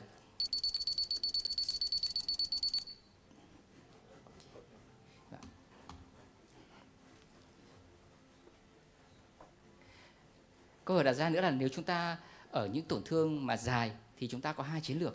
Một là chúng ta dùng 2 stent chồng lên nhau, và một chúng ta dùng stent dài, thì 2 chiến lược này thì kết quả ra sao? Thì có một cái nghiên cứu đăng tải cách đây khoảng tầm 3 năm, thấy rằng là cái thời lượng mà chúng ta tiến hành can thiệp ở cái nhóm chúng ta đặt 2 stent overlapping dài hơn. Và bên cạnh đó, điều rất quan trọng nữa là cái lượng cản quang chúng ta sẽ phải sử dụng trong quá trình can thiệp nhiều hơn, rất là rõ rệt. Và quan trọng là trong cái thời gian theo dõi trong vòng 1 năm thì họ nhận thấy rằng là cái tỷ lệ tái thông phải tại mạch đích ở cái nhóm mà chúng ta dùng overlapping so cả dùng stent dài, thì ở cái nhóm dùng overlapping là cao hơn. Do vậy thì có vẻ như chúng ta ở tổn thương dài chúng ta dùng 2 stent là không có lợi. Thế để trả lời câu hỏi chắc chắn hơn nữa thì gần đây người ta có một cái phân tích tổng hợp. Phân tích tổng hợp là dựa trên một loạt các nghiên cứu về chiến lược là dùng 2 stent ở những tổn thương sang chấn dài cộng với cả chiến lược dùng 1 stent dài thì như sau. Thì họ thấy rằng là cái tỷ lệ tái thông tại mạch đích ở cái nhóm mà dùng stent dài, dùng 2 stent là lớn hơn 1,34 lần ở cái nhóm chúng ta dùng 1 stent. Và điều nguy hiểm hơn nữa là cái tỷ lệ tử vong ở cái nhóm mà chúng ta dùng 2 stent cao hơn. Thì câu trả lời đã rõ ràng rồi, là nếu tổn thương dài, trừ trường hợp mà chúng ta không đẩy được, còn nếu chúng ta đẩy được thì chúng ta vẫn nên ưu tiên sử dụng stent dài. Thì trên cái cơ sở lý thuyết như vậy thì cái nghiên cứu Skypoint 48mm này mới đưa ra cái để trả lời câu hỏi chắc chắn hơn là vậy chúng ta dùng stent dài có lợi hay không, thì cái thiết kế nghiên cứu nó ra đời. Thì cái thiết kế nghiên cứu ra đời này thì nó sử dụng trên stent gọi Giant Skypoint. Thì trước đây chúng ta đã sử dụng các nhiều stent 48mm rồi, và thế hệ trước của nó là Expedition, và chúng ta rất có kinh nghiệm. Và Skypoint thì sắp tới sẽ đưa vào thị trường Việt Nam. Thì vào cái thời điểm nghiên cứu thì nó chưa được chấp nhận tại Mỹ, nhưng mà hiện nay thì đã được FDA phê duyệt cái stent này sau qua cái nghiên cứu mà tôi đã trình bày. Thì cái thiết kế của nghiên cứu này sử dụng stent gọi là stent thế hệ mới nhất trong cái gia đình Giant, tức là Giant Family, thì để stent mới nhất. Nó thiết kế là sao? Tức là nó thiết kế linh hoạt hơn, chúng ta biết rằng chúng ta đẩy qua tổn thương dài thì dùng stent càng dài thì khó, và thiết kế linh hoạt hơn. Và điều quan trọng hơn nữa là cái tỷ lệ giữa stent và cái mạch máu nó rất hợp lý để tránh hiện tượng gọi là viêm và nó đẩy nhanh quá trình nội mạc hóa. Đấy là cái điều rất quan trọng. Một cái yếu tố làm cho cái quá trình có thể gây tình trạng huyết khối trong stent hoặc là tái hẹp trong stent cao thì do liên quan đến polymer. Thì cái polymer ở đây thì họ dùng cái polymer cải tiến. Thì cái polymer cải tiến này thì nó có tác dụng là chống viêm. Vì tác dụng chống viêm nó sẽ hạn chế được hiện tượng huyết khối trong stent nhưng tái hẹp trong stent. Đây là những cái thiết kế nổi bật gần đây nhất của stent Zence Skypoint. Và stent này thì cũng thiết kế với các kích cỡ khác nhau từ 2.5 đến 40. Và trong nghiên cứu này họ sử dụng duy nhất một cái chiều dài duy nhất là 48 mm với các đường kính khác nhau. Và cái thiết kế nghiên cứu này là thiết kế tiến cứu nhưng mà thiết kế một nhánh thôi và nhãn mở và thực hiện tại đa trung tâm, thực hiện tại đa quốc gia, thực hiện tại Mỹ, tại Đài Loan và tại Australia. Và cái số lượng bệnh nhân đầu tiên họ đưa vào là 107 bệnh nhân, nhưng có 2 bệnh nhân người ta loại khỏi nghiên cứu. Và trong quá trình theo dõi thì có 105 bệnh nhân. Thì cái thiết kế của nghiên cứu này họ theo dõi trong vòng 2 năm và theo dõi ở các thời điểm là 30 ngày, 6 tháng, 1 năm và 2 năm. Với tiêu chí chính của nghiên cứu, người ta đánh cái tiêu chí là cái target lesion failure, tức là một cái biến cố gộp. Và họ vì cái này là nghiên cứu một nhánh không có so sánh ngẫu nhiên, do vậy họ sẽ dùng một cái tiêu chí gọi là performance goal, tức là cái đích người ta nhắm đến. Thì họ dựa vào cái nghiên cứu trước. Tại nghiên cứu trước họ dùng là nghiên cứu Spread Pride Long Lesion Registry, là một cái nghiên cứu sổ bộ. Thì cái nghiên cứu sổ bộ này thì họ ghi nhận rằng là cái tỷ lệ mà TLF này, target lesion failure đấy, nó khoảng xấp xỉ từ 8 đến 12,5%. Và cái performance goals thì theo cái định nghĩa khác nhau, vì họ sẽ sử dụng cái định nghĩa khác nhau theo IEC, theo định nghĩa toàn cầu thứ tư hoặc là theo Sky, thì chúng ta có các TF khác nhau.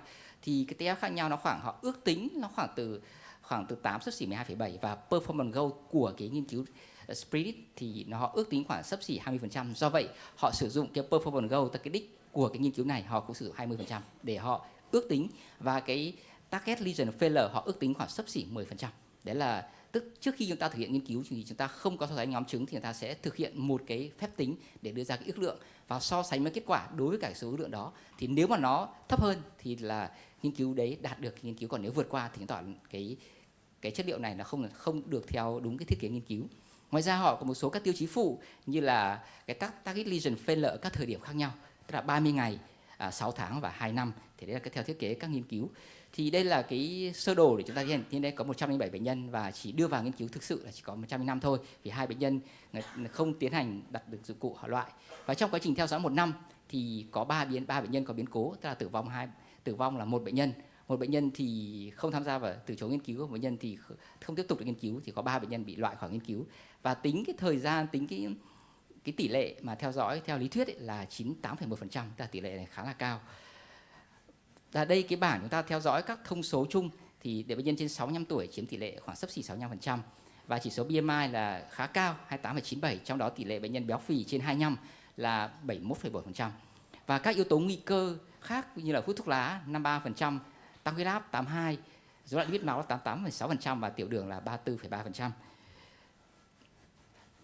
Và một số thông số kỹ thuật liên quan đến quá trình tiến hành can thiệp thì can thiệp qua đường mạch đùi là 31,4% và can thiệp qua đường mạch quay thì 68,6%. Thì cái tỷ lệ có vẻ là cao hơn rất nhiều so với cả tỷ lệ thực tế tại Việt Nam. Ở Việt Nam chúng ta là hơn 90% là chúng ta can thiệp qua đường mạch quay, trừ trường hợp là CTO thôi. Còn cái tổn thương mà đích để điều trị là tương đương là 1, và thời gian cái thủ thuật là xấp xỉ là 48,2 phút. Và đa số những bệnh nhân này được tiến hành nang bóng trước là 94,7% và được post dilate là 93,9%. Và cái thông số liên quan đến các kỹ thuật chúng ta tiến hành đây thì cái chiều dài của tổn thương là trung bình là 35 mm, đường kính trong mạch tham chiếu là 2,75 và cái đường kính stent trung bình là xấp xỉ 3 mm, và chiều dài của cái tổn thương là xấp xỉ 50. Và tính theo cái thang điểm theo phân loại khác nhau, ví dụ TIMI 3 trước khi tiến hành can thiệp là 94,3%, nhưng tỷ lệ cái bệnh nhân mà bị cái tổn thương phức tạp tả tích theo phân loại của ACC-ASA, D2 và C là xấp xỉ gần 100%, là 99% bệnh nhân có cái tổn thương phức tạp. Và trong những số đó thì tổn thương vôi hóa từ mức độ trung bình đến nặng chiếm tỷ lệ là 47,1%. Thì có 51,4% là tổn thương đích là tại động mạch liên thế trước LAD, 40% là ACA và 8,6% là động mạch mũ.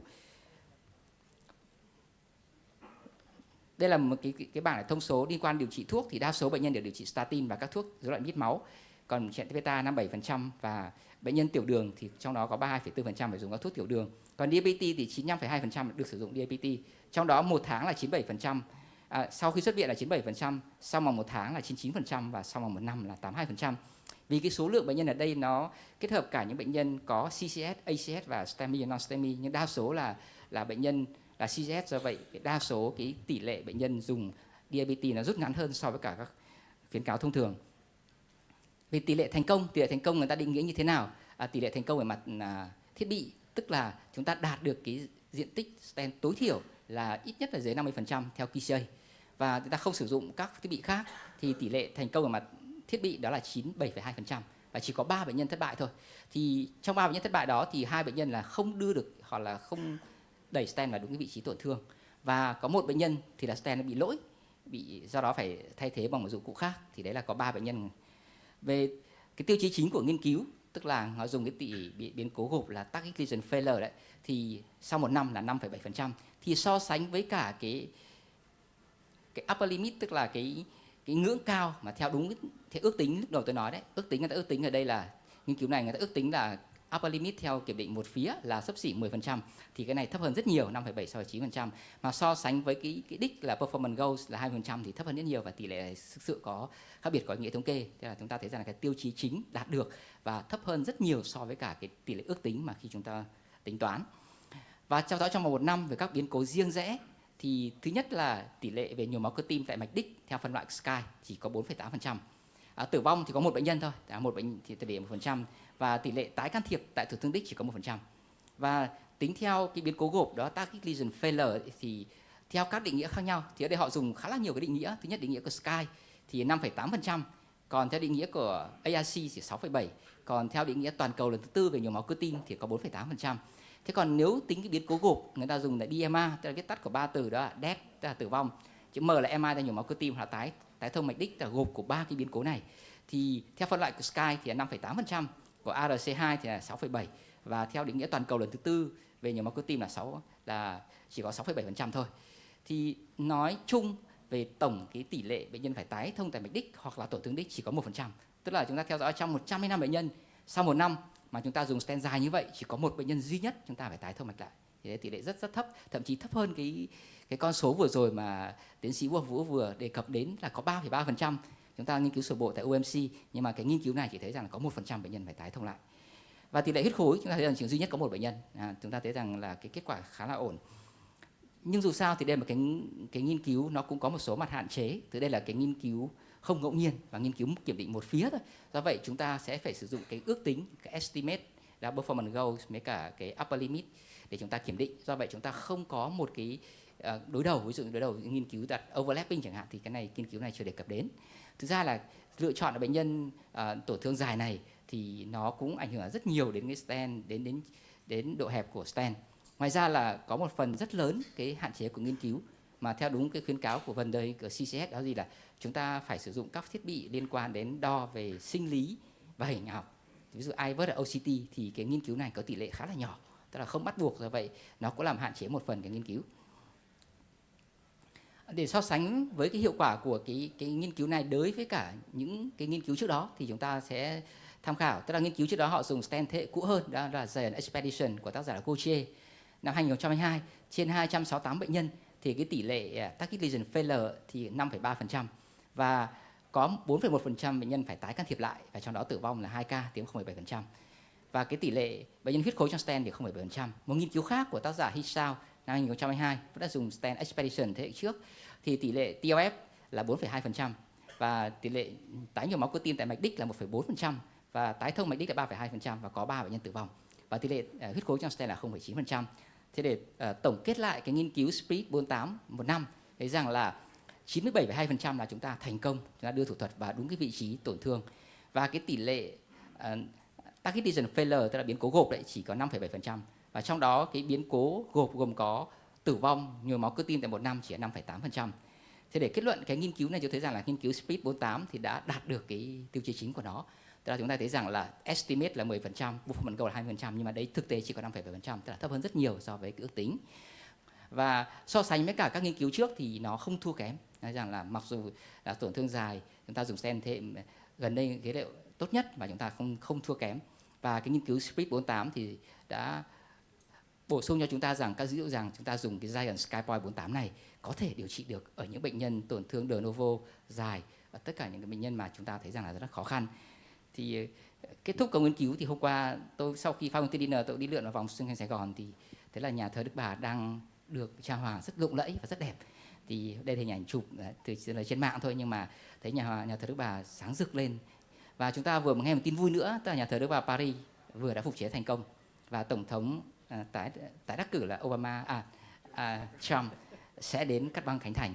Thì thông qua câu chuyện này thấy rằng là những cái gì mới đều rất hấp dẫn. Và xin cảm ơn sự chú ý theo dõi. Thưa cô và chị. Xin cảm ơn tiến sĩ Nguyễn Quốc Thái. Chúng ta thấy rằng là cũng có nhiều cái limitation của cái công trình nghiên cứu này đó.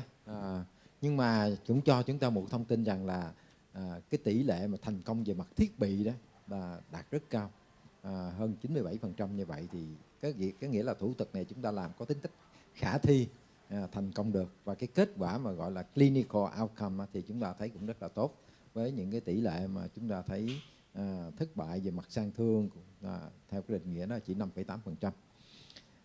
Và chúng ta cũng thấy được một điểm nữa là tất cả những công trình nghiên cứu mà đưa ra so sánh này là 100 mấy, 200 mấy rồi vân vân thôi. Cái số lượng này nó không có nhiều. Và vì thế cho nên thì chúng ta thấy Việt Nam chúng ta có thể làm được những nghiên cứu thế này để chúng ta công bố.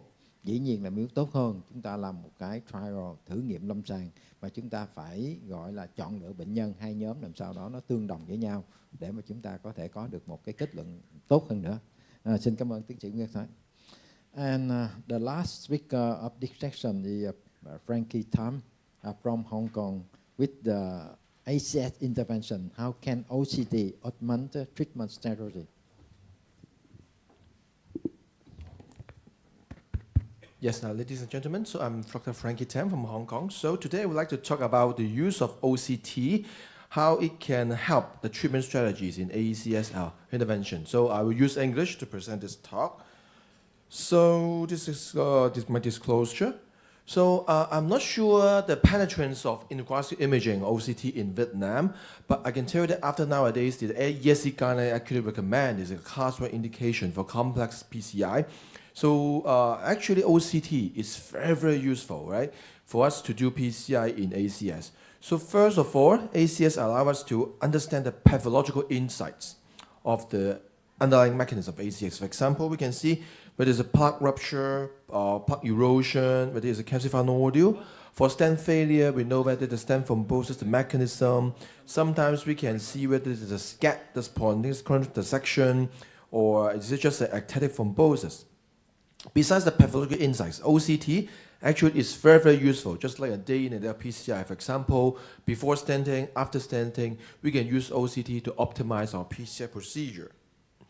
Right, so first about the pathological insight. So if you do OCT for a patient with ACS, actually you learn a lot from the OCT images. For example, the left side, this is a case of a plaque rupture. We can see the thrombus overlie a thin disrupted fibrous cap and cavity. Sometimes, if the fibrous cap is intact, then probably it will be a case of plaque erosion. Thirdly, for calcified nodule, right? For OCT, nowadays we can classify whether the nodule is actually the so-called eruptive calcified nodule with an irregular surface compared with a non-eruptive calcified nodule. And of course, for SCAD, we may be able to see the hematoma outside. For stent failure, particularly, right, we can know whether the mechanism is neoatherosclerosis or this stent under expansion because of calcium. And sometimes for atherosclerotic vessel thrombosis, we will be able to see also. And particularly for calcified nodule, right? So for calcified ISL, after OCT, we know that there are different mechanisms of stent failure calcified ISL. So in A, it's actually the calcified nodule ingrowth. This is most common in patients with renal dialysis. After the stenting, actually the calcified nodule can ingrowth again. For B, it's actually neoatherosclerosis with calcified nodule. For C, it's calcific neoatherosclerosis. So these two usually takes time. So for example, if a patient has a stent 10 years ago and now he or she has a calcified in-stent with stenosis, then probably it will be the calcified neoatherosclerosis. And lastly would be actually the hyperplasia because of the stent under expansion because of the calcium. So you can see this is a stent failure. You can see a very homogeneous NIH, but actually outside the stent you can see thick calcium outside this. So this is actually the neointimal hyperplasia due to stent under expansion because of extrinsic calcium. So practically, right, for OCT, so as I've mentioned, besides you can understand the underlying mechanism. And for the procedure itself, for example, OCT allow us to know about the vessel size, the lumen size, the lesioning for us to decide the landing zone of the stent. And after stenting, of course, we'll be able to understand the stent expansion, apposition, or presence of any edge dissection for us to optimize our PCI results. All right, okay, let me show you some cases. So this is a 68-year-old man, hypertension, smoker, acute inferior STEMI. You can see this, the proximal RCA from body occlusion. So after we pass the wire down, we can see there's a tight stenosis in the proximal RCA, and there's something happening in the distal RCA. Right, so the proximal RCA after putting the stent, right, looks good. But how about the distal one? Should we do anything for this? Right, you can see some stenosis here, some filling defect here, but we don't know what's happening just by the angiogram. Right, so this is the OCT run. Okay, show. Right, so this is the OCT run. The mouse is not working here actually, and I cannot control which video I want to play. Can I do it? Because it's just the pointer to a laser point, which is not good. Just make it as an arrow is good.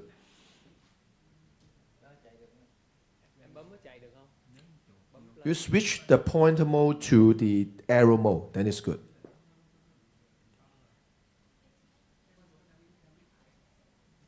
Okay, if not, then you have me to play the video, please.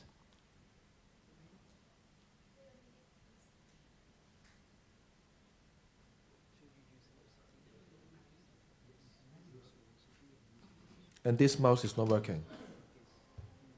Oh, anyway, can you help me to play the video?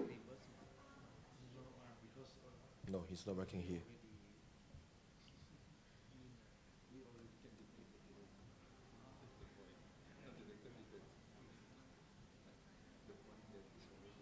Okay, now it's better. All right, go. Okay.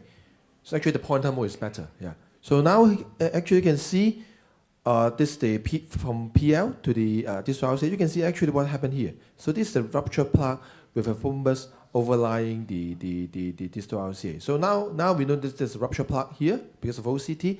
Then we put in a stent, then cover this as the final results. So this is the next case, 78-year-old man, hypertension, ex-smoker, with a stent to the PCI, the LAD many years ago. So it's a cipher stent. This time presented with an acute anterior STEMI.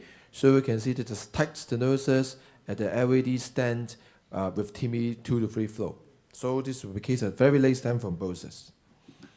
But on OCT, what we'll be able to see is actually the mechanism of the very late stent thrombosis. On this OCT, first we see some thrombus here, and we see some neoatherosclerosis, multiple layers, and also we see a ruptured plaque, right? So the mechanism of this very late stent thrombosis is neoatherosclerosis with plaque rupture.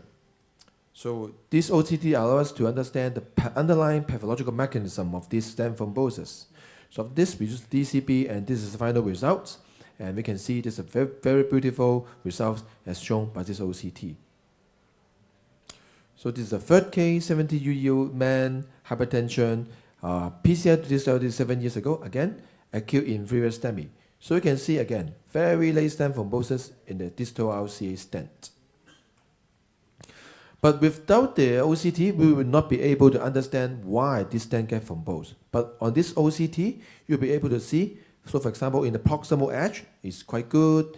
But when we look from the proximal to distal, we can see that the minimal stent area is actually getting smaller from here to here to here, but it getting bigger again to the more distal part. And you can see at the site of the minimal stent area, we can see some calcium outside the stent. So the reason for this very late stent thrombosis is actually the stent under expansion because of the calcium. So this OCT tells you clearly what's the underlying mechanism of the stent thrombosis here. So because of the calcium, we use a shock wave and then do DCB and then do calcified inflation. Now you can see this is a beautiful result with the stent get much bigger now. And on OCT, now we can see that the stent expansion is much better than before the shock wave and ballooning. So this is the next case, 58-year-old man, hypertension, smoker, acute inferior STEMI.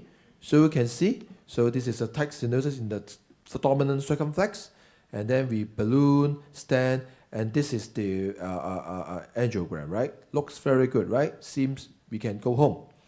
But what actually the OCT can show you is how you can do better on your PCI by using intravascular imaging. So you can see that this OCT, this angiogram looks good. But what actually the OCT will be showing you is that, let me put you again, is that there's a huge distal edge dissection, very deep and long, as shown in this here, and on this longitudinal view. So with the OCT, probably we will be just do this.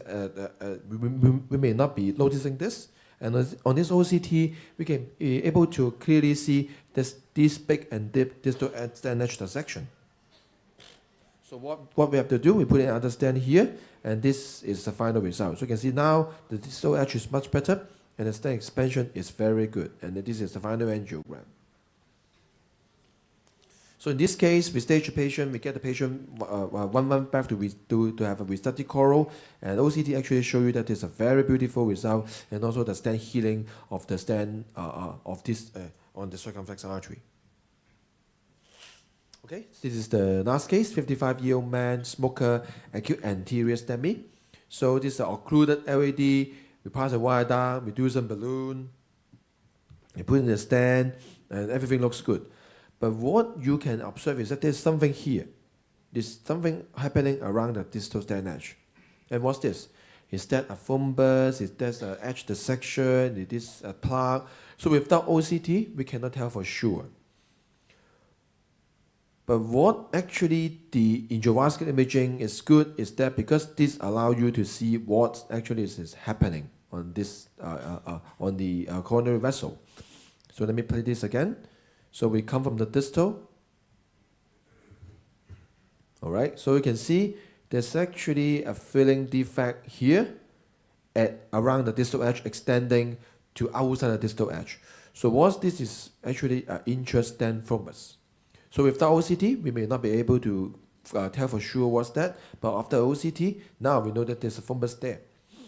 So now we get an export catheter down, we suck the thrombus out. Now we can see it is much better looking now. And this is the OCT which confirmed the resolution of the thrombus in the angiogram. Right, so this is the final results, and so the angiogram, and the good flow is good. Okay, so ladies and gentlemen, in conclusion, I would say intravascular imaging, all right, so it's very usual. And nowadays it's even mandatory in complex PCI. Sometimes it's also very useful in ACS patients, including STEMI patients. And OCT can give a lot of insights in the pathogenesis of the ACS, and practically using ACS using OCT in ACS patient is similar to what we've been doing, right, for our usual PCI. For example, we can identify the culprit, will allow us to identify the stent size, stent length, and also optimize the post-stenting results. So that's the end of my presentation. Thank you. So I think for if you want to learn use OCT, right, so you can always come to, for example, you can approach Albert, right? In Hong Kong, we have a lot of OCT course, COE course, or imaging course held in Hong Kong. So if you're interested, just come to Hong Kong and you can learn from us. And we will be very happy to share and also teach you all, guys. Thanks so much. Thank you. We hope that we have many OCT machines in Vietnam and can go to Hong Kong. Yeah, for sharing and sharing. Okay, thank you very much. Chúng ta sẽ bước vào phần thảo luận đó. Không biết là các bạn có câu hỏi nào đặt ra cho các báo cáo viên không ạ? Có thể nói bằng tiếng Việt cũng được, tiếng Anh cũng được. Mời bác sĩ Chiến. Em gọi the micro cho anh Chiến.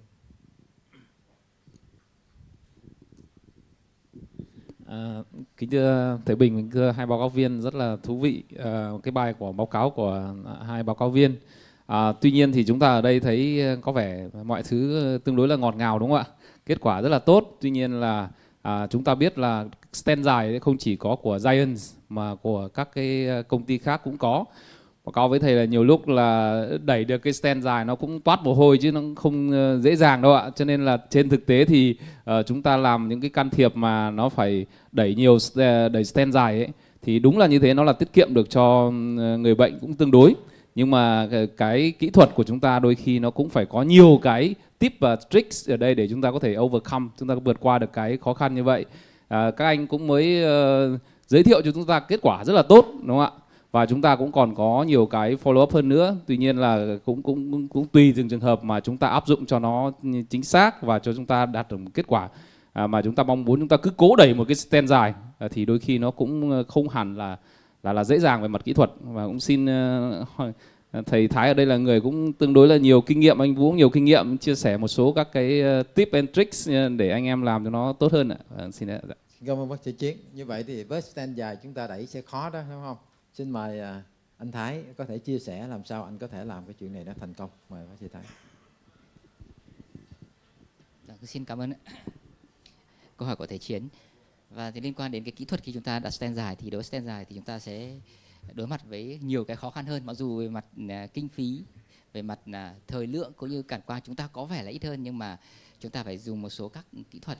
Và các kỹ thuật để khi chúng ta tiến hành can thiệp đặt stent dài đó, vấn đề chúng ta phải chuẩn bị tổn thương tốt. Thì nếu mà tổn thương mà vôi hóa thì đương nhiên chúng ta đặt stent ngắn cũng còn khó khăn như là stent dài, và chúng ta chuẩn bị tổn thương được tốt. Và bên cạnh đó thì chúng ta phải có những dụng cụ hỗ trợ. Ví dụ như chúng ta sử dụng cái guiding để đưa hỗ trợ, phải dùng guiding mà support tốt hơn, hoặc là dùng cái deep sit đưa guiding vào trong sâu, hoặc là cái guiding extension để chúng ta trong trường hợp mà chúng ta không đẩy được ngay từ đoạn đầu thì chúng ta sẽ đẩy cái guiding extension để tận sát cái chỗ đúng cái đích cái tổn thương đó, và từ đó chúng ta sẽ đưa stent thì kể cả dài chúng ta sẽ đưa vào được. Thì để mấu chốt lại được thì chúng ta phải hai cái mấu chốt đó là gì? Chúng ta phải có các dụng cụ để hỗ trợ. Thứ hai là chúng ta phải chuẩn bị tổn thương thật tốt thì trước khi chúng ta đưa ra cái quyết định. Còn những có trường hợp mà khó thì đương nhiên chúng ta sẽ lựa chọn các stent ngắn khác nhau. Vì có những trường hợp mà mạch nó gấp góc chẳng hạn, và có hiện tượng mismatch quá nhiều giữa đầu xa và đầu gần, thì lúc đó chúng tôi vẫn xu hướng là sẽ chọn nhiều stent. Cảm ơn Thái. Có nghĩa là nếu một người đẩy không được phải dùng hai người. Hai người đó là một người mẹ, một người con. Chúng ta dùng mẹ và con có thể giải quyết được. Cảm ơn anh Chiến. Không biết là bác sĩ Nguyễn Trung Quốc có ý kiến gì về cái OCT hay không trong cái điều trị trong bệnh cấp. Anh có thể nói tiếng Việt hay tiếng Anh được.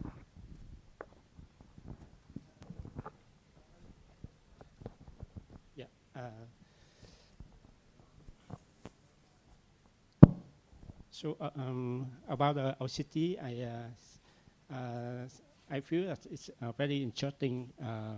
In your case, the last case you showed, there is the thrombus in distal of a stent.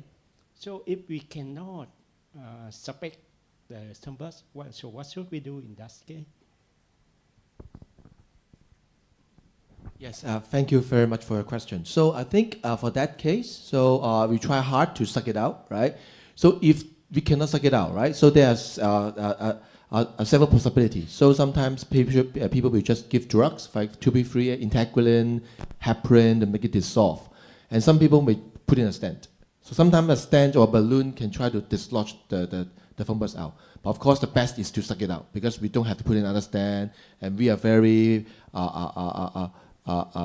accept that with the case. Because we have cases that if we just let it do, sometimes the game may get blocked again, acute stent thrombosis, because of the feeding defect and the flow at that in the area is not good. That will be predisposed to acute stent thrombosis.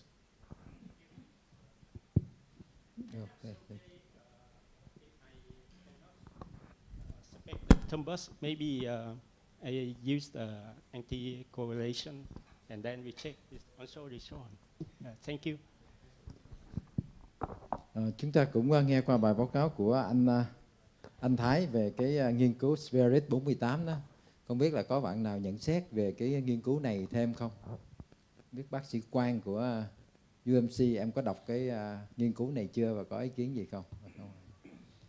Một câu hỏi nữa là bây giờ chúng ta đã có một cái iVerse rồi, có thể iVerse mà đời mới nhất đó, thì chúng ta có nên đầu tư thêm một cái OCT nữa hay không?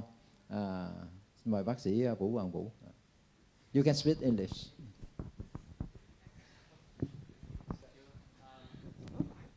So we all know that intravascular imaging is a mandatory in daily practice. So with the IVUS and OCT, which one would, I know that in Hong Kong, maybe you have both IVUS and OCT in the cath lab. But in Vietnam, some cath lab we only have the IVUS, and some cath lab we have only OCT. So in my opinion, if we have enough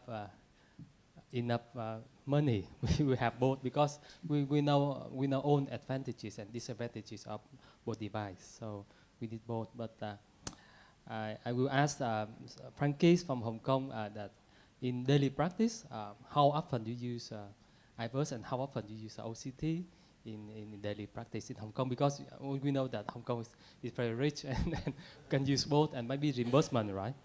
Okay, please. Yeah, thanks for your question. So I would say in Hong Kong we are very lucky to have both machine and actually multiple brands of IVUS and even OCT sometimes. Right? So I would say in our practice, right? Actually, I would say imaging, all right? Imaging, 100%, right? And in this 100%, half and half, usually half and half, 50% IVUS, 50% OCT.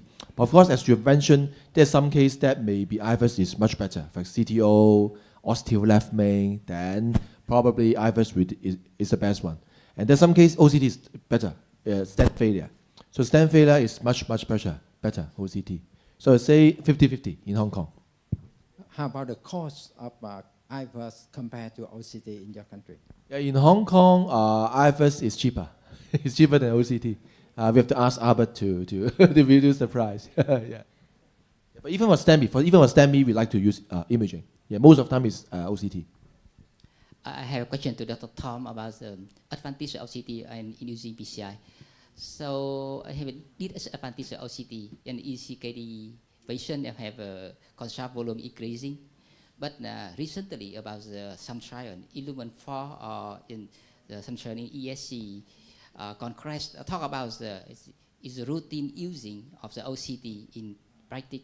But you only ECT in the complex PCI or use every cases in PCI? Yeah, in Hong Kong we use in all, simple and complex. But I understand, not all country can do that because of reimbursement issue and stuff. But actually, simple PCI OCT is very simple. OCT, balloon, stent, balloon, OCT, finish. Yeah, so very quick. Yeah. But the outcome is not different between the simple lesion. You're right, because I would say that, frankly, nowadays, without imaging, probably I don't know how to do PCI now. But we have imaging, we were very confident. We are very confident to use what size balloon, what size stem. We can, for example, we notice the 3-5 vessel, the NC3-5, we can go to 22-24 atmosphere. We're very confident, yeah. I'd like to talk about the disadvantage because you depend on the imaging technique, but it's not self-confident in the QCI. Probably yes. So in the situation of Minuka, in the morning we talk about the role of OCT in clarification between the plaque erosion and plaque rupture. So how often do you see or you have any ideas of how you can differentiate between the erosion and ruptures? Because in erosion, sometimes as Dr. Kwang in the morning said, we can avoid and stand. So how do you think about that one? Yeah, so it's a very important question. Minoka, plaque erosion, and plaque rupture. But in our experience, actually, distinguishing between plaque rupture and plaque erosion is not difficult, right? Because we can see the fibrous disruption of the intima in plaque rupture, but not in erosion. But the difficult thing is actually to differentiate plaque erosion from other, for example, coronary embolism, or just intracoronary thrombosis because of the very atactic coronary vessels. That's more difficult, right? So sometimes in our experience, usually for plaque erosion, right, we don't see any fibrous discontinuity, but usually we will be able to see some what we call vulnerable plaque or very vulnerable plaque with some lipid, hyper attenuated plaque underlying the intima. So that's what we think that is plaque erosion. Yeah. Did you make a decision that you can avoid stent after the OCT finding is showing clear that is erosion? Yeah. So in some case, for example, if we see, for example, if we after we take out the thrombus, right, we don't see any rupture plaque, and then we can decide whether we put in a stent, right? But of course, if there's already luminous stenosis, of course there's a lot of plaque, there's some vulnerable plaque features, probably we will stent it. But in some case, if we don't see that, for example, we have a case that actually very big vessels, 5O vessels, 6O vessels, right? And no fibrous discontinuity, no rupture plaque, and then probably we'll just leave it, just give drugs. I think OCT can help in some extent in this. Yeah, thank you. So, the last question is about the calcified nodule. So what do you do with that? Just stenting or balloon, drug-coated balloon, or just leave it alone, medical treatment for that lesion, difficult lesion, calcified nodule? So again, calcified nodule nowadays is a very common, I don't say common, but emerging issues that in complex PCI. So I think this depends, right? So first we have to know, for example, we see a calcified nodule. Then we have to know first whether we need to intervene, right? If the luminance size is good, not ACS, probably we leave it. But if this is an ACS, or if this is a very severe luminal stenosis, then we have to tackle it. But how should we tackle it? I think it depends, right? So, and also it depends on whether it is an eruptive calcified nodule or non-eruptive calcified nodule. So for eruptive one, it's usually easier for us to achieve a better acute stent results, right? For example, we may do road ablation, we may do orbital atherectomy. Sometimes IVL may work, sometimes not, right? But in that case, that's for acute stent results, eruptive calcified nodule is easier. But the problem is those patients are usually, they have a more aggressive natural history. So even we put in a stent, very good results, but this patient keep coming back. So a classical example is the renal failure, dialysis patient. Even put in a stent, good result, and they come back, and the nodule just go in again. So this is what we do for eruptive calcified nodule. But for non-eruptive one, usually that would be more difficult because many a time the wire bias is not favorable. So rotor, orbital may not work very well, right? And even the wire bias is favorable because the surface is very smooth. We use a balloon, the vessel just expand at the non-calcified side, right? So that will be a challenge for PCI in the non-eruptive calcified nodule. And many a time, even we put in a stent, the stent will be elliptical, right? But as long as the MSA is okay, the minimal stent area is okay, probably we'll be able to finish that. So the last question, how many doctors here want to have OCT in your cath lab? Raise your hand. Yeah. So, thank you. How about Dr. Ngô Minh Hùng? Giờ right half, want to have it? Or you have already?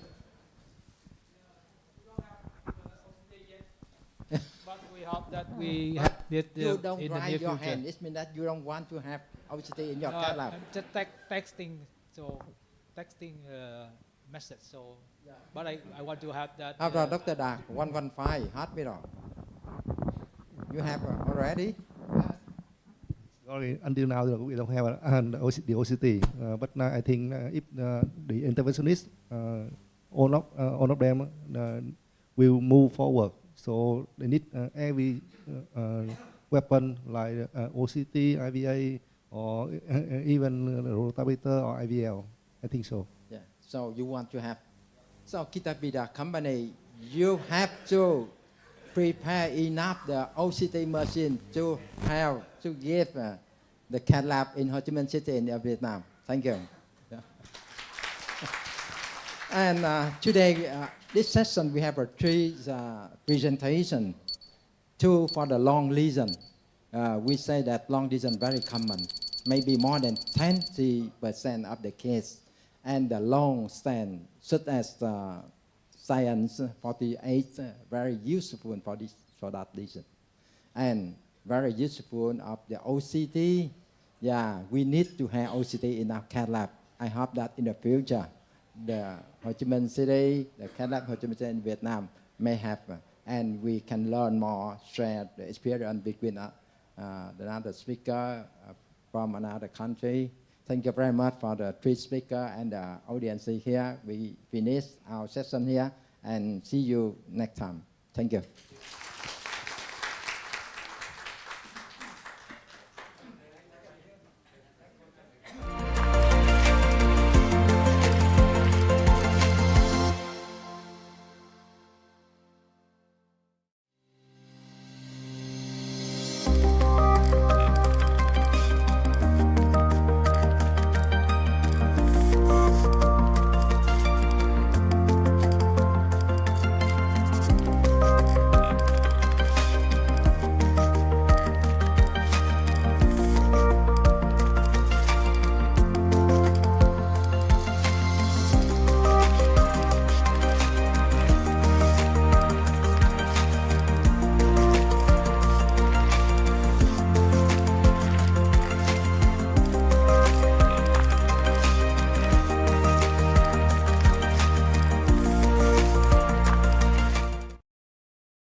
So I think the next section is on time already. So I would like to invite attendees to come to the room, and we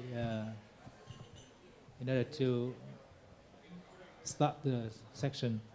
So on behalf of the faculty of the section, I would like to introduce Dr. Rosley and Dr. Takashi, Dr. Dak, and then enough faculty already. So we start. So I would like to invite first speaker for this section. It talk about the topic entitled Distal Radial Approach in Complex PCI, presented by Dr. Fauzi, my friend. Fauzi, please. Thank you very much for inviting me. It's a great honor for me to be here in Vietnam, in Saigon City. I am here I was here 7 years ago, and very unforgettable moments. So today I'm assigned to talk about distal radial approach in complex PCI. Distal radial is the facial access, is the smallest facial access nowadays, but to perform the complex PCI, how we deal with this. I have no conflict of interest. Dealing with the complex PCI, most of the time you need a large bore guiding catheter. So this is the requirement if you are dealing, especially with very high complex PCI. Excuse me. Of course, you can do using a 6 French guiding catheter with such a complex case, but you cannot do implantation of 2 stents at the same time, and then if we are using a rotational atherectomy more than 175 millimeter or bailout strategy, you need a large bar. And in complex PCI, all strategies are on the table. A large guiding catheter gives a good support and enough space to accommodate multiple devices and other operations, including if you are dealing with the CTO. The problem if you are using a large bore, we are willing to switch the access to femoral, but the femoral is a high bleed risk. The study demonstrated in these measures at the GM called Cardiogenic interventions demonstrated if you are using a radial approach, proximal radial approach, it is less bleed compared with the guiding catheter. With the transfemoral, even the mortality is less if you are using a radial approach compared to the femoral approach. But the right radial artery is not always available for access. Sometimes you are willing to use a right radial artery, arthritis of the elbow, shoulder joint, who are unable to supinate, the risk of optimal access or radial artery occlusion and tortuous vessel. You are unable to use this right radial. And you are willing to use a left proximal radial access, you have to bend over the patient and high radiation. And this is if you are dealing with a complex coronary intervention, it's going to take long durations. That's why it is uncomfortable for the patient and the operator. In 2017, Ferdinand Kimenich learned from Iran operator to use distal radial, and then the Iran operator, Dr. Rogani, learned from Russian operator to use left distal radial, and he demonstrated the study of intervention using left distal radial at that time in 2007 and spread over the social medias. And this is the radial artery anatomy. The Palmer said the radial artery descends along the lateral aspect of the radius, and then if you are feeling at the flexor carpi radial and the anterior of the radius, you can palpate the radial artery. And then the radial artery goes curling to posterolaterally and past the side of the dorsal side of the wrist, and then you can have the distal radial. And the puncture site is the two sides, which is an anatomical snuff box in the intermetacarpal space. Please raise your hand and then extend your thumbs. And you are feeling the depressions, triangular depressions. And then this is space, and this is the snuff box. Yes, here. Yes, yeah, here.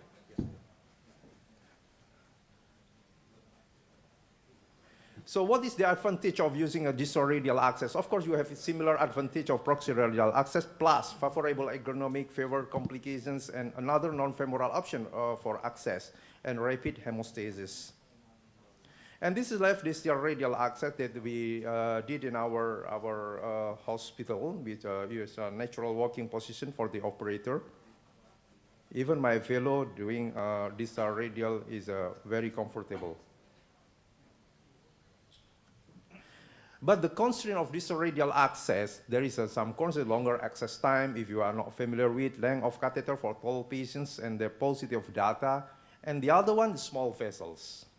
Distal radial access is smaller than the proximal radial access. So how to use a distal radial access for complex PCI? You are too small to challenge me. And the diameter of the distal radial access, if you try to find out for this literature, there is a varied greatly in various studies. And this is the largest distal radial diameter is found in Japan study, use about 3 millimeter diameter. And distal radial access is about 0.8 ratio compared with the forearm radial artery. In this Korean study, distal radial diameter, the predictor of the small distal radial is a female sex, low BSA and low BMI. In this particular situation, we have to use ultrasound to detect whether we can use the distal radial access to insert the large bore of the guiding catheter. And vascular ultrasonographic finding of radial artery, interesting that it can enlarge. It's 9 millimeter to 16 millimeter, 9% to 16% of the artery enlarged. Percent. Then that's why if you are using the distal radial and then the next after you are measure the radial artery, distal radial artery, it enlarged. And this is a feasibility and safety of left distal radial approach percutaneous coronary intervention bifurcations showed a success rate with distal radial is 100% and access crossover of the bifurcation 0%. But this is using most of the time using 6 French. Is it possible to use 7 French guiding catheter? Large bore sheath in distal radial artery, if you are using a standard 7 French sheath in distal radial, we cause significant sheath radial artery mismatch, resulting in low puncture success rate, pain, radial artery occlusion, and other complications. So a thin wall sheath, which outer diameter were comparable to that conventional 6 French sheath, could facilitate successful complex PCI via distal radial access. This is the study conducted by Dr. Gasparini, which study using a distal radial access 7 French using a glide seat slender in 41 consecutive CTO PCI. And then it concluded that the LD3 left distal transradial access in CTO using 7 French glide seat slender is feasible and safe with high procedural success rate and low access rate complications.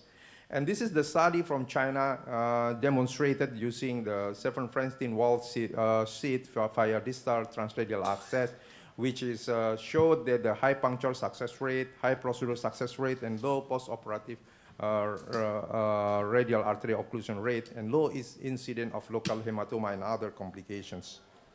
So this is the illustrative of complex coronary procedure that we did. First case is we are using this 64 years old male stage PCI to calcified distal left main. And the NIFUS demonstrated a very tight stenosis here and very small minimal lumen area which are severe stenosis.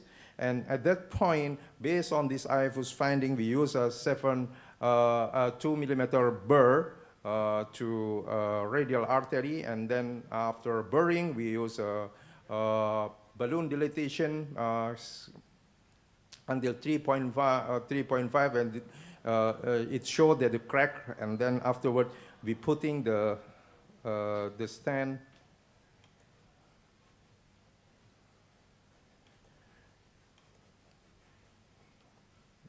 sorry,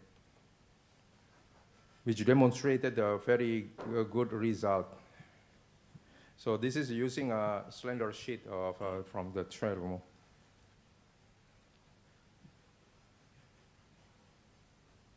So this is the case 2 clinical data. This is 55 years old male and active police general.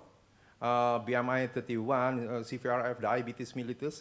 He complained of chest pain, and he diagnosed as unstable angina with LVEF 30%. And MRI demonstrated viable all territory, possible new injury infarction at the circumflex territory. And look at this is the CTO RCA.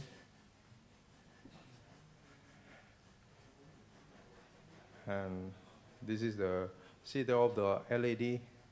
And so we stage a complete revascularization of first PCI to LAD CTO, integrate approach, access dual access, using radial distal, right radial distal transradial access using 7 French, and left distal radial using 6 French IL 0.75 and IFOS assessment.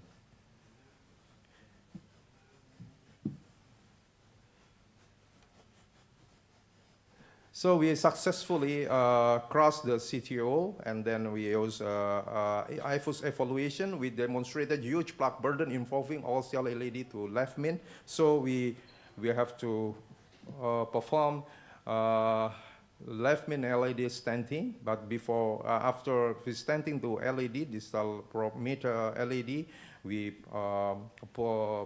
dilate the circumflex using a balloon, and then putting the synergy to LAD left main, and then end up with the POT.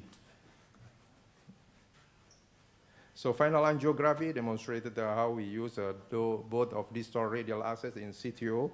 And the next, we are using again the distal radial artery in 6 weeks, and still we can use it. And then we treat the RCA. We use a hybrid DES and DCB. The third case is presented, this is with stable angina pectoris, CVRF hypertension, referred to our hospital for left main bifurcation, refuse KBH, syntax score 29, normal AEF, normal alpha patients. And this is the case.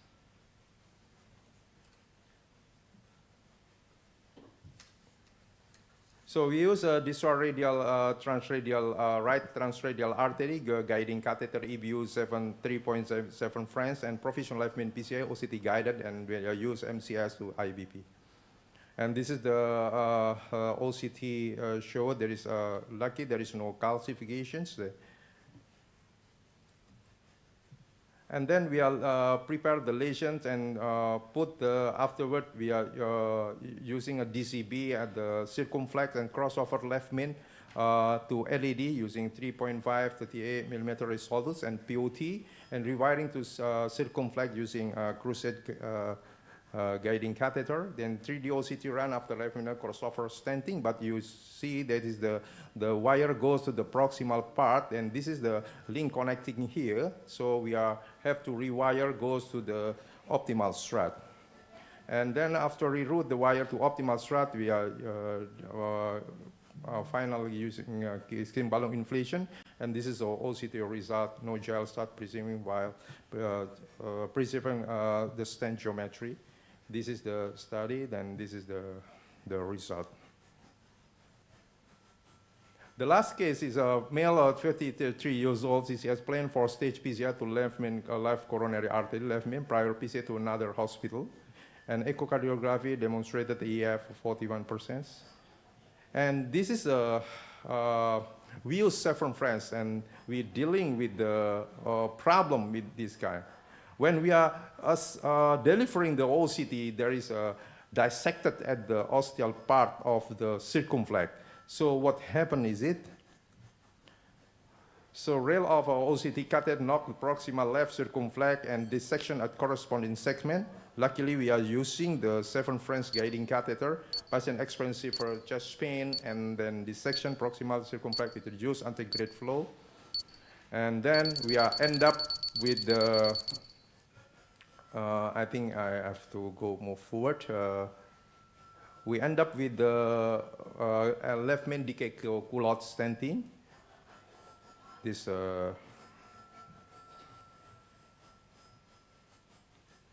this is the result of the decay culotte with 3D OCT evaluation, no gel strut in the circumflex artery. And this is patient hemodynamic was stabilized ECG normalizations. So distal radial access is feasible in complex PCI, which require large guiding catheter. Recent introduction of thin wall stitch should facilitate the successful complex transradial artery procedures. The distal radial access is no more important than safety. Patient on the table who undergoing complex PCI. So don't die for distal radial access, but the most important part, the safety patient on the table. And more data is required in a randomized controlled trial to fully evaluate the advantage of distal radial access in complex PCI. So size doesn't matter. Thank you very much. I think we'll take some questions because it's a different topic from the others. Anyone who wants to ask any questions? Or any experience? Yes. So, nice. Thank you for a nice lecture. Thank you. So, when you do puncture for this distal radial artery, do you use ultrasound or do you just feel and puncture? Yes, most of the time we are not using ultrasound. But if we are willing to perform in the women with small right. Yes, women, yes, and then we are using ultrasound. I see. To make sure that the distal radial is quite big if you are dealing with the want to insert the guiding. Yeah, I think that's an important point. Yeah. Most of the cases you presented today, that was all the male patients, but sometimes the small old ladies, we need to check the size of the distal radial. I think so. Yeah, right. Thank you. Yeah. So just short question that you think that you use distal radial artery in order to like a surf, keep that for the next BCI, or because the proximal the traditional radial artery is very easy to poke. So why do you have to move to the distal one? I'm doing the distal radial is faster than proximal one, because in the proximal one it is a line. In distal radial, this is pinpoint. You can just hit it. So that's why if with my fellow fail to sometimes they use a fail to proximal part, and then we are just doing the distal radial. So becoming familiar with the distal radial becoming more easier than the proximal part. Which is easier, anatomical snap box or the web? Because I find that the web is so much easier to. Whatever. You can do both. Yeah. What important is how the learning curve. Yeah, the learning curve. Because if we are not willing to switch to the femoral artery, we have to learn the distal radial. Anyone else? Yeah. Thank you for your presentation. And the Asian patient is small. Yes. So I want you share your appearance to show the patient which one you chose for distal, which one you chose for proximal. Yeah, but sometimes if you look lady, small stature, but sometimes it's very big distal radial.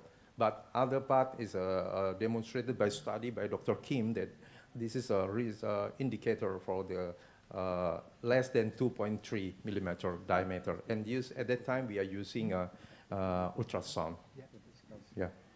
Yeah, ultrasound is already on our side, so yeah, we're using. Okay, Fauzi, I think we'll have to let you go first. Thank you very much. Thank you very much, yeah. For exciting work. I probably will have to do a bit more with distal radial myself. Okay, Dr. Heng, my co-chair, will present on aorto-osteocoronary CTOs. Can we revascularize them by PCI when surgeons refuse? Yeah, thank you very much for the introduction. Good morning. Good afternoon, everyone. So nowadays, a lot of doctors, they do the structure intervention. So, but before that surgeon, they replace the valve. So, but once they resend the patient to us, so we have to do something because they deny to redo the CABG for the patient. So I had here one patient to share with you that the patient is 72 years old gentleman. He just spent for 1 year, but he had a history of of mitral and aortic replacement, valve replacement for at least 8 years already.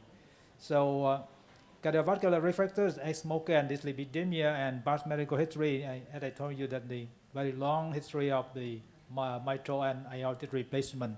But recently, 1 year, the patient had chest pain. And he still feel okay, but the pain is actually not very typical. So it lasts for 1 year and come back to the hospital. EKG showed that the AFib and QA at V1, 2, 3, and V4, and inverted T-way. And this is the echo and chest X-ray. You can see that the two valve and on chest X-ray and hypokinesia at the anterior wall of the septum. And this is the angio. Okay, so this is the angio for the right coronary artery. What do you see? This is the two double valve, and you see nothing on the right, on the left side, just the right side and the angio. Only the right coronary give the whole collateral to the left side, and we couldn't and get into the left main because the left main disappeared already. Nothing more up there.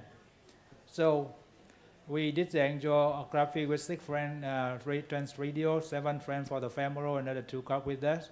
And we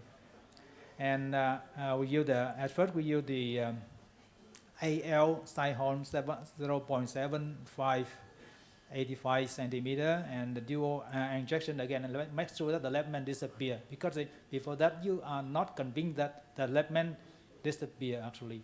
Okay, the angio show that the obliteration of the left main. Okay, so once again I do the dual injection. Dual injection show that they did it right. And then, sorry, we don't have the video here. So you see, did the right coronary artery and give the collateral to the left side, and they did the circumflex, receive the collateral from the right side, and they did the LED, also receive the blood from the BDA up to here. So no left main with the guiding from the left side. Okay. So according to the protocol to do the CDO, so I think they did the anti-grade, the approach, no choice already. So we have to we go from the retrograde. So based on the very early protocol that we have to go from the retrograde and anti-grade, the no landing zone for the guiding catheter, so we don't use this one. We just use the retrograde. So of course we cannot apply CAR or reverse CAR in this situation because the anti-grade guiding catheter is not working. We just use the retrograde technique, and we try to go through the septal first, and then we go back from the back door and go to the left main. And at first we use the microcatheter, and we use the XTR in order to go to search for the interventional collateral to go up to the mid LED and then go to the left main. And during the intervention, the patient feel uncomfortable, feel not painful, not very painful, but the patient feels shocked of breath, and the patient feel very tired. Look at the EKG, and EKG is normal, but the blood pressure down from 120 to 90. So what do you think? I would like to stop here for a while and ask who is specialist in the retrograde intervention. We guiding the AL 0.75. And during searching for the interventional collateral to the left, the patient blood pressure down from 120 to 90. So what do you think in this situation?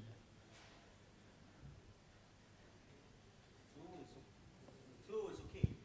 Yeah. Flow in the right is all right. Yes, just flow blood pressure on the drop. right is okay. But the blood pressure is down like this, okay? It's going down. Oh.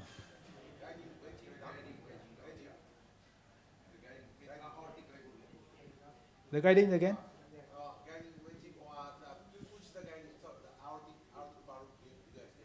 Yes, the guiding sitting on the valve. Yes, all right, excellent. Okay, so at first I didn't realize that, you know, because I look at the flow on the right side, because I think about the thrombus formation inside the guiding, but the EKG is okay. EKG is normal. That small test is the RCA is still flow, 3 flow. So, okay, so we saw this. Look at this. So I discovered, okay, the AL1 is very strong backup, but we have to be very careful because sitting on the valve cannot open enough to get the blood out from the LV to the aorta. So we have to remove it because we know that that's a strong guiding catheter, but I have to exchange to another guiding catheter, JR guiding catheter. Okay, so look at again, it is the TIMI 3 flow, RCA, but the guiding had to be replaced. Okay, so that's the first issue. Okay, so and then we have to exchange change to another guiding catheter, the JR guiding catheter, and again I use the XCR in order to serve for the interventional cholesterol to the mid LED. And after cross to the left side, I change to the Gaia 1 and then Gaia 2nd in order to poke the left main. Okay, so you can see here is the very long way from the RCA. Now is the JR 6 friend getting catheter, and it have to be stay away from the valve and just around the aortic root in order to avoid that the guiding sitting on the aortic valve again in order to make the patient feel comfortable and still lie flat for us in order to do the intervention. So this is the XTR, and then we actually now with the guiding Gaia 2nd. And after around 10 minutes, in order to poke very sweet, apply strong force in order to cross into the aorta.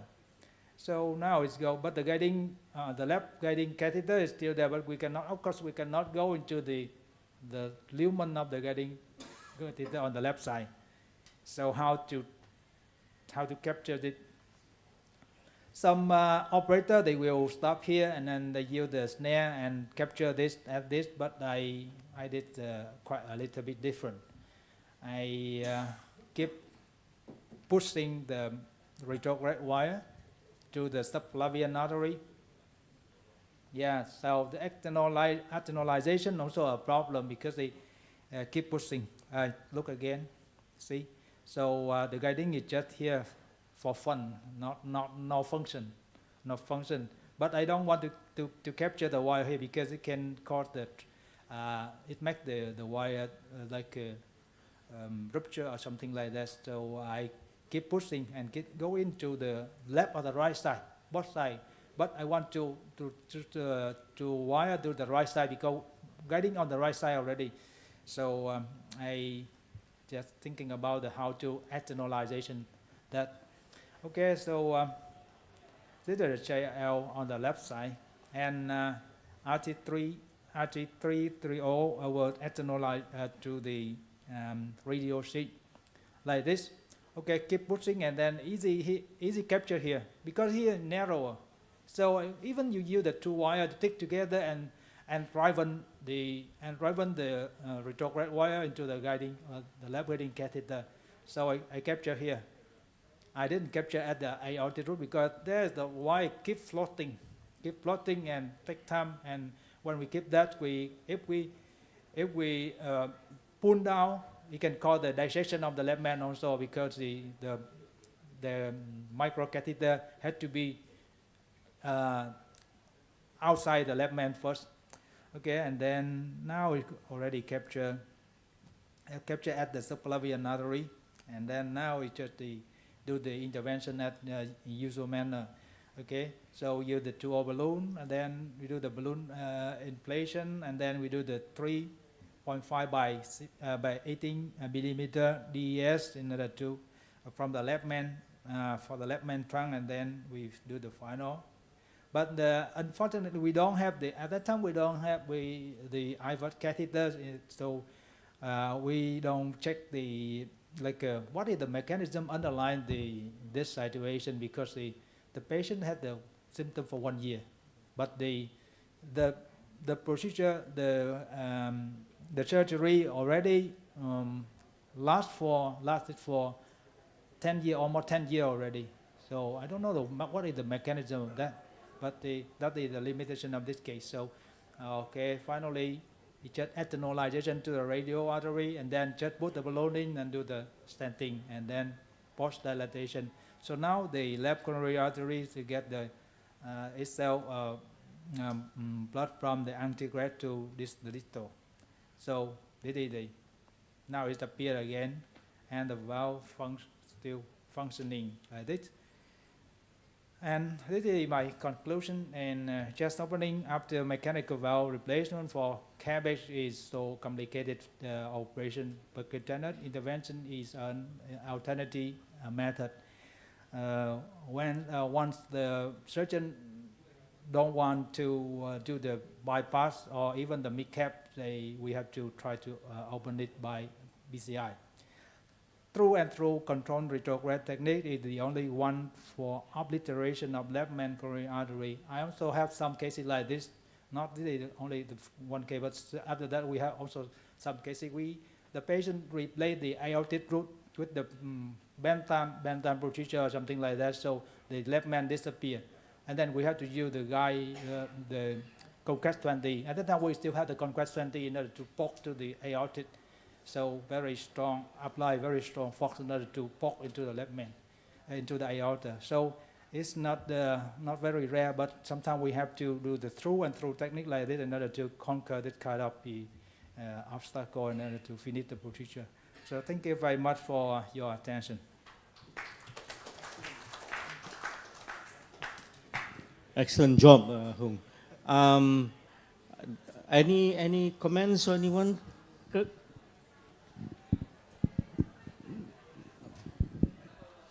I think thank you for the lecture from Dr. Hung. I think with this lecture I learned two lessons.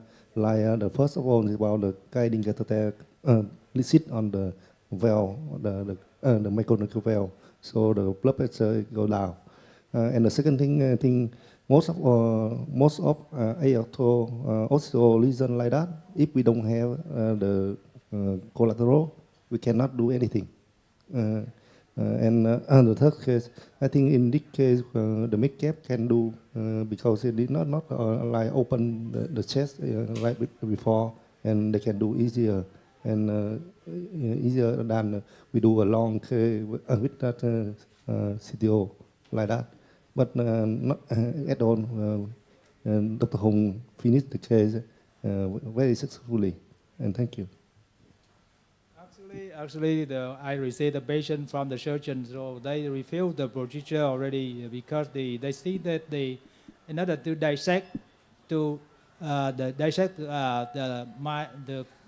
chest, in order to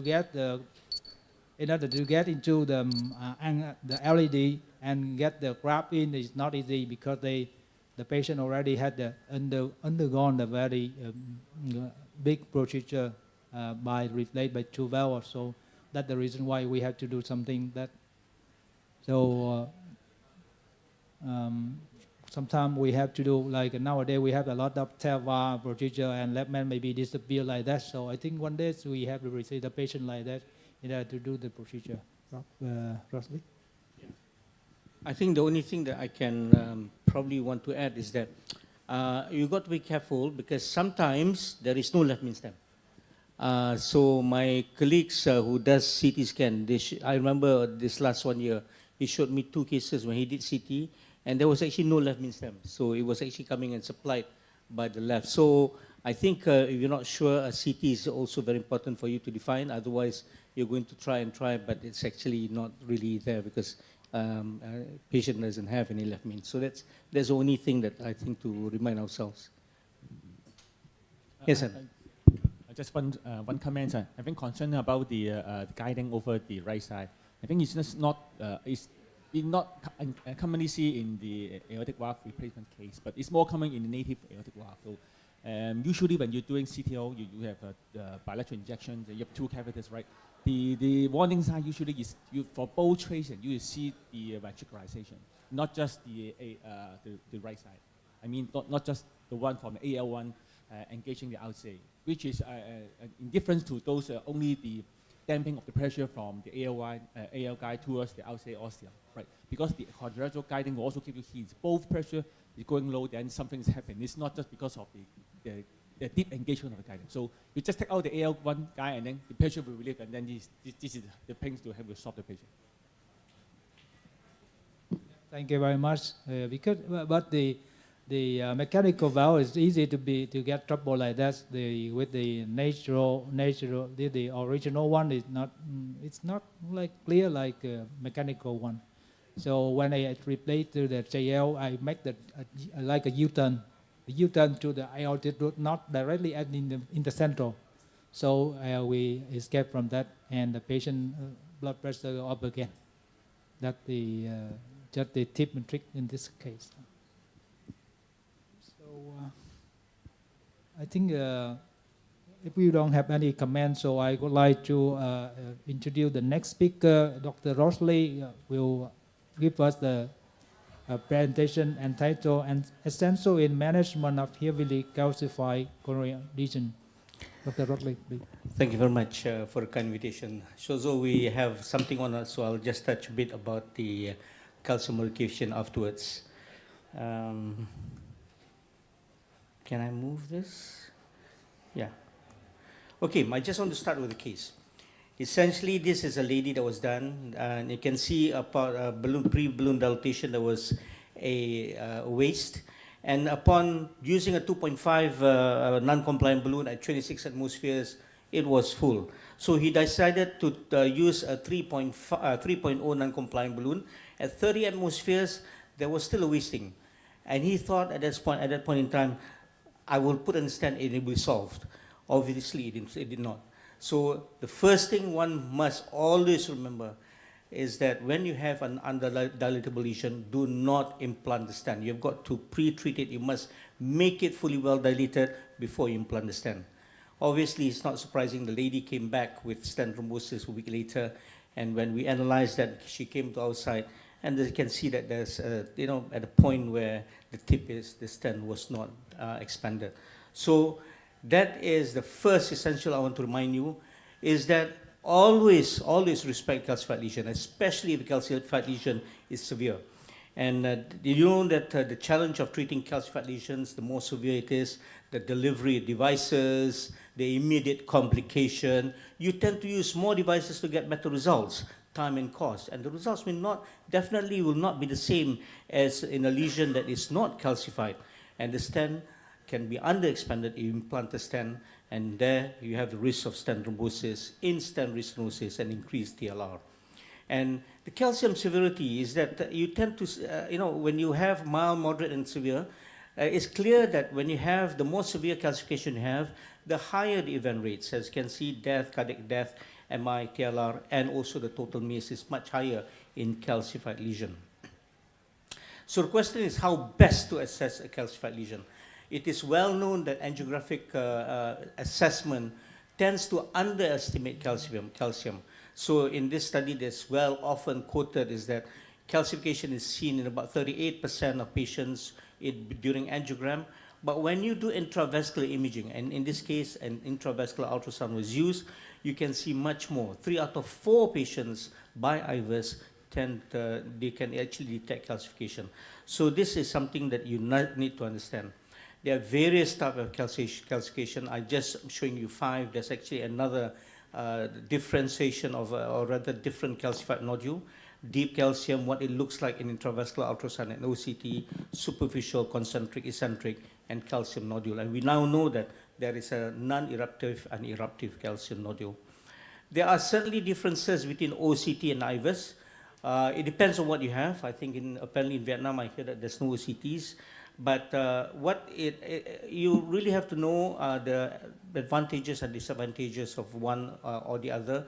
But in general, if you are to use for normal day-to-day cases, it depends on how comfortable you are, how confident you are in terms of analyzing the what do you call that, the the features, morphology, and so on, and using it.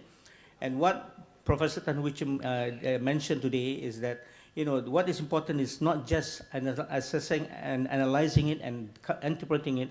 What do you do with the results is very important. Okay, what you find and you act upon it. From a calcium nodule, from the point calcium nodule, one of the main aims, one of the main what do you call that thing that you want to look for is actually the arc of calcification. One arc or one quadrant, which is 90 degrees and so on and so forth.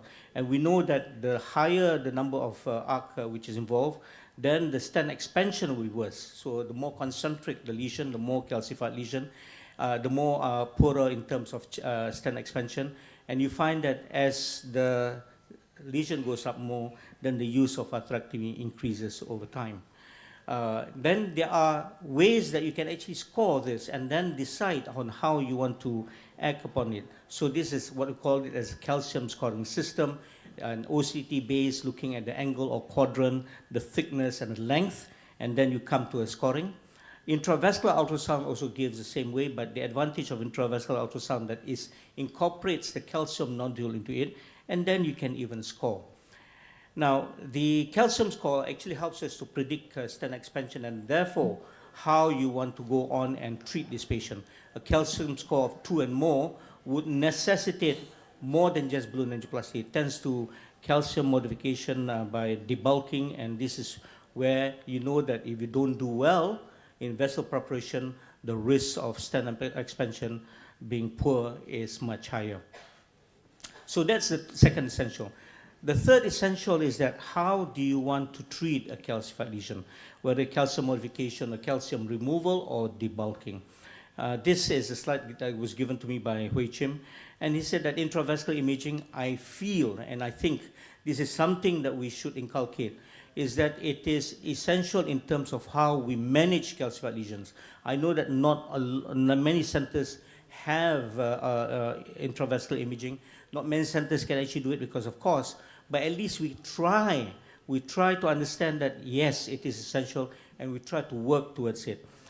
And it is very clear that from previous publication and so on, you access it in terms of pre-intervention assessment, and when you vessel treat before you put in a stent, you then assess once again to see in this particular case where the calcium has got fractures, and then subsequently to assess post results. Now this is an algorithm, so strategy will be, I think if you have based by an algorithm, it will help you. So this is a fairly practical thing, looking at balloon crossability, especially when you have calcified lesions, severe stenosis, you think that the intravascular ultrasound or rather intravascular imaging device cannot go through. So if let's say the balloon is crossed, then you can pre-dilate that. Once after pre-dilatation, it allows the crossability of the device, imaging device, then you go and do that. From there, you have this, what we call that, features to suggest poor outcome or good outcome. So if let's say the outcome is fairly good, the features are not very high, means the score is low, then you try to use a non-compliant balloon, and in this case, or even a specialty balloon, and you have to aim for optimal balloon expansion. Once you have attained an optimal balloon expansion, the vessel is dilated fully well, then you put in a stent. Now, if you use specialty balloon or non-compliant balloon, it doesn't expand well, then in this case you have to use IVL catheter, and once you get good results, then you use a stent and optimize a stent.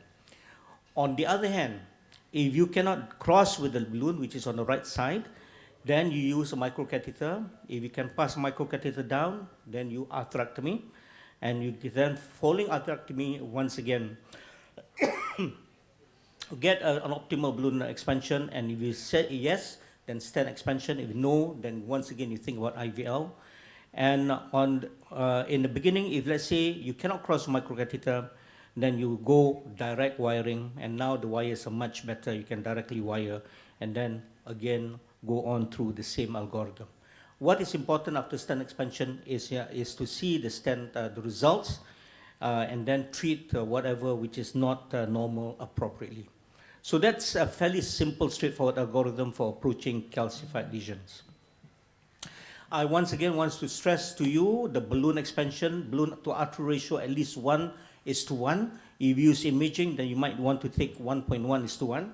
And this has to be with a non-compliant balloon and high pressure inflation. So I always take it. If you even you have it, you have got 1:1. Like in the first case, he did it with a 2.5 balloon, whereas you know that the vessel is 3.0 and he should have used a 3.0 first. So always do that.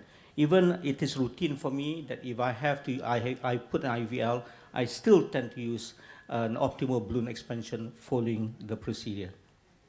Essential number 4, having the right tools. I think this is very important. These are some of the things that I use for treating calcified lesions. I know they've got calcium modification, which is with the specialty balloons. Calcium removal or debulking is with the atherectomy devices. Now, the non-compliant balloons, I just want to share with you that there are different type of balloons. I think you now have balloons that can go to 20, 25, 30 atmospheres with a non-compliant balloon. The only thing is that you got to remember 2 things. If you go after 20 atmospheres, you got to go slow. 20, 22, 24. Because if you go too fast, the balloon bursts. Okay, so go slow after 20 atmospheres and it can go much higher. Now, the other problem is that when it goes high pressure, it tends to grip. It expands outside, it expands inside, it grips the wire. So when you go very high pressure, make sure you got to be very careful when you pull a balloon out, because otherwise you lose wire position. So that's the only thing. And of course, you know that once after the first use, if you want to reuse again, you need to re-wrap the balloon if you want to save costs. There are 3 types of scoring balloon that we currently have. We have the Scoreflex Neo NC30, which is a new balloon. 2 elements plus the wire. It has got 3 elements scoring. This one can go to 26 atmospheres, and I don't know why. The technology is now good. I don't know what they do to improve. It doesn't grip onto the wire, so no problems. You can always take it out. Even with the NSC Aperta, which is NSC Alpha, this can go very high pressure. Cutting balloon, usually I don't use more than 20 atmospheres, but I see my Japanese colleagues go until 30. Now I'm braver to go to 30.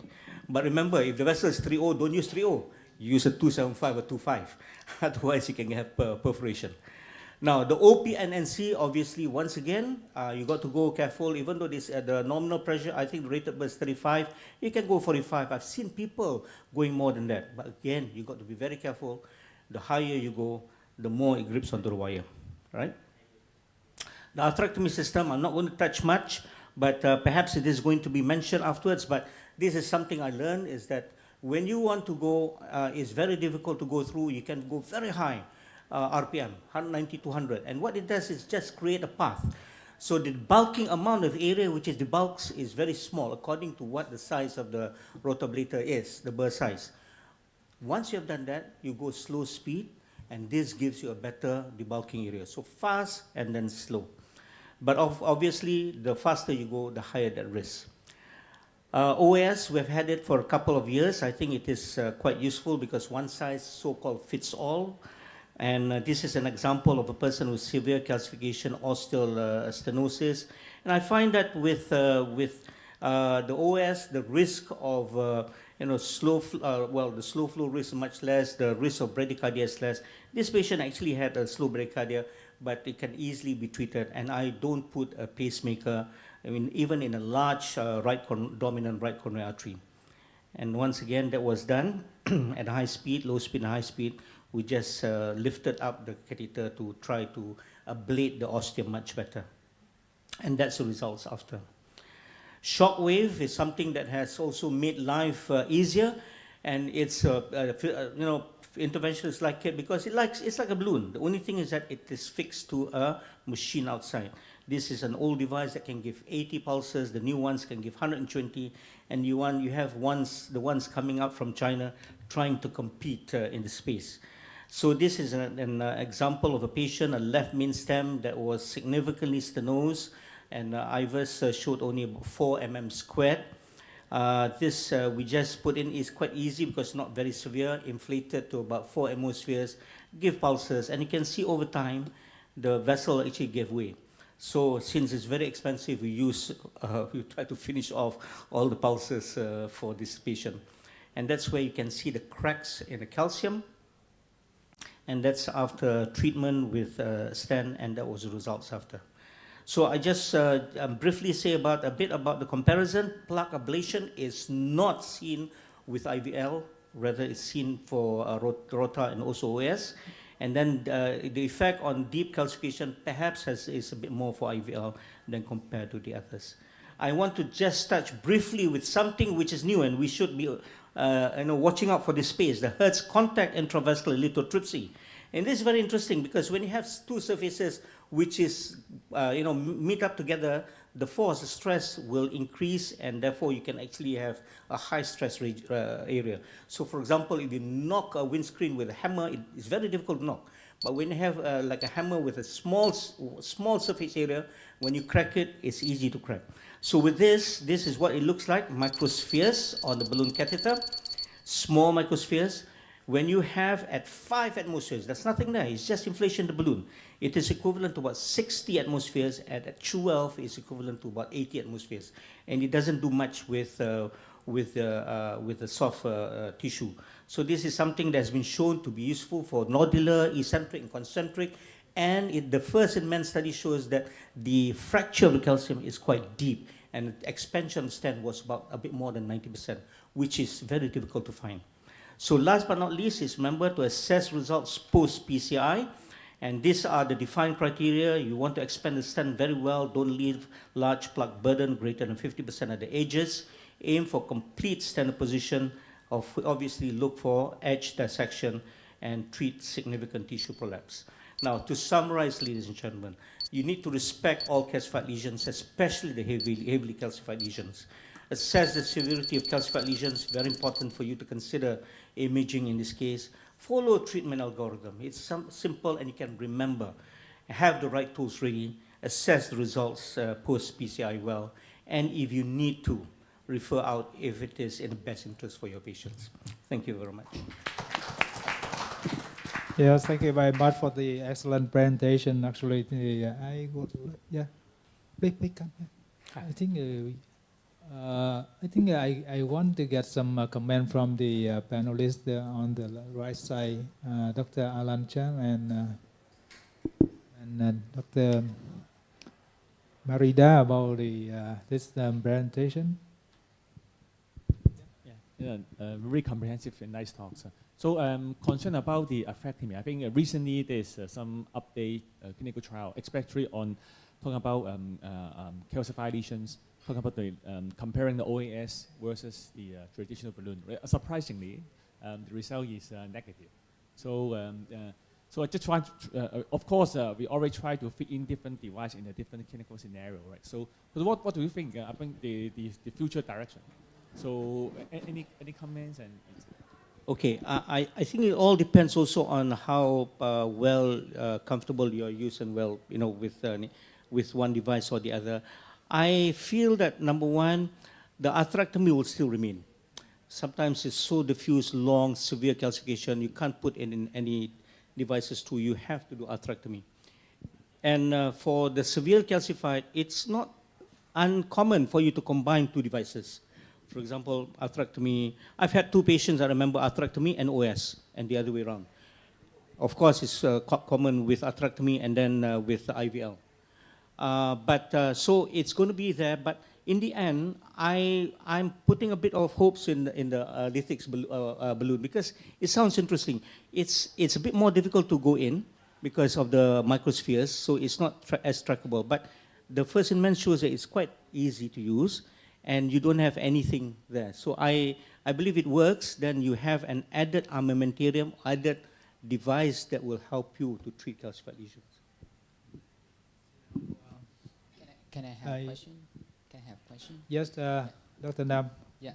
Thank you very much for your presentation. I have a question that I agree with you. We need to prepare the calcified lesion very well. But if we do it very aggressive, we are afraid about perforation. So what size on angiogram and on IVUS tell us should we do? What size of an NC balloon would we choose? Or you choose or routinely 1:1 ratio? Yeah. Firstly, I think, as I said, imaging does help because it tells you how severe calcification, the arc calcification, whether it's eruptive, nodule, or otherwise. And that will help you in terms of your devices that you want to use. So, as I said, if let's say it is severe calcification, then arthrectomy would be useful, and after that, post-dilatation. I still feel that once you have done a proper preparation, especially when you use arthrectomy, it is now safer for you than to use balloon. And for balloon, I believe that you should still use one-to-one balloon, and you can go high pressure. Of course, the risk of perforation is a bit higher, but that's something that you got to to consider. If you are concerned, you can downgrade by a quarter size. I think you go high pressure because at 26 or so, then it's going to be a quarter size more. So at least a quarter size smaller if you're concerned. So is there any symptom or signs on the IVUS predict the perforation after balloon? Yeah, one of the things, of course, before you want to put in the stent, you want to see these cracks. So as long as you can see fractures, you'll be good. The calcium nodule can be difficult. There are two types of calcium nodule. One is eruptive. The eruptive is easier to treat, but the issue with eruptive is that long-term outcome in terms of TLR and outcome at 1 year is higher. On the other hand, non-eruptive, where you can see the cap, it's very more difficult to expand. So this is where, if let's say it's really, you haven't really treated the calcium nodule, this is where you need to pick up things like an IVL to try to break it up. It is not easy to treat. You are probably going to use more pulses than usual, but you need to try to do as much as you can. The expansion may not be as good, but the outcome is less in terms than compared to eruptive nodule. In the end, in total, sometimes you cannot do more. What you need to do in the end is make sure that the expansion, the stent expansion is good. As we said, it should be more than, at least 5.0 for a non-left main stem and more than 90% from the distal area. So try as much as you can. And of course, vessel provision, and then that, try to get good results. Thank you very much. Dr. Rosley, I have a short question for you because according to the early days, they did research about rotor surge. You know that the rotor surge make the guideline. So they accept that the residual stenosis is around 30%. Sometimes it's 10%, okay, but a little bit more. Some cases they still acceptable. But nowadays, of course, we don't accept that. So in some situations, you still accept that the residual stenosis or just have to go up more in order to get under 10%. What do you think? I think the data now suggests that we need to go as much as you can and get better results. Those were the days, but the current data now again suggests that stent expansion is if you want to put in stent, it has to be a certain size and so on, because otherwise the risk of coming back is higher and therefore the treatment is worse. We just need to try, and quite a number of cases that if you see imaging, it's clear. If you don't use imaging versus angiogram alone, you do not get as good expansion as when you use imaging. So in very severe calcified lesion, I think you should try and do the extra. In mild to moderate, perhaps you can still get away, but for severely calcified lesion, you just have to do more. So this topic is quite very hot. So I think, but we still have a question, but now we have to move on to the next speaker. I would like to invite Dr. Hoan Binh will give us the presentation entitled Challenge in Left-Main Coronary Artery Intervention. Dr. Hoan Binh, please. Thank you very much for inviting me to the conference. My topic is about the challenge in left-main coronary artery intervention.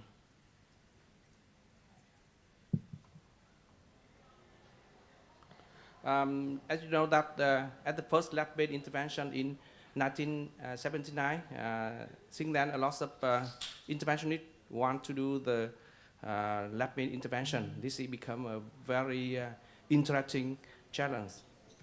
And since then a lot of study and also the consensus or guidelines to have to show the benefits of the left-main intervention.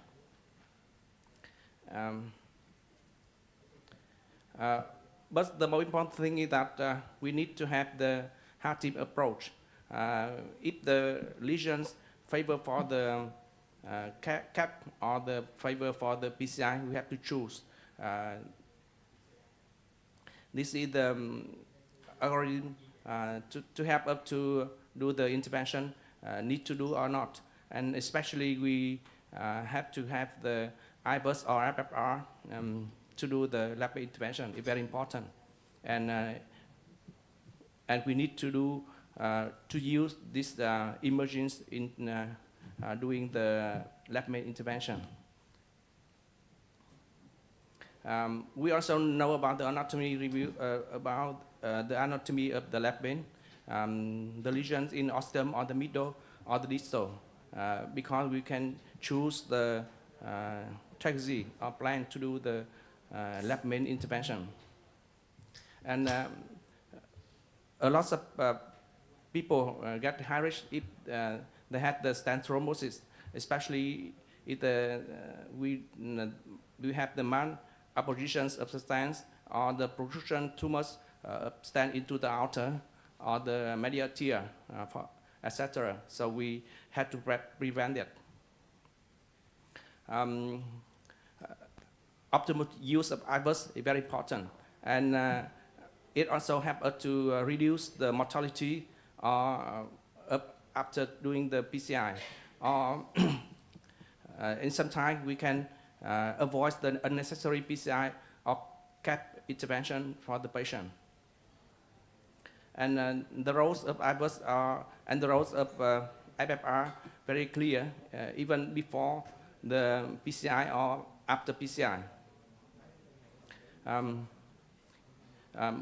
One of the things, it's easy to miss the lap injury because when we do the angiogram, the catheter deeply engaged to the lap and the stenosis lesion may be easily overlooked. And sometimes we do not use enough angiographic views, and some indirect signs suggest the possibility of lap lesion include the loss of contract reflex and pressure damping. Some point that we need to pay attention to. Further on, you have to choose the catheter that minimizes spasm, and the side-hole catheter is no longer recommended because they lose the damping pressure. We can use the outer free floating wine techniques to prevent it, especially when we pushing the catheter deep into the lap to get good backup, or when we pulling the post-dilatation balloon gel back to the catheter. And we should also keep an eye on the catheter tip and pull the catheter out of the lap ostium. When pulling the balloon or pulling the gel wire back into the catheter lumen when there is no floating wire. And we also select the catheter with appropriate diameter. Normally we use the 7 French catheter, but sometimes we can use 6 French in the simple case. Other thing is that we should have the very good lesion preparation. We can use the cutting balloon or DCA because the muscle layer of fibrous tissue of lap are very thick, especially in the osteo. So they limit stent expansion, and the possibility of recoil and restenosis is higher, even higher in the lesion accompanied by the calcification that we have just listened. And the coronary artery calcification is a disaster, especially in the lap intervention. It's very easy to get the thrombosis immediately. And we also have to select stent, good stent, with the larger is better, because sometimes with the mismatch between the lap and the LAD and circumflex. Some stent we usually choose in doing the lap intervention. Other thing that we pay attention to the outer osteal landing zone, and we normally choose this view to do the intervention for the ostium labmen. Sometimes we can use the floating IVUS to do the exact implant stand in the ostium or in the ostium of the LID.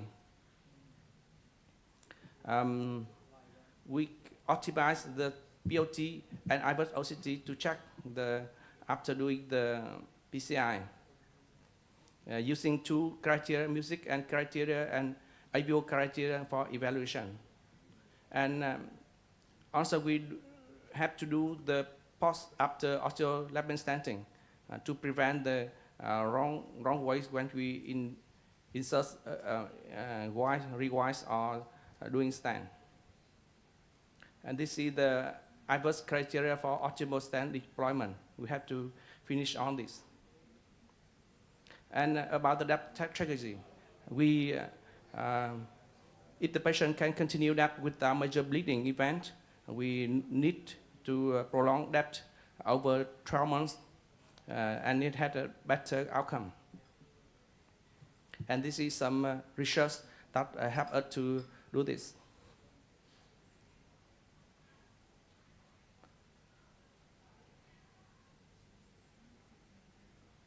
The MACE reduced significantly after we using the DAPT over 12 months.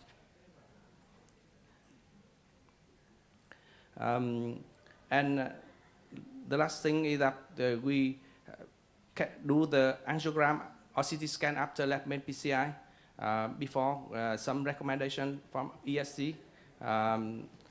Coronary angiogram after 2 to 6 months after labmen PCI. But today it no longer makes the recommendation. So we only need to do the angiogram after if the patient had the symptom.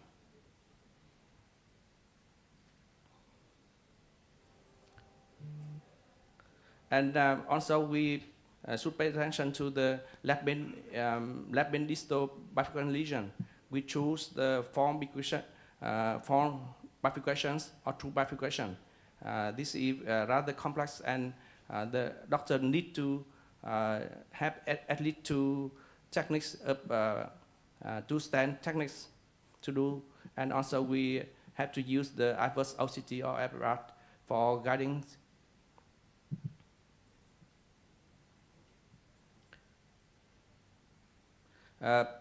Prepare the lesion well under IVUS guidance before stent replacements at labmen bifurcation to reduce the occurrence of restenosis.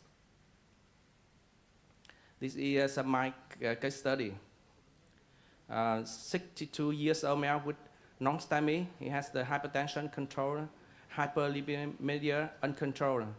He presents with the recurrent angina class 3, and she had the period CID stent at proximal mid-LID and proximal L6 in 2022.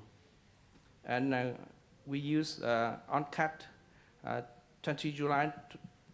We review the lesions in the labmen.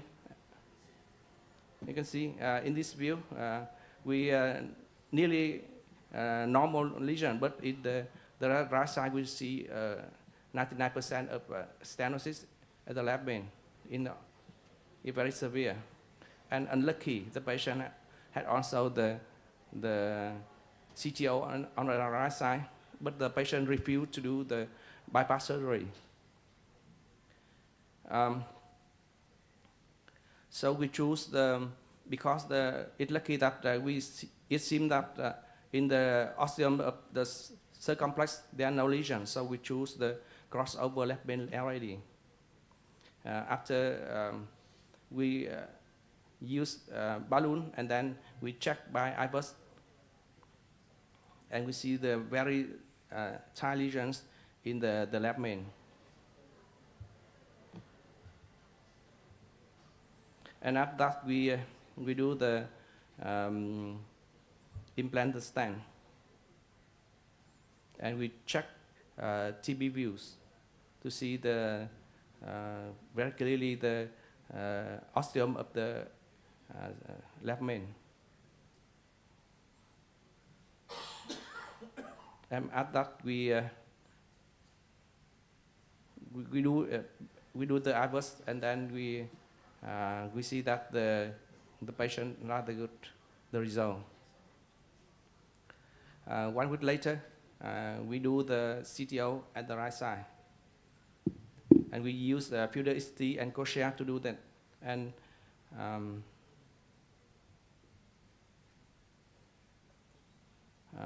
we also use the extension guide to help to do their long lesion. And we check IVUS. We guide extension to support the stent, and 2 stent of 3.5, 38, 2 stent. And the result rather good. Oh, sorry. The K2, 79 years old male with chest pain. He has the hypertension and hyperlipidemia.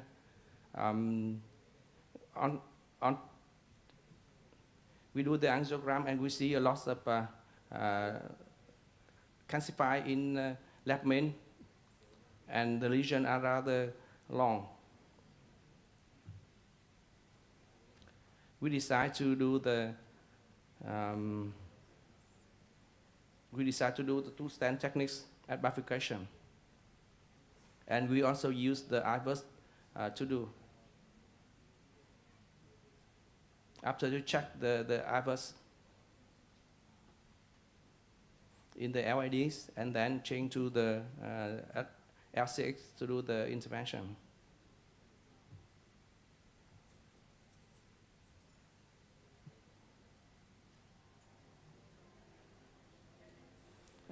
Because the lesions are very tight and calcified, so we decided to do the cutting balloon to prepare the lesion. And after that, we use the non-compliant balloon 3.5 to have the better preparation.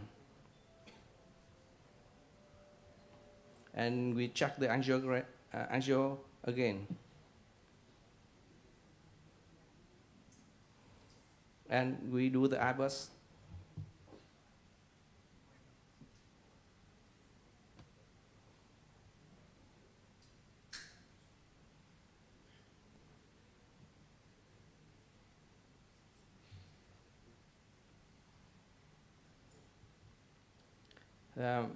We see the calcium fracture here. And then we stand the left mid LD 3.5, 38, cross over the circumflex. And this is the result after we do the POT and kissing the LID and circumflex. We kiss, and we do the IVUS pull back from LID to left main.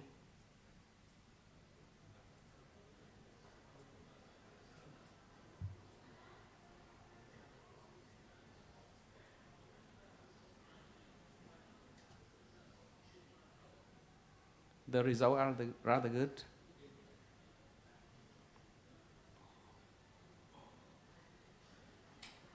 And it's not good, so we do the POT again and check again with the bigger balloon.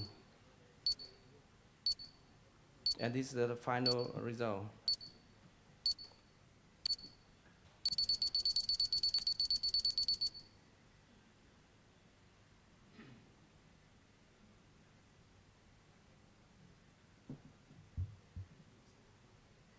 And tachybasis, left main coronary artery, PCI is always a big challenge for interventionists, despite their extensive experience. careful assessment of the lesions and specific planning will help the intervention become clearer. Mastering the principle as well as the note in the manipulations of each instrument will help us avoid falling into difficult situations that are difficult to resolve. Thank you very much for your listening. Yeah, thank you very much for the excellent presentation.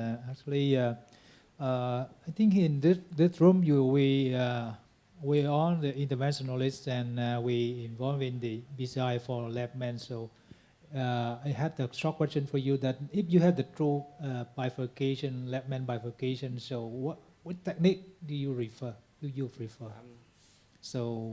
For example, two-stand technique, true bifurcation and two-stand technique. So which technique do you prefer? Which technique do you think that it is the most effective? For me, I usually do the mini crush technique more of the case, but depends. Sometimes we choose this stand, for example, but most of the case I choose the mini crush. According to the guide, Dr. Takasi, you have any comment? Yeah, so just one question, not for stenting. When you stent of the left main, especially for the osteomal left main, you recommended RAO cranial view, right? Yeah. I think left RAO cranial is better for stenting. Yeah, for the left main stenting. So usually I prefer left RAO cranial. Yeah. How do you think? For me, sometimes it depends on patient also. So until we choose the view that we see the very clear imaging, I will choose. But most of the case, I choose the TMI view. Most of the case, it's for me. Guidelines give us that they recommended that we have to use the decay crush, but in clinical practice, I think I see a lot of doctors they perform the mini crush. So what is the difference between the guideline and the clinical practice? Because the procedure is laborious for you, or what else?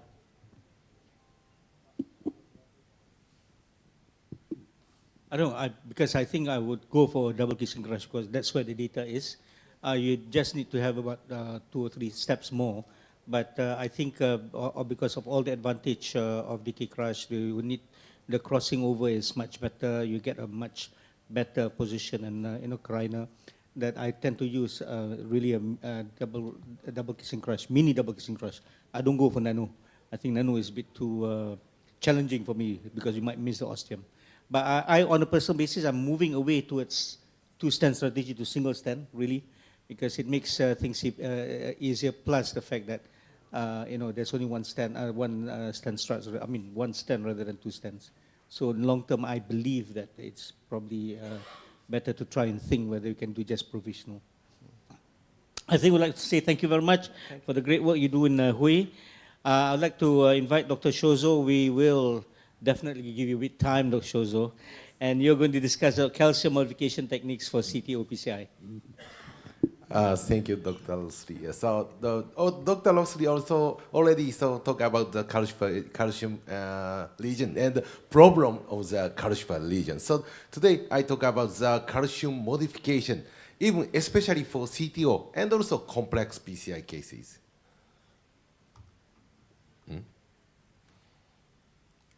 These are the problem of the severe calcified lesions. Of course, it is a barrier for wire crossing, also device crossing, microcatheter balloon, and also we sometimes face incomplete stent dilation. It's expansion. It's also a problem. And also another problem is a high risk of complication, perforation, dissection, device stuck, anything. And finally, not at that time of the PCI, but later phase, we face the poor clinical outcome. There are so many studies about the calcified lesion or calcified node, but because of the time limitation, I don't talk so much about that. So I will talk first of all, talking about CTO. So it is a barrier for wire crossing or device crossing.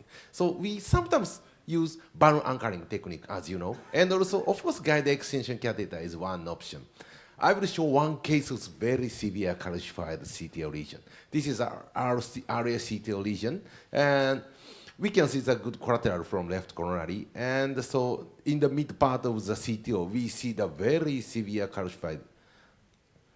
And also, fortunately, I use the Corsair and XTAA, and a little bit advanced, but even antegrade wire escalation, Gladius, Gaia Next 2, and even Conquest Plot 12, but it cannot cross. And sometimes we face very hard wire was dropped in the calcified region. So I retrieved and changed the Gaia Next 4. Fortunately, Gaia Next 4 crossed the region, but in this point, Corsair still not. And too much rotation Corsair, we faced the Corsair was trapped in the lesion. And at that time, wire was bited by the Corsair microcatheter. So even using balloon anchor technique, I couldn't advance the microcatheter. And then biting Corsair should be a little bit with the wire. So that, unfortunately, once again. But in this kind of situation, don't use Corsair again. So change it to the normal workhorse microcatheter like fine cross, or in this time, Japan, we can use the Jizai, almost nearly microcatheter as a fine cross. So that XTA was crossed, fortunately. And also open up with 1.0, not crossed, and 0.75, not a little bit advanced, and then advanced to 1.75. But even these kind of small balloons couldn't cross the region. What is the next option?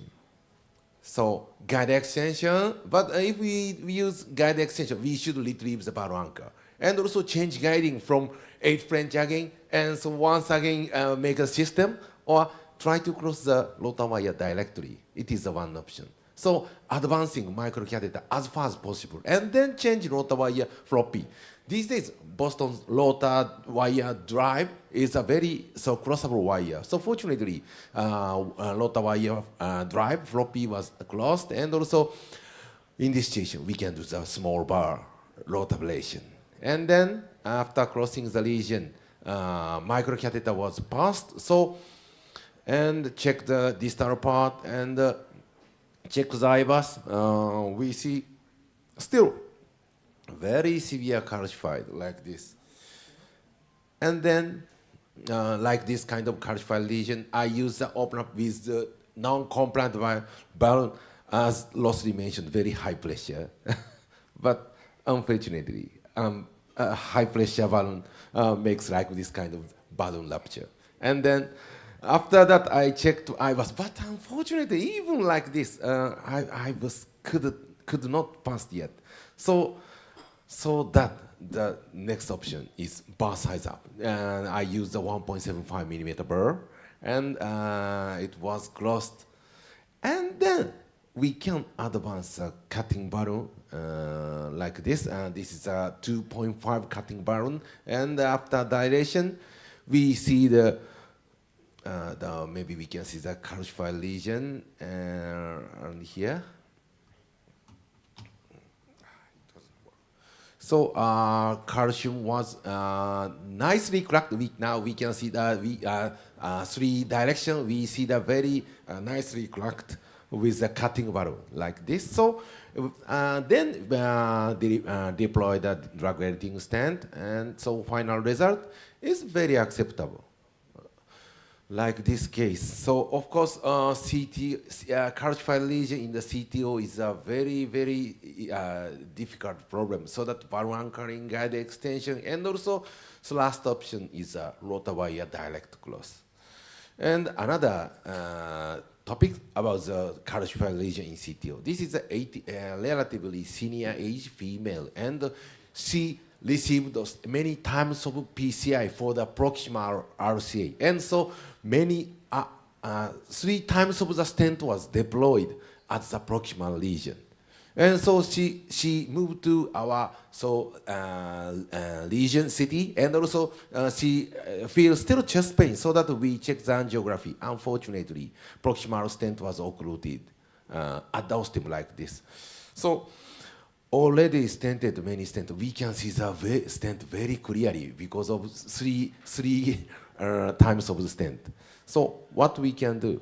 Of course, so any kind of wires microcatheter we can use so that lesion was closed, not so difficult, and even using balloon anchoring technique, so we can advance the balloon and also microcatheter, and then you even using cutting balloon. This is 3.25 cutting balloon, but still not expanded well like this.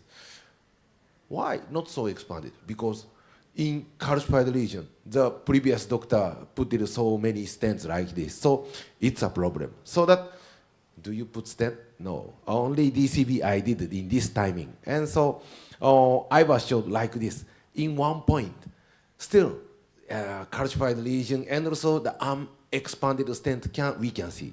So in this timing, so we finish the procedure. Sorry. Still not working. So, I'm sorry, I can. It doesn't move. But so of course, so TIMI3 flow was obtained, but so not so expanded. So that we planned second session with low tabulator for stent ablation. Not moving. I don't know why. So I use the 8 French guiding and also using the rotablator. This is our CT image. So we can see the very severe calcified, and also stent is not expanded in the calcium like this. So okay. Yes, I performed the 2.20 rotablator with very careful manipulation like this, and also up to 2 to 5 rotablator like this. And then use a high pressure balloon, and also DCB was deployed, so the balloon expansion was very nice. And final OCT also showed after the high pressure balloon dilation, so we didn't find the not expanded lesion. So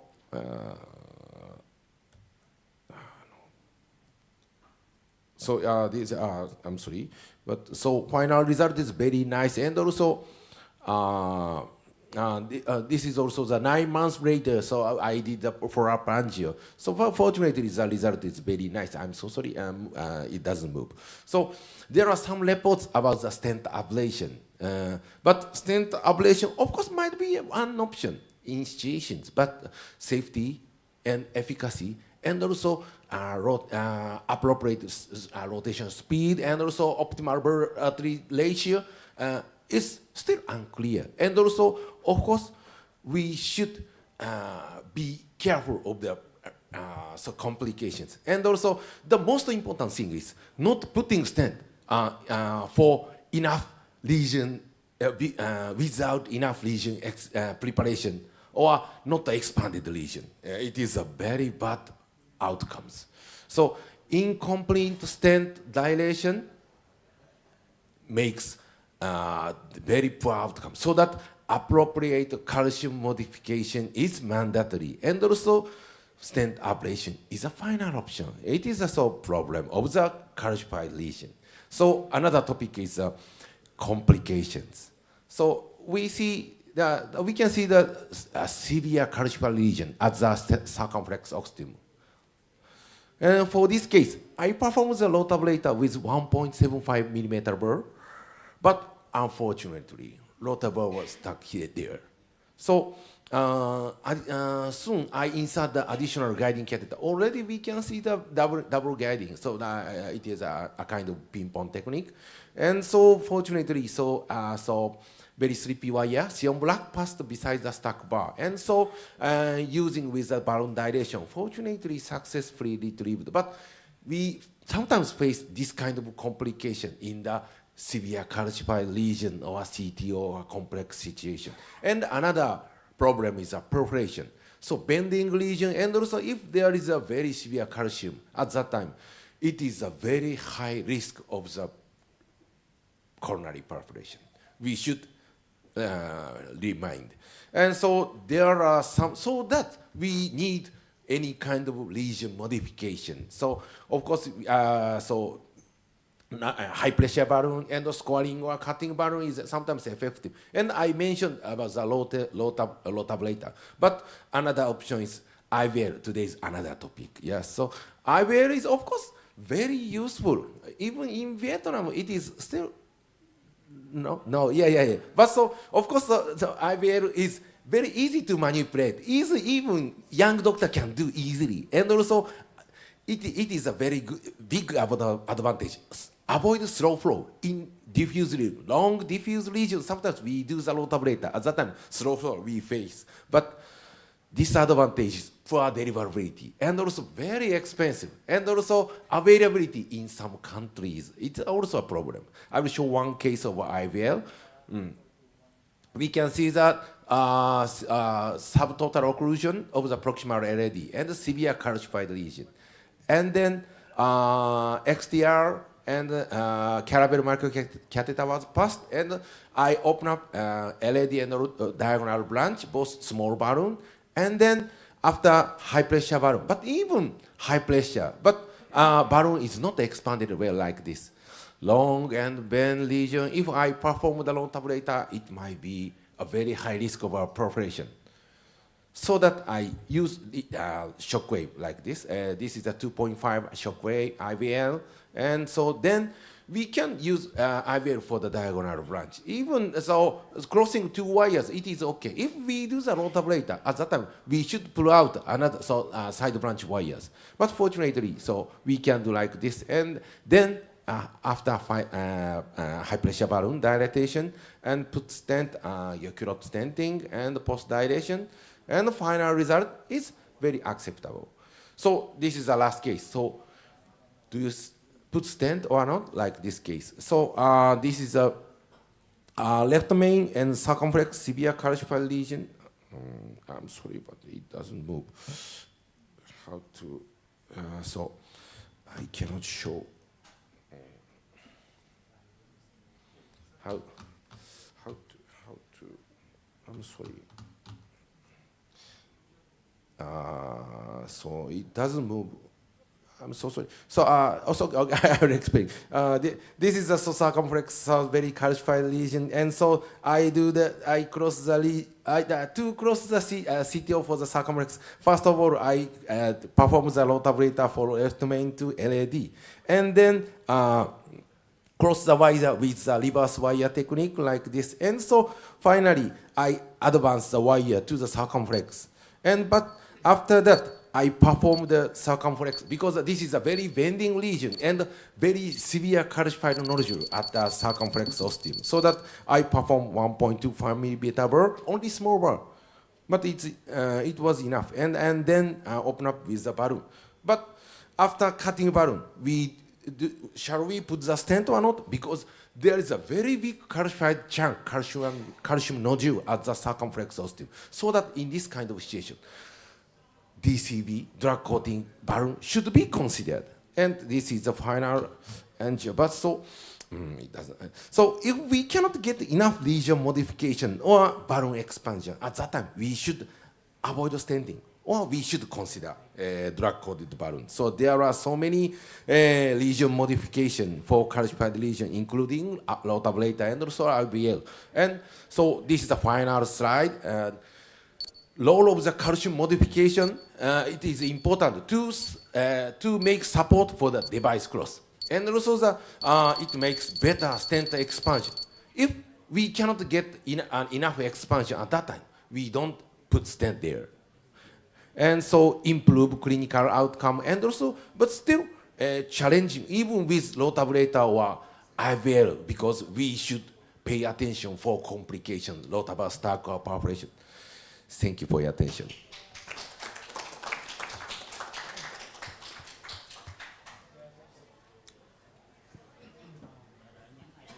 Yeah, thank you very much for the excellent presentation. Actually, I would like to ask the right panel that any comment for Dr. Suzo, because this is very, very interesting topic, very excellent topic. Yes, Dr. Wong. Okay, Thank you for the excellent presentation. I ask you one question. Okay. In the calcification and special CTO calcification, what wire you use? Wire you use in this situation? Yes. Yes. And the second question, in the neuro calcified, and then how to treat its neuro calcification. So first question. So if the lesion is very calcified in the CTO segment, at that time, normally wire selection is same as the normal CTO. But that if we feel the resistance or difficulty of the wire crossing, at that time, 3P wire, it means XTA or, so for example, Gladius and Sion Black. Sion Black is not so good for the CTO, but in some situations. Or so in some countries, still using the pilot, such kind of 3P wire sometimes help to cross the lesion. And also, we should understand, so strong Gaia or Conquest Pro sometimes stuck the calcified lesion, so that at that time we should be careful with manipulation. The second question. Yeah. So for the calcified nodule, so in the CTO lesion, if we see the calcified nodule at that time, so if we can do the rotablation something or shockwave something, it's okay. But so during the CTO, we use many balloons, many wires. At that time, in first session, we sometimes do only get the antegrade flow. It's over. And so maybe second session, we do the rotablator as a big bar or something. Because sometimes, as you know, CTO distal part is enlarged, maybe after CTO PCI, 1 month or 2 months or later. So that it is more safe to perform such kind of lesion modification or OAS or rotablator something. So that second stage PCI should be considered for the calcified nodule, especially CTO. I have one question. Yeah. If the lesion only have the calcification, it's okay. Sometimes we can rotablator or IVL. But with the combined lesion, first of all, the calcification, and the second is the doctors. I mean the many pen vessel, and the calcify at the top of the angle. So how you deal with it? So it means a very strong bending. Yep. A lot of bending, not only one bending. So it also depends the situation. So, but if we cannot cross the balloon or if we cannot cross the microcatheter at that time, already wire crossed at that time. Of course, small rotablator is one option. In such kind of situation, IVL cannot cross. And also OA is difficult to cross. So that only the solution is 1.25 rotablator. Yeah. Yes, thank you very much. Because that one is the very clinical question that sometimes we have to cope with the very tortuous and calcified. But we have to keep in mind that when we cope with the vessel, what double curve like 45 and 45 degree and combined together in more than 90 degrees, so we have to be very careful with rota because it gets stuck. And then if we go smoothly and we go slowly, it's okay. But if we cannot finish that, so we have to halfway rota also okay, because we make some facilitate for the next balloon or something like that. We don't force to finish the whole thing that rotablate the whole vessel. Otherwise, you get stuck inside because the whole country I heard some burr get stuck in the vessel, but because they try to force the burr go downstream, and that's the contraindication for the ablation. So in this situation, I think very tortuous contraindication. Because you have indicate that you have to halfway rota, it's okay. So don't have to, rota have the limitation. Keep in mind that. That's Is it correct? Yeah, I think so. Okay, so I think this section already run over time, so I let Dr. Rosley get the conclusion. All right, thank you, Dr. Hong. So I think we've heard from 5 presenters talking about various things, but left main, distal radial, and still calcified lesion. So it is something that is coming again and again. You see that other than CTOs, calcified lesion is really the challenging case that one we need to master and understand. So I just would like to thank all the panelists and for being here and for attending this complex PCI. And the next session will be in about 5 minutes. So on a personal basis, I would like to thank Hui for the kind invitation because I have to leave after this. Thank you very much.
good evening, and welcome all colleagues to our session now.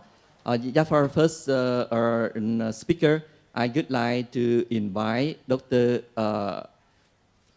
Rajinika Rajapopal will present the drug-coated balloon in the novel coronary disease, where from and where to. Please.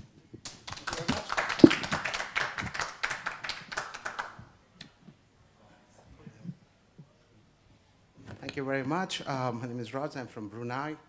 The topic is drug-coated balloons in de novo coronary disease, where from and where to.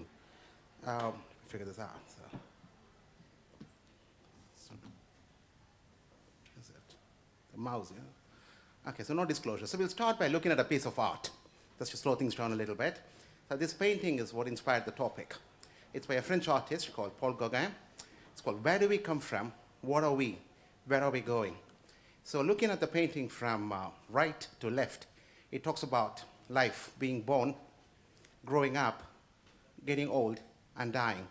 So it's his masterpiece. It's also a philosophical work. So I don't think anything is dying. I don't think stents are dying. I don't think DCBs are going to die anytime soon.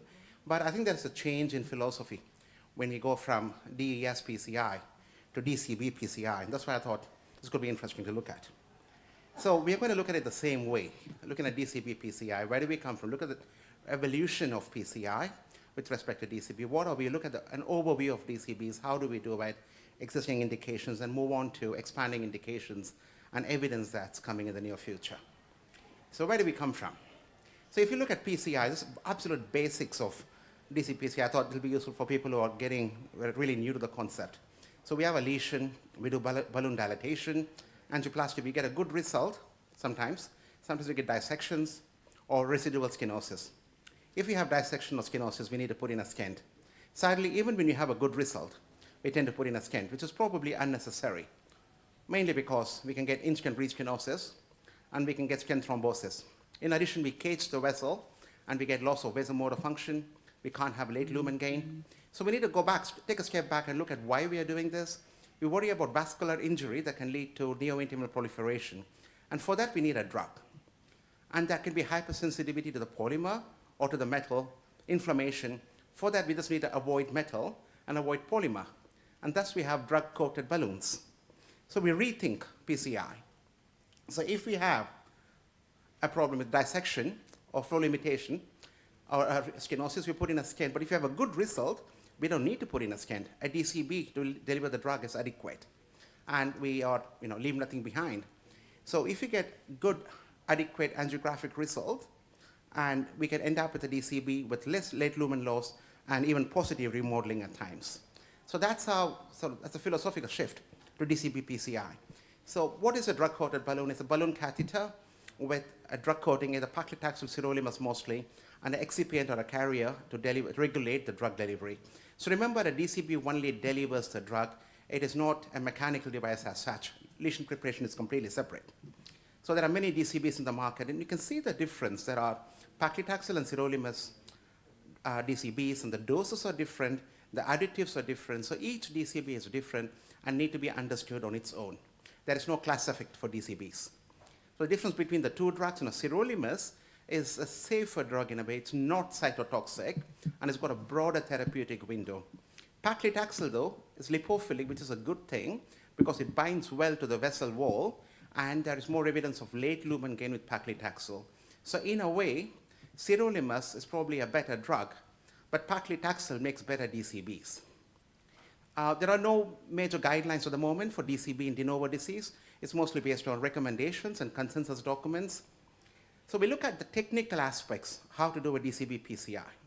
So we'll just use a very, very simple case to understand, this at least the way I do it and a lot of us do it. So this is a gentleman with bystander focal stenosis in a circumflex. You can see it there. So this is my approach to DCBs in general. I usually start with a very small scoring balloon, 2 millimeter, but if that can't go through, I start with a very small semi-compliant balloon. Then a scoring balloon. After this, we do imaging, either OCT or IVUS, and then we do further vessel preparation with NC balloons or scoring or cutting balloons, IVL if it's calcified, rotablation if required. the most important step is to get a 1-to-1 NC balloon. And if that expands well, then you can do an angiographic assessment. Some people like to do FFR. I don't normally do that. And if that looks good, you deploy a DCB. If it does not look good, which means if there is more than 30% residual stenosis or a flow-limiting dissection, we need to go for a bailout stent. So we'll see how that works in reality. So before that, scoring balloons are really important in DCB PCI, more so than Stent PCI, because you get better plaque modification, because the pressure that you exert is focused on the scoring elements. You get increased compliance. The balloon doesn't slip with the scoring balloon, so less damage, less injury zone. And there is some evidence that the drug might be better absorbed after a scoring balloon. So my practice is to use an upfront scoring balloon, which may improve the procedure result. So here, we started with a scoring balloon, that's a 2 millimeter scoring balloon. Then we do imaging. So the role of imaging in DCB PCI is slightly different. It's probably less important in some ways compared to Stent PCI. Pre-PCI is very, very helpful because you can do vessel sizing, you can look at the morphology and calcium assessment. In post-PCI, imaging is less important than stents. You can look at the lumen gain, which is quite helpful, but mostly decisions are made based on angiogram. So we should not worry about dissection seen on OCT and decide to stent a lesion. So in this case, we did some imaging after the scoring balloon, saw some controlled dissection, looked at the vessel diameters, then did a 1-to-1 balloon dilatation. At this point, we assess the vessel. We look for two things. Look for dissections. If it is type A or type B, it's okay. Anything more than that is not okay. Similarly, recoil. If it's less than 30%, you're good to go with a DCB. If it's more than 30%, you need to improve on it. You can try further expansion with a scoring or cutting balloon or an NC balloon. And if it's better, you go for a DCB. If not, you may have to put in a stent here. So in this case, we did angiogram, we did a repeat OCT with a bit more dissection, better lumen gain, and then we deployed the DCB. So DCBs need to be deployed for about 30 to 60 seconds. And once you get it into the catheter, it's got to be deployed within about 90 seconds. Otherwise, the drug might wash away.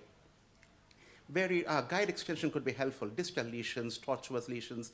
You don't want to have, if you don't deliver the balloon in time, you're going to waste it. So here, guide extensions might be useful. And then you need to do a final angiogram to assess that everything is okay. Wait for a couple of minutes, and then do a final check angiogram. Bailout stenting, like I said, if there is significant residual stenosis or dissection. If you put in a DAS on top of a DCB, there is no huge concern about double dose. And you don't have to stent the whole segment, just where there is significant dissection or stenosis. Avoid edge dissections. It's okay to leave behind a dissection after a DCB, but not at a stent edge. That's a completely different concept. So we should not leave stent edge dissections. That's important. See the difference. Right here, this patient was part of the Transform 2 study, was randomized to DCB. So we put in a DCB and we got a good final result. So that's how we work in. So that's a general, often quoted illustration. You do optimal lesion preparation. If you get acceptable result, DCB. If it's suboptimal, you put in a drug-eluting stent. So look at a slightly different. So these are the indications. So we are looking at what we saw earlier was a small vessel, but a discrete lesion. But often you get this in a diffuse disease where you might go for a hybrid PCI with a combination of stent and DCB. So look at one of those examples, a small vessel diffuse disease where you normally get higher complication rates with stents, and DCB could be a better option. We've seen the evidence from all these studies which show that DCB is non-inferior or superior to stents in small vessel disease.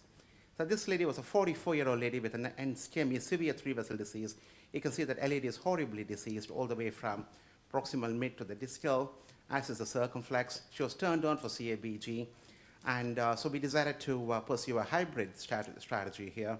So we did serial pre-dilatation, semi-compliant and scoring balloons, finally a 1-to-1 NC balloon.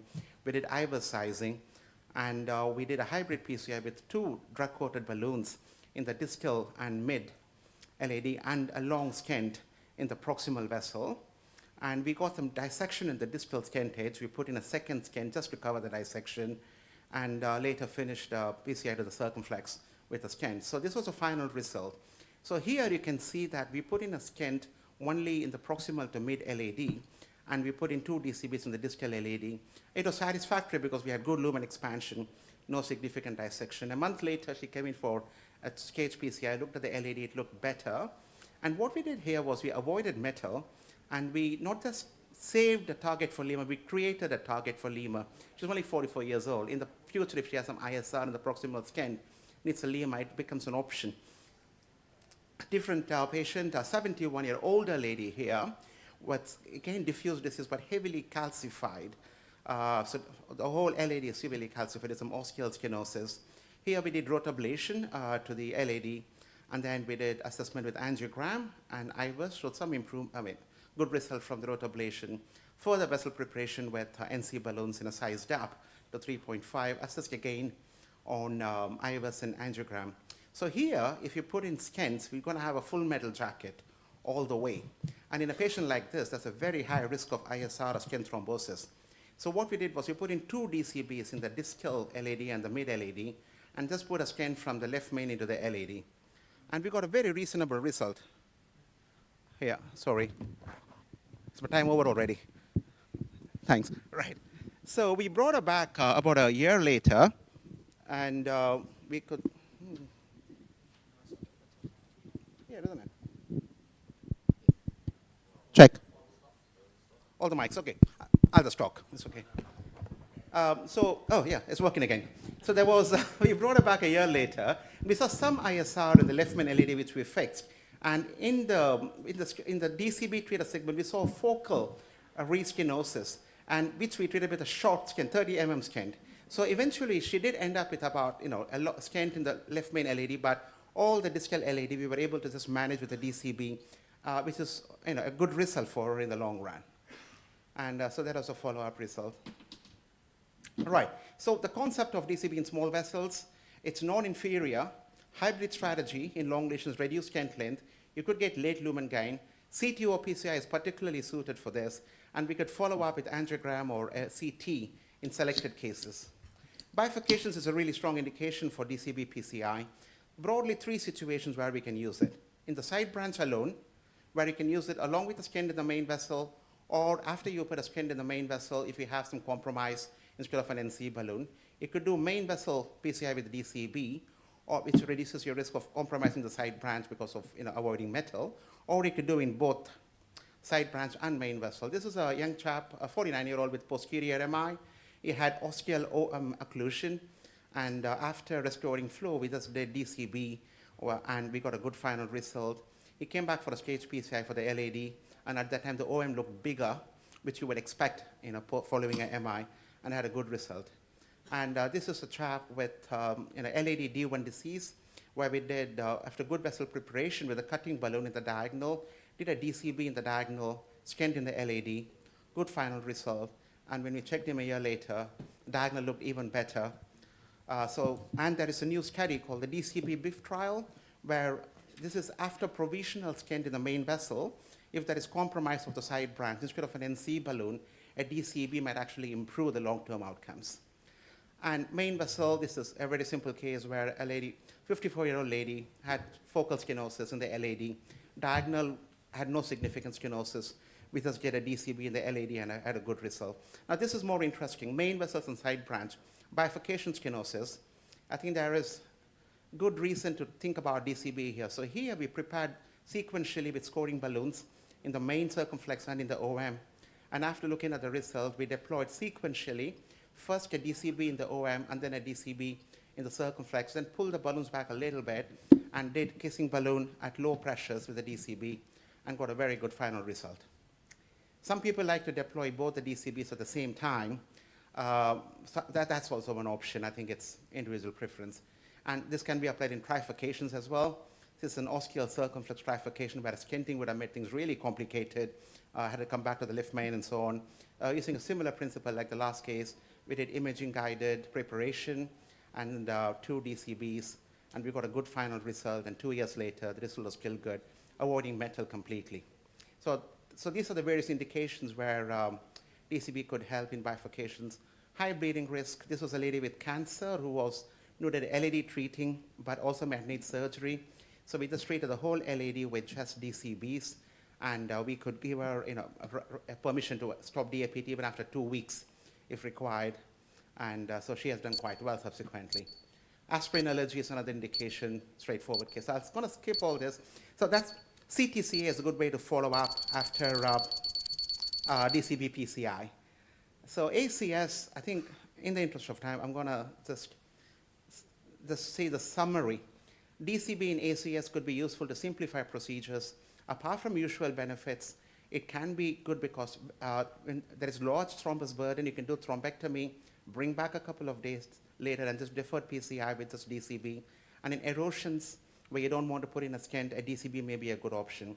We won't look at the case examples. I'm going to move just to the last part of it, expanding indications. I think there are two big trials underway for larger vessels. The solution trial, looking at solutions, sirolimus DCB. Here, the patients are randomized before the vessel preparation, and you have the Transform 2 trial where their vessel is prepared, and then they get randomized to DCB or stent. And it's important to appreciate the difference between these kind of studies because when you are randomizing before vessel preparation, you're comparing strategies. If you're randomizing after vessel preparation, you're really comparing the devices. So it's important to analyze evidence carefully. I think future trials should look at different settings. I think techniques will have to be standardized when comparing devices. And we have to look at DCBs in various clinical settings. So DCB restenosis could be a new problem. You have to figure out how to handle it. So to summarize, DCB and de novo PCI, we need to rethink. There is no stent at the end of it, so every step in angioplasty is really important. Vessel preparation is key. We need to achieve lumen expansion with no flow limiting dissections. Hybrid PCI could be helpful. It's not about avoiding stents, it's about limiting stents. And indications are expanding with experience and with growing evidence. Thank you very much. Thank you, Raj, for your excellent talk. So we may entertain one question from the panelists or any burning questions. So in your practice, how often do you use imaging to size the pre-dilatation balloon and also the DCB?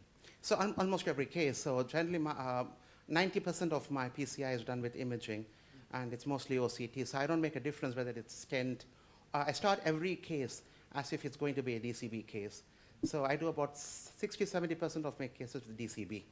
So every case done with imaging, pre-PCI. And if it's going to be a DCB, I do not always image after pre-dilatation. It just confuses you. I just go with angiogram. How about if you size according to imaging, do you size to the lumen or size to the vessel size? Lumen, absolutely. So with OCT, I go lumen to lumen. So it's a bit conservative. So my colleague who uses IVUS more often is more aggressive. And I don't think you need to be that aggressive with DCBs. That's the beauty of it. With the stent, bigger the better. With DCB, you don't need to be that aggressive, and it seems to work well. And excuse me for the calcification. Do you do the DCB? Absolutely, yeah.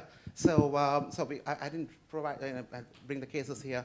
So we showed one case where we had rotor ablation followed by DCB, and with IVL it works really well.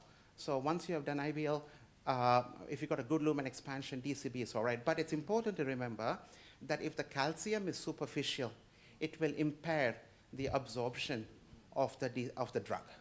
So we had to look at that, and there are some, and if, so it still works. If you get a good lumen expansion, you don't need to put in, and if there's no limiting dissection, we can use DCBs if there is a good indication. Calcium nodules, I don't know. I have tried a few cases with calcium nodules, done rotor ablation, done IVL, and then put in a DCB. They have come back after a year. But for every case, I've had at least 2 or 3 cases where I put in a stent, and they have come back after a year as well. So I don't know the answer yet. Thank you. For the interest of time, we'll move to the next presentation. Would like to ask you a question? Yes. You had the DCB in the left meninge or not? Left meninge. Have you ever had experience in the, yes, so far, I've not had a reason to put a DCB in the, I've done ostial LAD, but I've not done left main LAD. But if the situation, like my lady with cancer, if someone like that, needed PCI and needed surgery within 1 or 2 weeks, I would not hesitate to do PCI with DCB. But, it's not about, if there's a good indication, I would do it. Thanks. Thank you, Dr. Raj. Thank you. The next speaker is Dr. Hun. Dr. Hun will talk us some tips and tricks on the use of Botox. Good evening, Chairperson and panelists. Now we talk about rotation, rotablator. We know that the cardiovascular disease is the biggest killer in the world. Is account for more than 10 million death in the world over the COVID, stroke, COPD, and lung cancer. And the PCI worldwide increased rapidly. We know that more than 10 million people under PCI a year. In the left side, we do the statistics from the Sweden. From only 5 years, the number of PCI increased 2.5%. And the left side and the right side, we see that statistics from the Japan and US show that only from 2030 to 2017, 2.5 time increase the number of PCI. In Vietnam, statistic from Vietnam 2023, 140 PCI center in Vietnam, and more than 50,000 patients under PCI. When we do the angiogram, the review and meta-analysis, over 1,000 patients show that half of the patients have the moderate or severe calcified. And the frequent from the 13 study DS, rare, serious, taxus, etc., show that the pool of calcified lesion more than approximately 30% of the patient. And syntax trial, intersect trial, more than 50% of the patient have the moderate or severe calcified. And we look at the study acuity and horizon. 1/3 of patients have the calcified lesion, and 6%, nearly 6% of those patients have the very heavy calcified lesion. And the calcified lesion impact to the result of the PCI procedure. Final TB flow 1 and 0 and 1 increase compared with the non or mild calcified lesion. And final no flow more than in the arm of the moderate and severe calcified lesion, and dissection across more than in the moderate and severe calcified lesion. And for 1 year ischemic outcome, the MACE definite as the elevation, death, cardiac death, and death more than in the patient with the calcified, more heavy calcified lesion compared with the non or mild calcified lesion. In the ADAPT DS population, totally nearly 8,500 patients, 30% of patients had the moderate or calcified lesion. And we see that the MACE, MI, TVR, major bleeding, late bleeding in the patient with the calcified lesion more than the non-calcified lesion. And when we use the first or second generation of DES, the result are the same. It means that the calcified lesion impact to the result of PCI. The pool analysis from 7 contemporary Stent trials show that if the patient has the calcified lesion, the result, the death, the cardiovascular death is double compared with the non-calcified lesion, and death, MI, or death, MI, and cardiovascular event more than in the calcified lesion. And when we do the angiogram, we show that we can see that if the patient has isolated spot on radial opacity on the left side is the mild calcified lesion. Moderate when we see the radial opacity during the cardiac cycle, and when we see the cardiac radial opacity observed without cardiac motion in the both sides, we see that is a very calcified lesion. On the image, intravascular image for IVUS and OCT, we define that concentric, eccentric, and nodular calcified lesion. and differ for the from the arc of the calcified severity. If the arc 360 degree is the severe arc, and we can define from the arc and the length of the calcium severity. We are different more than 5 mm calcified lesion and less than 5 mm calcified lesion. For the thickness, or if the patient in the coronary artery, the calcified lesion less than 0.5 mm is not so severe, and if the calcified lesion more than 0.5 mm is severe lesion. And the death, the superficial death, we see that the death of the lesion. One is the trial from Dr. Chang show that when we do the angiogram and we do the IVUS, we will put the score. We will put a score for the calcified lesion. If the calcified lesion more than 270 degree and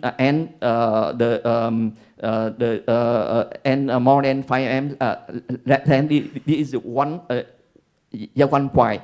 If the arc 360 degree of calcium 1 point, calcified nodum 1 point, and vessel less than 3.5 mm, this is 1 point. We show that if the calcified score from 0 to 2 score 2 point, the stent deployment more than 70%. If the point is 3 or 4, the stent deployment less than 70%. And therefore, if we put the score for the calcified lesion, if the calcified lesion more than 3 point, we put modify the calcified lesion. For IVUS, the study from Dr. Akiro Fujino show that we put the point for the calcified lesion based on the maximum calcified eagle, more than 180 degree, 2 point, maximum calcified thickness, more than 0.5 mm, 1 point, calcified length, more than 5 mm, 1 point, and totally 0 to 4 point. And we show that if the patient has the 1 point in the left side, the stent expansion is 97%, 2 point, 1 point, 99%. If the patient had the more than 3 point, the stent expansion is less than 70%. And therefore, if the patient have the 3 point on IVUS, we should modify the calcium lesion. We have the two techniques, balloon-based technology and arectomy device. We can use the balloon or intravascular lithotripsy or rotational atherectomy. And for the rotaplator, the study rotasus with the 240 patients divide for 2 arms, 1 arm rotaplator, and after rotaplator, put the DS and other arm conventional PCI. And we show that if the patient well prepared the lesion, the loop and lead better than when we don't prepare the lesion. And the maze DLR MI that less than in the arm of the rotaplator. And when the heavy calcified, there is 22% crossover from the balloon to the rotaplator. And 2 years adverse outcome that when the patient use rotator is better of that, adverse outcome better in the arm of rotator. And prepare calcified recent, they compare rotator and scoring balloon, and we see that 200 patients include to the study 1 and 1, and strategy success when we do the rotator, the successful when we do the BCI better than if we do the scoring balloon alone. And some patient, the author cannot cross the any balloon or modify balloon or any not adequate dilatation, and they should use the rotator. The 5 years follow-up of the prepared calci of the calcified in the arm of the rotational atherectomy, the TVF is less than TVF is more than cutting balloon, and TLR is less than less in compared with the cutting and scoring balloon. SCAI consensus algorithm 2023 show that if we do the angiographic, if the image show that the patient had the heavy calcified lesion, we should prepare the lesion by scoring balloon or NC balloon 1 to 1 to 1. If we cannot cross the cannot cross or the lesion not good prepared, we use the rotator. If you have the intravascular imaging, we give the point for the patient for the lesion. If the patient have the 3 more point on IVUS or on OCT, we use the rotator for this patient, and the result will be better.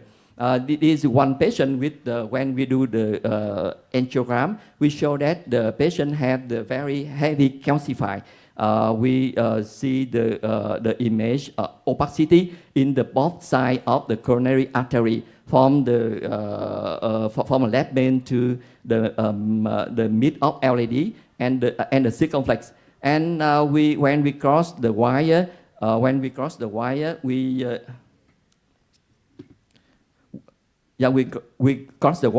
We use the small balloon, but not cross the small balloon 1.5 mm. We use the rotator, and the final result. Is good for take home message. The patient with the moderate and severe lesion calcification of coronary artery is account for a high proportion of coronary lesion and associated with the greater rate of death, MI, TLR, and stent thrombosis compared with the non-calcified lesion. During BCI of calcified lesion, IVUS OCT are useful to determine the extent of calcification and optimize the stent result for MSR, geographic coverage, and age issue.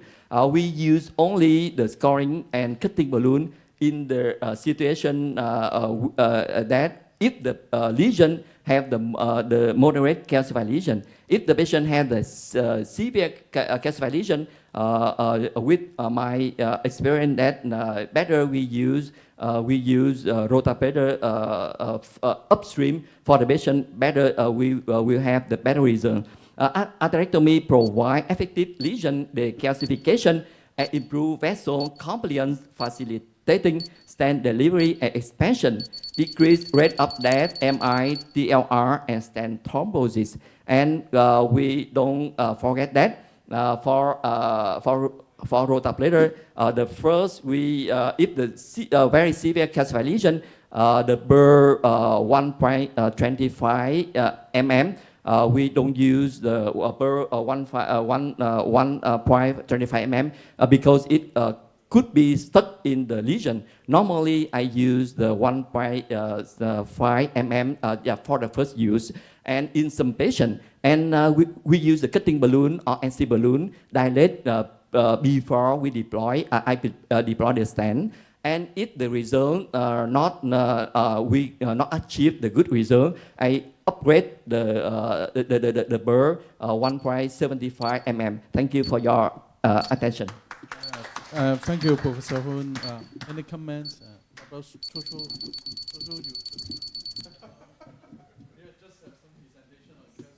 Yes, so I already talked about the calcium. So as you mentioned, IVAS and OCT measurement is very important, and also we can speculate the lesion will expand, or so that we can deploy the stent, or so Raj already talked about the DCB is better in such kind of situation or something. So its imaging is very important, and so for the so for example, even for distal part of the small vessel at that time, of course, proximal part we can assess that stent or enough dilation. For distal part at that time, we sometimes use the DCB. How do you think the distal part of the calcified lesion? Yeah, it depends on the myocardium. Because if the area of myocardium more than 10% of whole the heart, we should do the PCI. And first we use the small burr. Yeah, if the small it is a small vessel. But we define the small vessel when the vessel is 2.5 mm. This is small vessel, and if the 2.5 mm, normally we use the 1.25 burr for the first time we use. And DCB is also the one option, such kind. Oh yeah, DCB is the one option. Okay. Okay, and I would like to invite Professor Lam Ho. We will represent the use of hemodynamic index in the chip management. Please, Professor Lam Ho. Okay. Good afternoon, everyone. Thank you. So this is my topic. I hope through this presentation, everyone have some inspiration and about the future trend of PCI and also the use of hemodynamic. So if you go to meetings, no matter where you go, you will see lots of studies were published, and most of the time PCI was defeated by metal treatment or defeated by CBG. So in the future, how should we go? Next slide, I hope. Yeah. So how can we defend ourselves in the future? I think about fee strategy. We classify the case into low risk case, high risk case, and extremely high risk case. For low risk and moderate case, we just consolidate because PCI is minimal invasive. You won't do a type A lesion in AD with CBG and the open heart. So you can just consolidate the advantage of PCI. For high risk case, left main multiple vessel disease, we just keep fighting. And we should also explore and dominate in those extremely high-risk cases, which cannot be treated by medical treatment, and surgeon will never touch. For those cases, never have evidence. Most of those cases were done by your logical deduction or logical thinking. And hemodynamics is very important in those cases. I will try to use one case to illustrate this concept. The patient was 40 years old, just very, very young. This time was admitted for delayed STEMI, APO, short, and multi-organ failure. You can see from the renal function, renal sunk down, potassium very high, sodium very low. And you can see the liver function, ALT, ALP sky high. Congested liver, chest X-ray, the bilateral lung were congested. Chop eye and CK were a bit low because delay percent. Glucose very high, 31. So multi-organ. And we had done the echo, and you can see the patient EF was just 30, and the patient had moderate to severe MR. So in this sort of case, of course, we can find surgeon, but surgeon will decline. And patient will die if you just do medical treatment. So this sort of case can only be settled by PCI, in fact. So can you pay the angiogram? This was the angiogram, third was CTO, and there are critical lesion over the AD. And if you do PCI, where is the landing? Where will you land? Yeah, it's difficult to decide, right?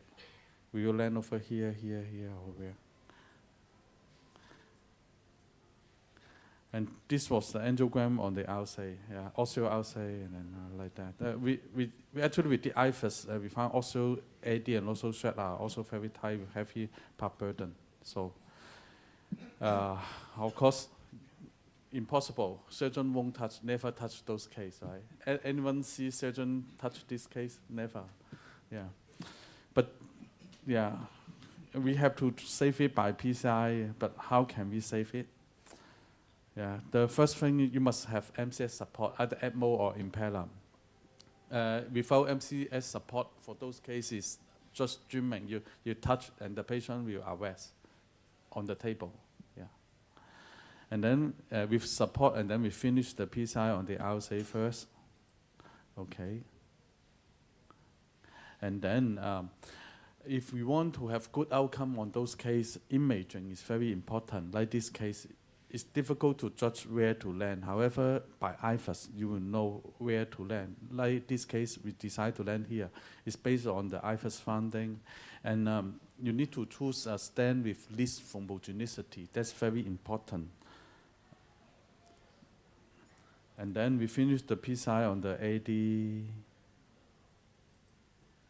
Yeah, and also the... Okay. Okay. Okay. The story, of course, will not end like that. The patient was stable after the procedure with impeller, and we wean off the impeller at day 3 because it's a very small body build lady, and with impeller and with some hemolysis, you have to take it off. And the patient is still stable, just on low dose dopamine, which was given for small inotropic effect, some renal protection, and some for slightly for the BP. And the patient was stable, borderline stable for 2 days. But one night, on-call doctor, because nowadays many studies said dopamine is not good, have to change to noradrenaline. So then it changed to noradrenaline, low dose. But the patients deteriorate. Why? You look at the difference between the noradrenaline and dopamine. I did not. It's just no evidence, so I cannot write on paper what happened. And you can see from the pharmacology. If you use noradrenaline, in fact, it will increase the systemic vascular resistance. It's much more than the dopamine. So after change to the noradrenaline, the patient rapidly deteriorate within 1 night. This was the chest X-ray, and I try to explain this. Why will this happen? It's because in our body we have dual circulation. One is pulmonary, one is systemic. The patient had very dry in systemic circulation, but very wet in pulmonary circulation. So is it possible? So it's really possible. You look at here, just after 1 night noradrenaline, the patient become very dry. On the peripheral, you can see increase in urea and creatinine increase. It's because the peripheral vasa constrict, poor perfusion. And on the same time, you see the chest X-ray, bilateral lung even more congested than before. Why? It's because it increased the systemic vasa resistance. The patient had acute MR, quite moderate to severe MR. If we put noradrenaline, increase systemic vasa resistance, you can imagine the acute MR will increase, pump more blood to the lung. But at the same time, because more blood go to the lung, then less blood go into the systemic circulation. That's why the systemic circulation become dry, renal sundown, and at the same time, bilateral lung were congested, even more congested than before. And you see the urine output decreased to 10 ml per hour, and systolic BP was just 80. This was the highest LVN dissect pressure I never see is 50. Yeah. And how to treat this situation is we say is internal wet but outside dry. You give fluid, the patient will have congested lung, intubation. You give inotrope, it will venous sunk down and more pulmonary edema because increased afterload. Yeah. Feels my already very dry peripheral because the doctor also give Lasix. Yeah, feels my. So that's why you can see the urea increase and venous sunk down. Peripheral was dry. So how to treat your clinical judgment and thinking? Yeah, the way of thinking very important. So how to treat this situation? Systemic dry but pulmonary is very wet. So the principle is increased contractility, and we put the patient on BiPAP, increase that means increase the pressure in the lung. And also, we try to reduce the systemic vascular resistance. There is an interesting saying, is use cardiogenic shock to treat cardiogenic shock. Drop the PP, further let it drop, and then so that she can survive. Is it possible? Use toxin to treat intoxication. So drop the systemic vascular resistance so that more blood will go to the systemic and less go to the lung. So how to do it? We do a safe and saving shot. We put the patient on impeller again. This time we use 5-inch angle pick so that we can enter more precisely, had less hemolysis. You can see the lung at that time was very, very bad, almost white out. We put the patient on impeller, so 2 impeller in this case. And then this time we used inodilator, not dopamine or noradrenaline, use dobutamine because in low dose, in fact, it will decrease systemic vascular resistance. Although it's inotrope, inodilator is inotrope plus vasodilator. And then on top of that, despite the patient's BP around 80s, we give TNG, further drop the systemic pressure so that the systemic vascular resistance will decrease. So we give dopamine plus TNG infusion. So is it possible? But I would remind you, don't do it without impeller support. You can imagine those short case, unstable case, you give these 2 things and then the patient further drop may just deteriorate. But if with MCS support, you may be able to do this. So this was the hemodynamic. That is the most important thing. Most of the time, the white heart cath findings are not useful, are not reliable, but they can help you to understand all the things. Like this case, this is the BP after injection of impeller and with dobutamine. It's 80 something, CVP was 13, but the wedge is very, very high, 32. That's why you can see the lung was white out, and the cardiac output was 4, and this is very important finding, CPO cardiac power output. If it's less than 0.6, then that means very likely the patient is in short in hemodynamic compromise. So we calculate all these things with impeller, and then we see that this is not acceptable, so we further give TNG. After the TNG, the patient's systemic BP dropped from 87 dropped to 77. CVP drop, you can see the wedge also drop because systemic resistance, the afterload decreased. And despite the BP was dropped, but the cardiac output were increased to 6.8 liter, and the CPO increased to 0.68. So that is to drop the blood pressure, drop the afterload, and then increase the cardiac output. So BP just a BP, but it's not cardiac output. That is the major concept on hemodynamic. And further improve the patient's cardiac output, everything, but BP do not change. Yeah. And this was calculated by Adam. We calculated by app.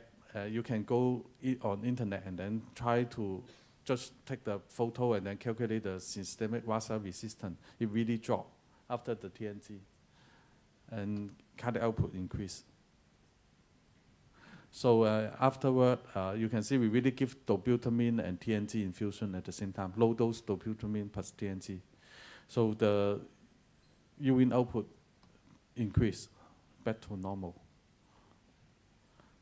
And remember, you keep the impeller in P3 to P4 only, otherwise you have hemolysis. With the patient with severe MR, moderate MR, very likely will have hemolysis. So you have to keep P3, P4. And day 2 after impeller, we give levocement, which is a long-acting immunodilator. It also causes decrease in systemic vascular resistance, but increase in inotropic effect. So in our, the tips and tricks is no loading, just give it as infusion. And some days later, the patient fully recover and discharge what unaided. We know everything, lung, everything okay. So that is a case to illustrate how to save extremely high risk case with PCI. You need device, you need thinking, judgment, and you need some knowledge on hemodynamic and also drugs. Those are very important things. That's the end of my presentation. Thank you. Thank you, Dr. Lam Ho, for your excellent case. So I have a question. I have some comment actually. So you see from the blood result initially there's impaired renal and also liver function. Yeah. So it means that as you said, is the patient has gone into the stage of hemometabolic shock, and MCS is definitely needed. So if you have impeller, go for impeller. If you have IBP, you need to go for IBP. And this patient is also having the acute MR, so she may actually benefit from IBP too if you don't have impeller in your center. And if you need to do PCI, because PCI is going to get the patient worse before better.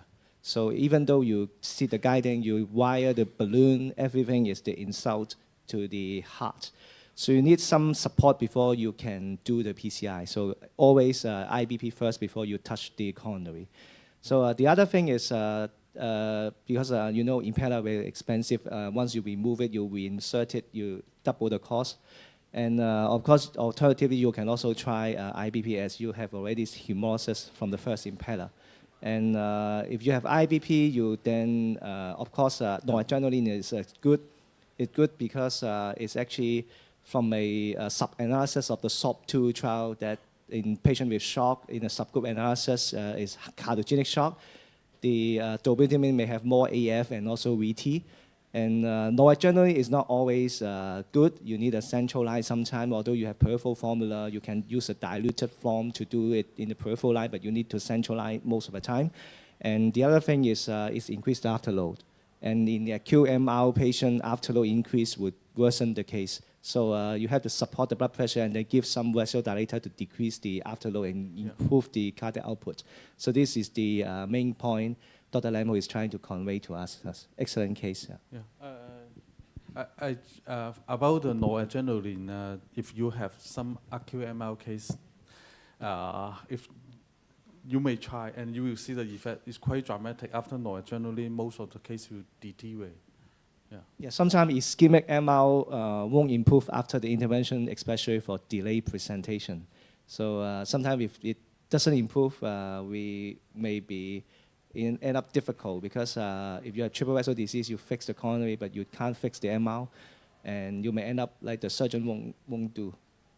If the first line is still the surgeon, but if the surgeon turned down, we have no way we can do PCI, and then it doesn't improve it, we do the clip or some other structural intervention.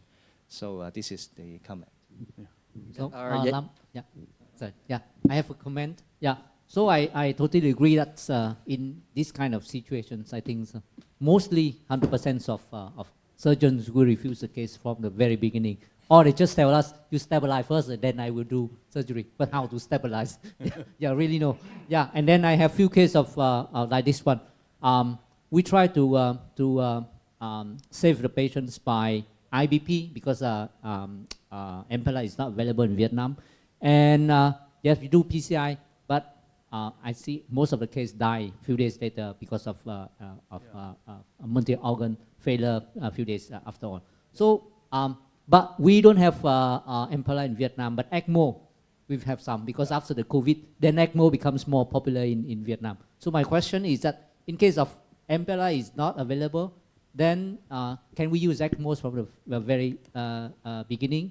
And then one of the disadvantage of ECMO is that the afterload, a few days up, and then there's some data that then you combine ECMO and IBP later on. Yeah. Okay, so what do you think?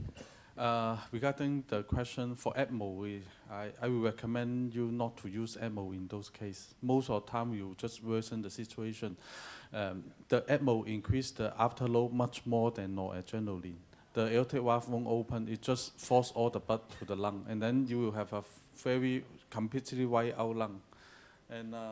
And you can't win off the ECMO. Yeah.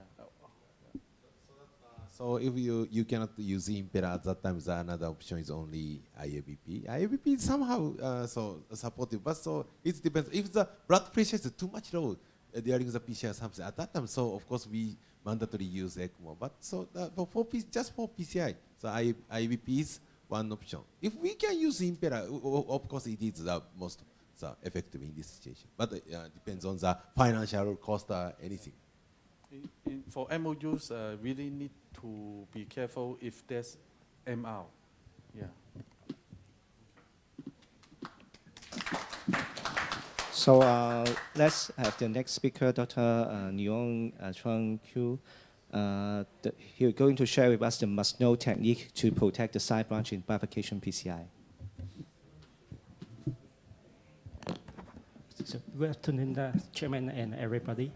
So my topic is about protect side branch in bifurcation PCI. So bifurcation PCI is very popular in PCI. Is about 20% of PCI.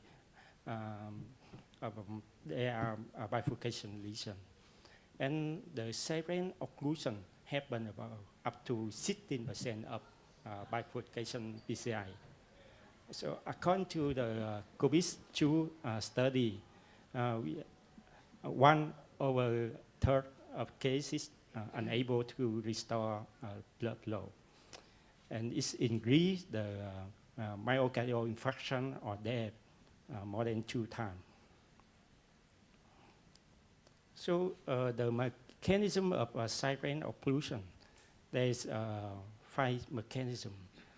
First of all is coronary shift, and the second is Plaque shift, and the third one is osteodissection, the thrombus formation, and the last one is the spasm. So the risk of side branch occlusion in the region score, there is some 7 risk of certain risk factor of side branch occlusion.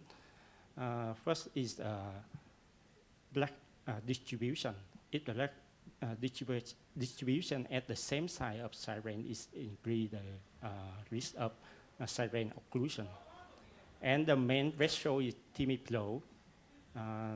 The third one is the procedural diameter stenosis of bifurcation. And the bifurcation angle is the bifurcation angle more than 70 degrees. It increase the side branch occlusion. And the diameter ratio between the main branch and side branch. And the last one is the diameter of stenosis of side branch before main vessel stenting. So there are so many techniques of protect the side branch. They can classify about 14 of techniques. So many techniques I never tried before. I hope in that after presentation, when we discuss, I can learn from you about your experience. So we can classify 2 main groups of technique. That is the zero-wise technique and zero balloon technique. So the zero-wise technique is the most widely used in technique that we use. but ZY technique did not reduce the rate of siren compromise, except it's providing a path to recross.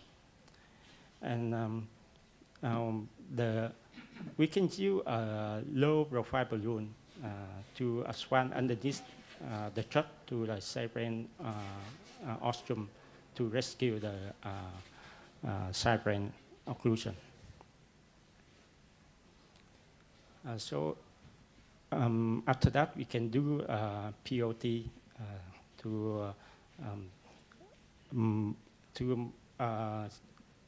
to correct the stent deformation.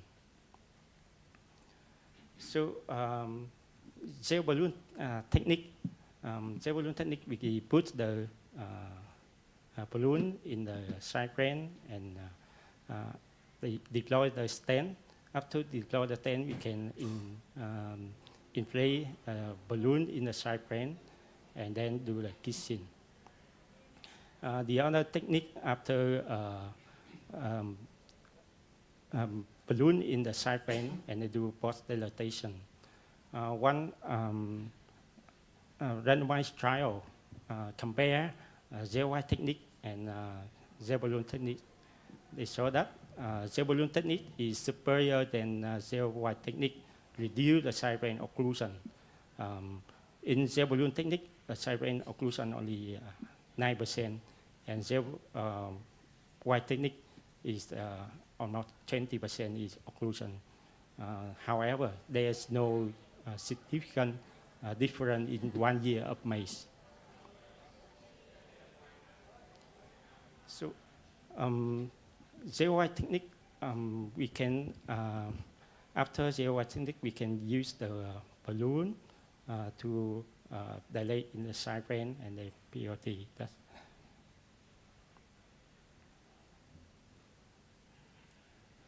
so, gel balloon technique was described in 2010 by Dr. Bersuta.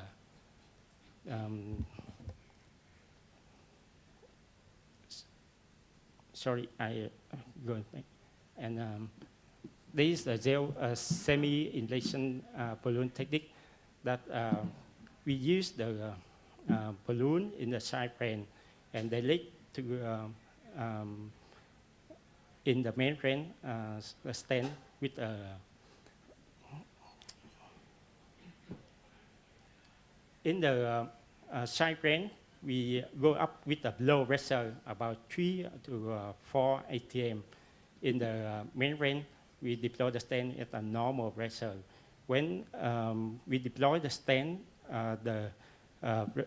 can switch the contrast to the balloon in the siren, and then we do a POT. The other technique, they use the kissing, stent and balloon in the siren, and then do post-dilatation. So the other technique is gel corset technique.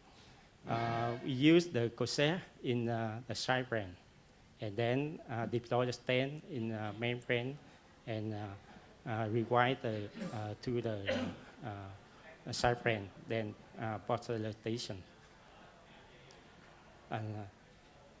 Gel ACS technique, they put the wire in between stent and balloon before deploy. Then after that, they do kissing balloon. So gel balloon technique and then do POT.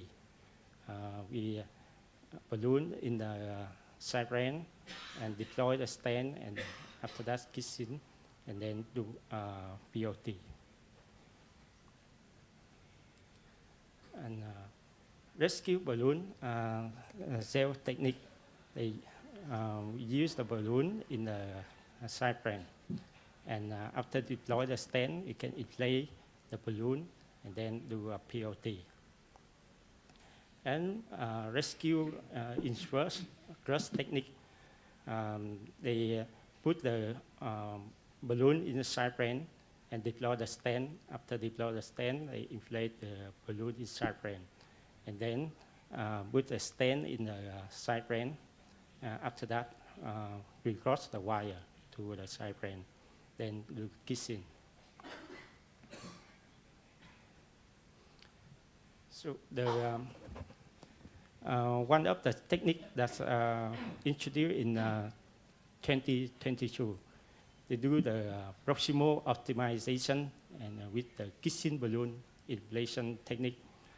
So after deploy the stent in the membrane, then do the POT, we put the balloon at the side brain, but in the ostium of the side brain, do kissing, then finish. So in conclusion, zevolutinists have been the most effective technique to prevent side brain compromise in revision stenting.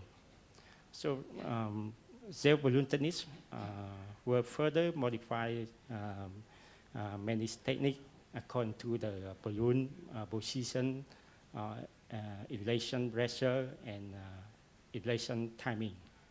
So understanding the mechanism, independent predictor and risk to protect the side brain. And up to now, absent of robust clinical data to determine which of techniques are the best.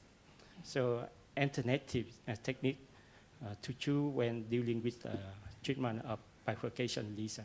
Thank you very much for your attention.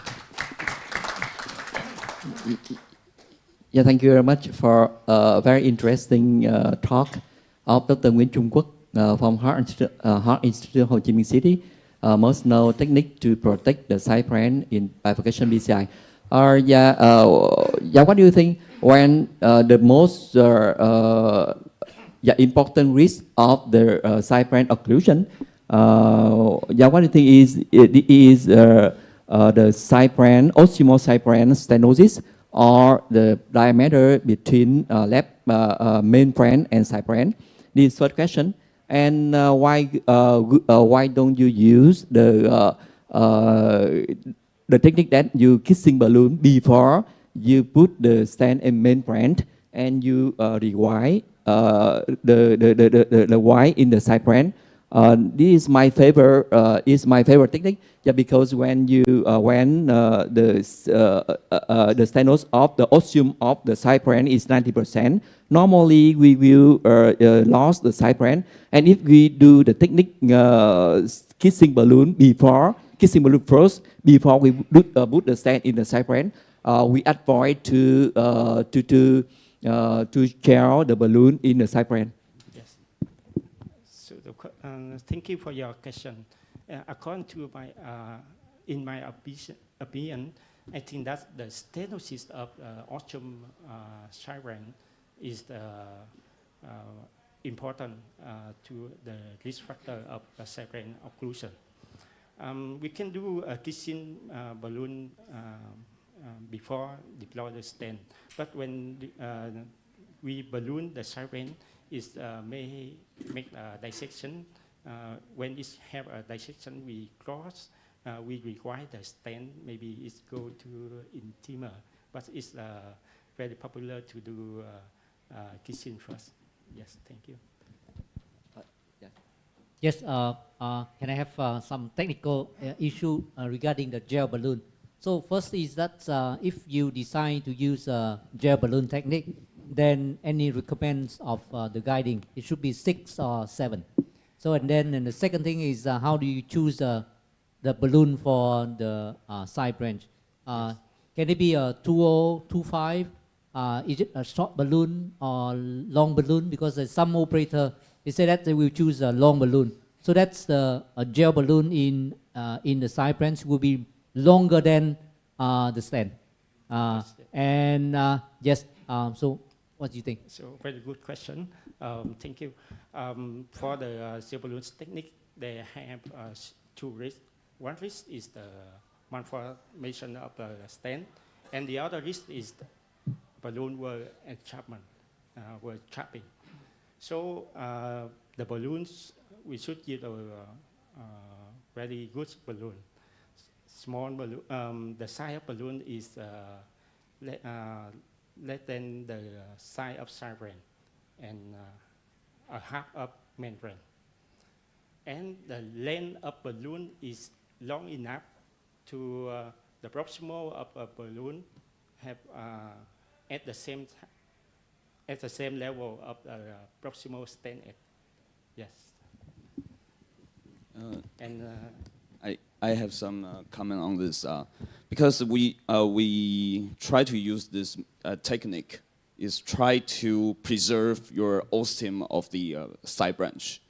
So I think any balloon dilatation before you wiring, I think it should be avoid, because if you just do like a balloon dilatation or kissing balloon, that may happen that sometimes osteo dissections. Yeah. So if you want to use this concept, the gel balloon, the balloon should be lesser than the actual vessel size. So if you use one to one and you just use some balloon dilatation, then it may be dissection. Yes. Thank you. Thank you. For the balloon, when we do kissing balloon, will provoke the dissection of the side branch. And you know that finally you should do the kissing balloon if you gel balloon. And if you gel balloon, you do the dissection after you put the stent in the main branch. Is worse than you do kissing at first. You do kissing at first, you can from the beginning provisional stenting, you can change your strategy to the two-stent technique. And if you have the dissection of the side branch, you put the stent in side branch first and then stent in the main branch. Easier than you put the stent in main branch and you cross the stent through the mind of the stent is very difficult. And I think that the strategy that you do the kissing balloon first always better than you final kiss and you do the dissection of the side branch. And we move to the final talk, final presentation of Professor Dr. Hoàng Văn from the Heart Hospital of Hanoi. How to use the imaging to optimize the result of the left main PCI. We invite Dr. Hoàng Văn. Good afternoon, ladies and gentlemen. Now it's late, so I hope today bring you a lot of joy and success. My topic today is how to use imaging to optimize the results of left interventions. So, as you know, left main coronary artery is supply about 75 to 100% of heart blood. So, significant stenosis may be it's a high risk of catastrophic outcome. So, patients with significant left main disease, they must to be checked by CABG or PCI to reduce the risk of death. Now, some data show that we use IVUS or OCT to guide left main intervention, maybe will improve outcome. So ESC 2024 guideline for using imaging in PCI of left main is a class 1A. So IVUS and OCT now has many benefits for guide left main interventions, like accurate side vessels, lack burden quantifications, bifurcation assessment, and lesion severities, assessment of calcified plaques and PCI stent placement and expansion, identification of X decantation and modification after stenting. So, it's one of the benefits of the imaging is a pre-procedural assessment. You can see it's a cross-section views in IVUS. You can see assessment lesion, morphologies, and severities. You can see, and Iver can show us the plaques is a considered of calcified, calcium, or fibers, or lipid bone, or something else. In the non-longitudinal views, as Iver can and Somi can show us the details of the bifurcation anatomy and the plaque print around the bifurcations. And ends and imaging is also useful to determine the nerve main stenosis. So if you use IVES, its minimal movement errors in nerve main is less than 4.5 mm squared. It's a significant stenosis, so institutions need to be revascularization and revascularization. And if the minimal movement errors is more than 6 mm squared, in this students, it's only medical adjustment. But in gray zones, its minimum movement is a range 4.5 to 6 mm squared. In this patient, we have to use FR or IFR to check significant stenosis or not. If it's a FR or IFR shows significant stenosis, it's this situation patient have to revascularization. If not significant stenosis, we only do medical assessment.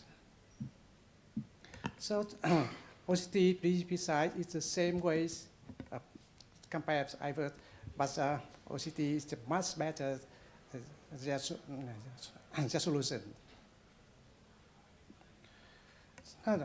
One more benefit when we use imaging to ensure procedural guidance. You know, as in procedural guidance, we have in the imaging can help us to determine 3 points. It's a point number. Point one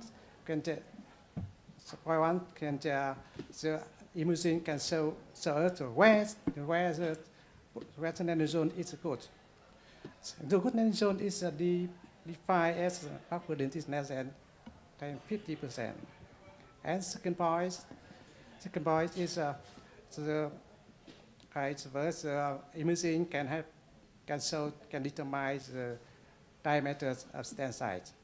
If we use Newman diameters, then the largest diameter of Newman is stent size. If we use the vessel diameters, then the 90% of vessel diameter is stent size. As one more option, if we can use the vessel diameter minus 0.25 diameters as diameters. And when we assess lesions, we had planned detailed plan for DCB for napkin PCIs. And in this situation, and in this clinical practice, some patients, sometimes we don't know where is the good. The position of stent inside branch. In this case, you can see in around the bifurcation, you can see the 3 lines. In red lines, you can see red lines come over the carrier. But here is not good position for stent inside branch because it's not complete coverage. It's a complete ostium. But line number 4, you can see here is the good position of stent because it's a complete, full complete coverage of circumflex ostium. You can see here when stent position here, we see the on the IVERS. On the IVERS, you can see the shape, the overall shape like this. And here, this position is very good position for stent inside brain, in the left main, in the complete brains, because it's a complete complete arteriole. Then in reverse, you can see the overall shape. Yeah. Then in apply the clinical practice. Here is the deep iris. Iris here is the very suitable of stent size, and so we equalize position of stent is the same, and the same here is the up stent. It's okay. It's a very good result. Yeah. So the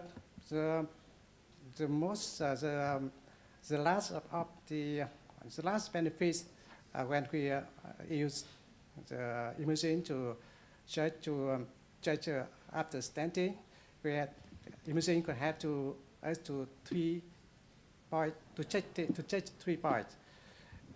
The point number 1 is stent is full expansion or not.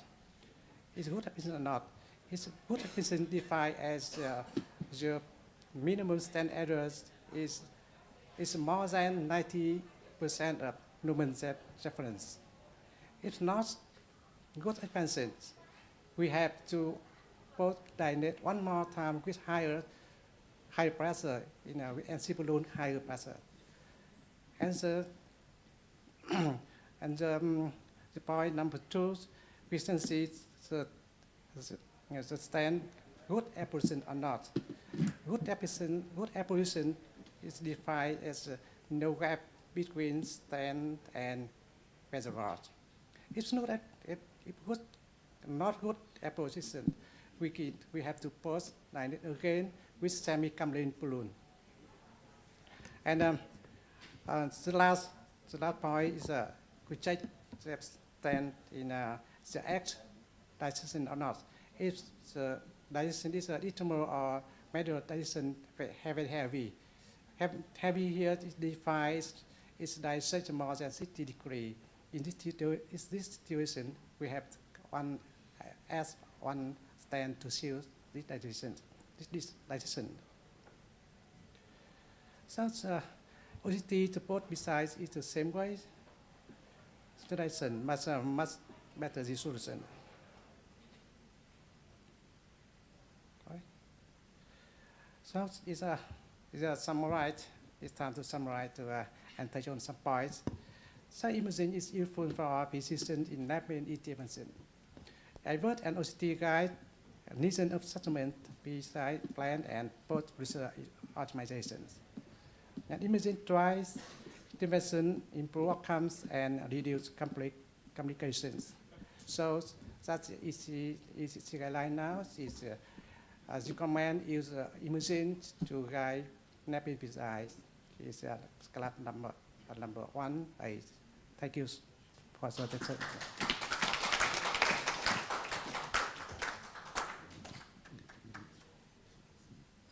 Yeah, I have one question for Dr. Văn and Dr. Huy.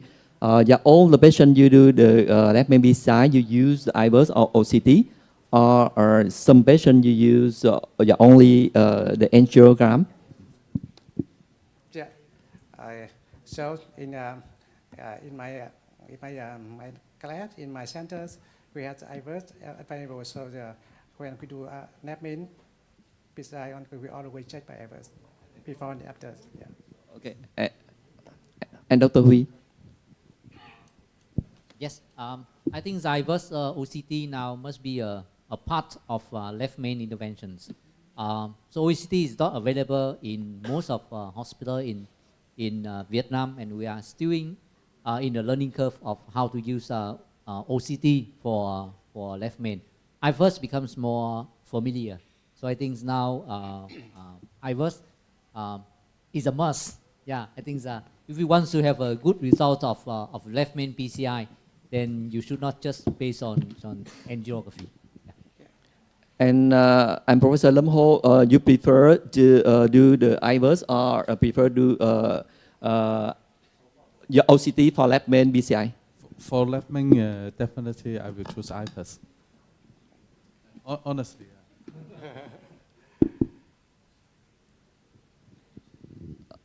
Yeah, now, yeah, on this session, thank you. Thank you for a very interesting talk from Dr. Hoàng Văn. And for this session, first, we already hear the talk of the Dr. Rajab Gopal, DCB angioplasty in the normal CAD. We hope that in the future, we always use DCB because the best stent for the patient is a no stent. And then we can hear the talk from Associate Professor Huấn, rotational atherectomy, and how when we use the rotaplator in the calcified lesion, and the benefit of the rotaplator when we use for calcified lesion.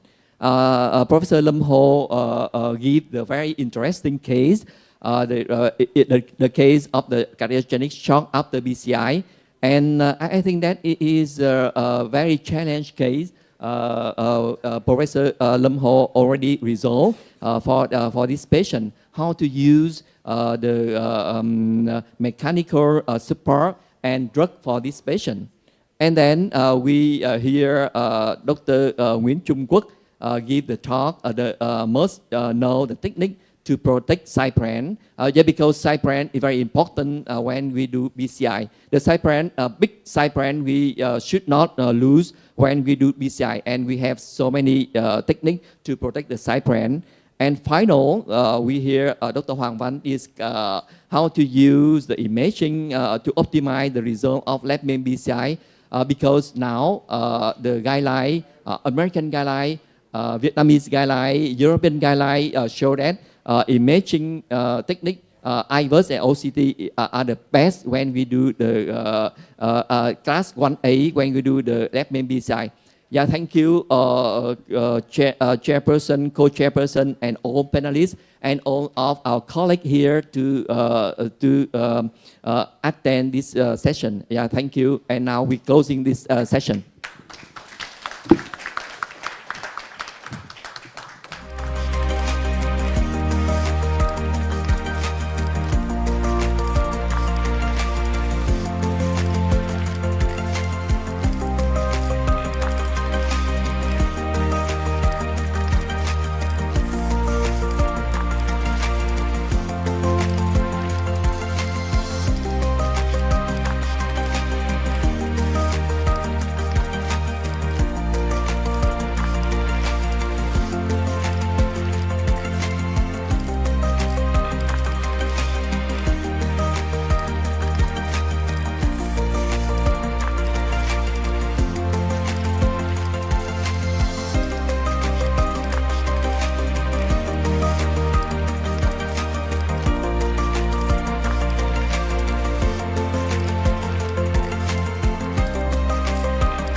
Zence Stent, a DES that consistently delivers successful outcomes in the cath lab and far beyond. Now the innovative design and proven performance of Zence has advanced even further. Introducing Zence SkyPoint drug-eluting stent system. Better maximum expansion from 3.5 to 5.75 millimeters and no shortening, enabling you to treat patients with tapered lesions using a single stent. Zence SkyPoint's seamless one-piece shaft and slimmer profile with optimized pushability. This latest generation Zence stent has excellent deliverability. Okay, so glad to see all of you here now. So I think I feel more relaxed now, yes, after the whole day.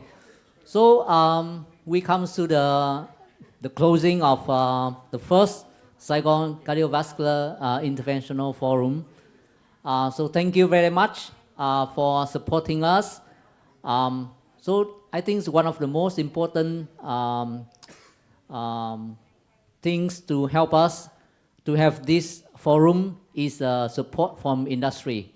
So I want to share the big thanks to all of our supportive company for this year. So we, as a token of our gratitude, we have a small present to all of our support for this year. So the first one is our diamond support, ABOT industry. So please, ABOT people to go to the room, and then we will have our course director, Dr. Ngô Minh Hùng, to give the souvenir for ABOT. Thank you.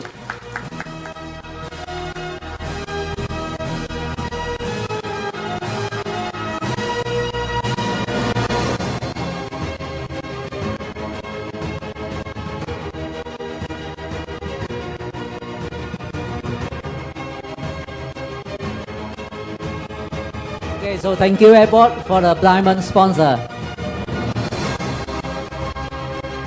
So the next one will be our gold sponsor, Elixir, Boehringer Ingelheim, Boston Scientific, AstraZeneca, and Novartis. So please come to the podium, and may we have Professor Do Quan Hon to give the souvenir for our gold sponsor.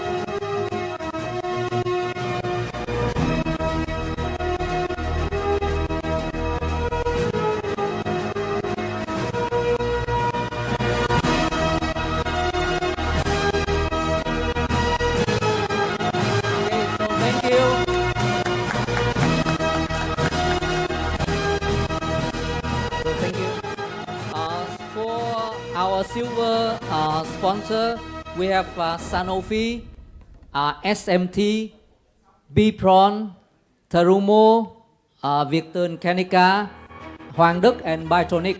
So please go to podium, and may we have Dr. Lam Ho to give the souvenir for our silver sponsor.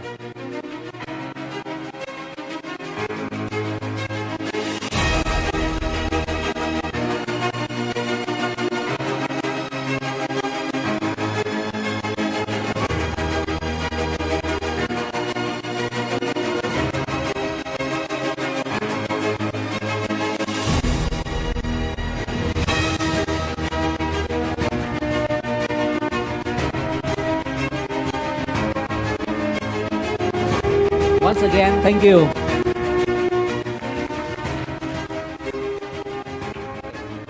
And for the co-sponsor of this year SIF, we have Nipro, we have Merit, NQR Cares, Roche, TA Medical, Bridge Healthcare, Shimadzu, Merrill, Golden Gate, Tramatco, and IDS Med. So please go to the podium. And may we have Dr. Ngô Minh Hùng again to give all of the souvenir for our co-sponsor.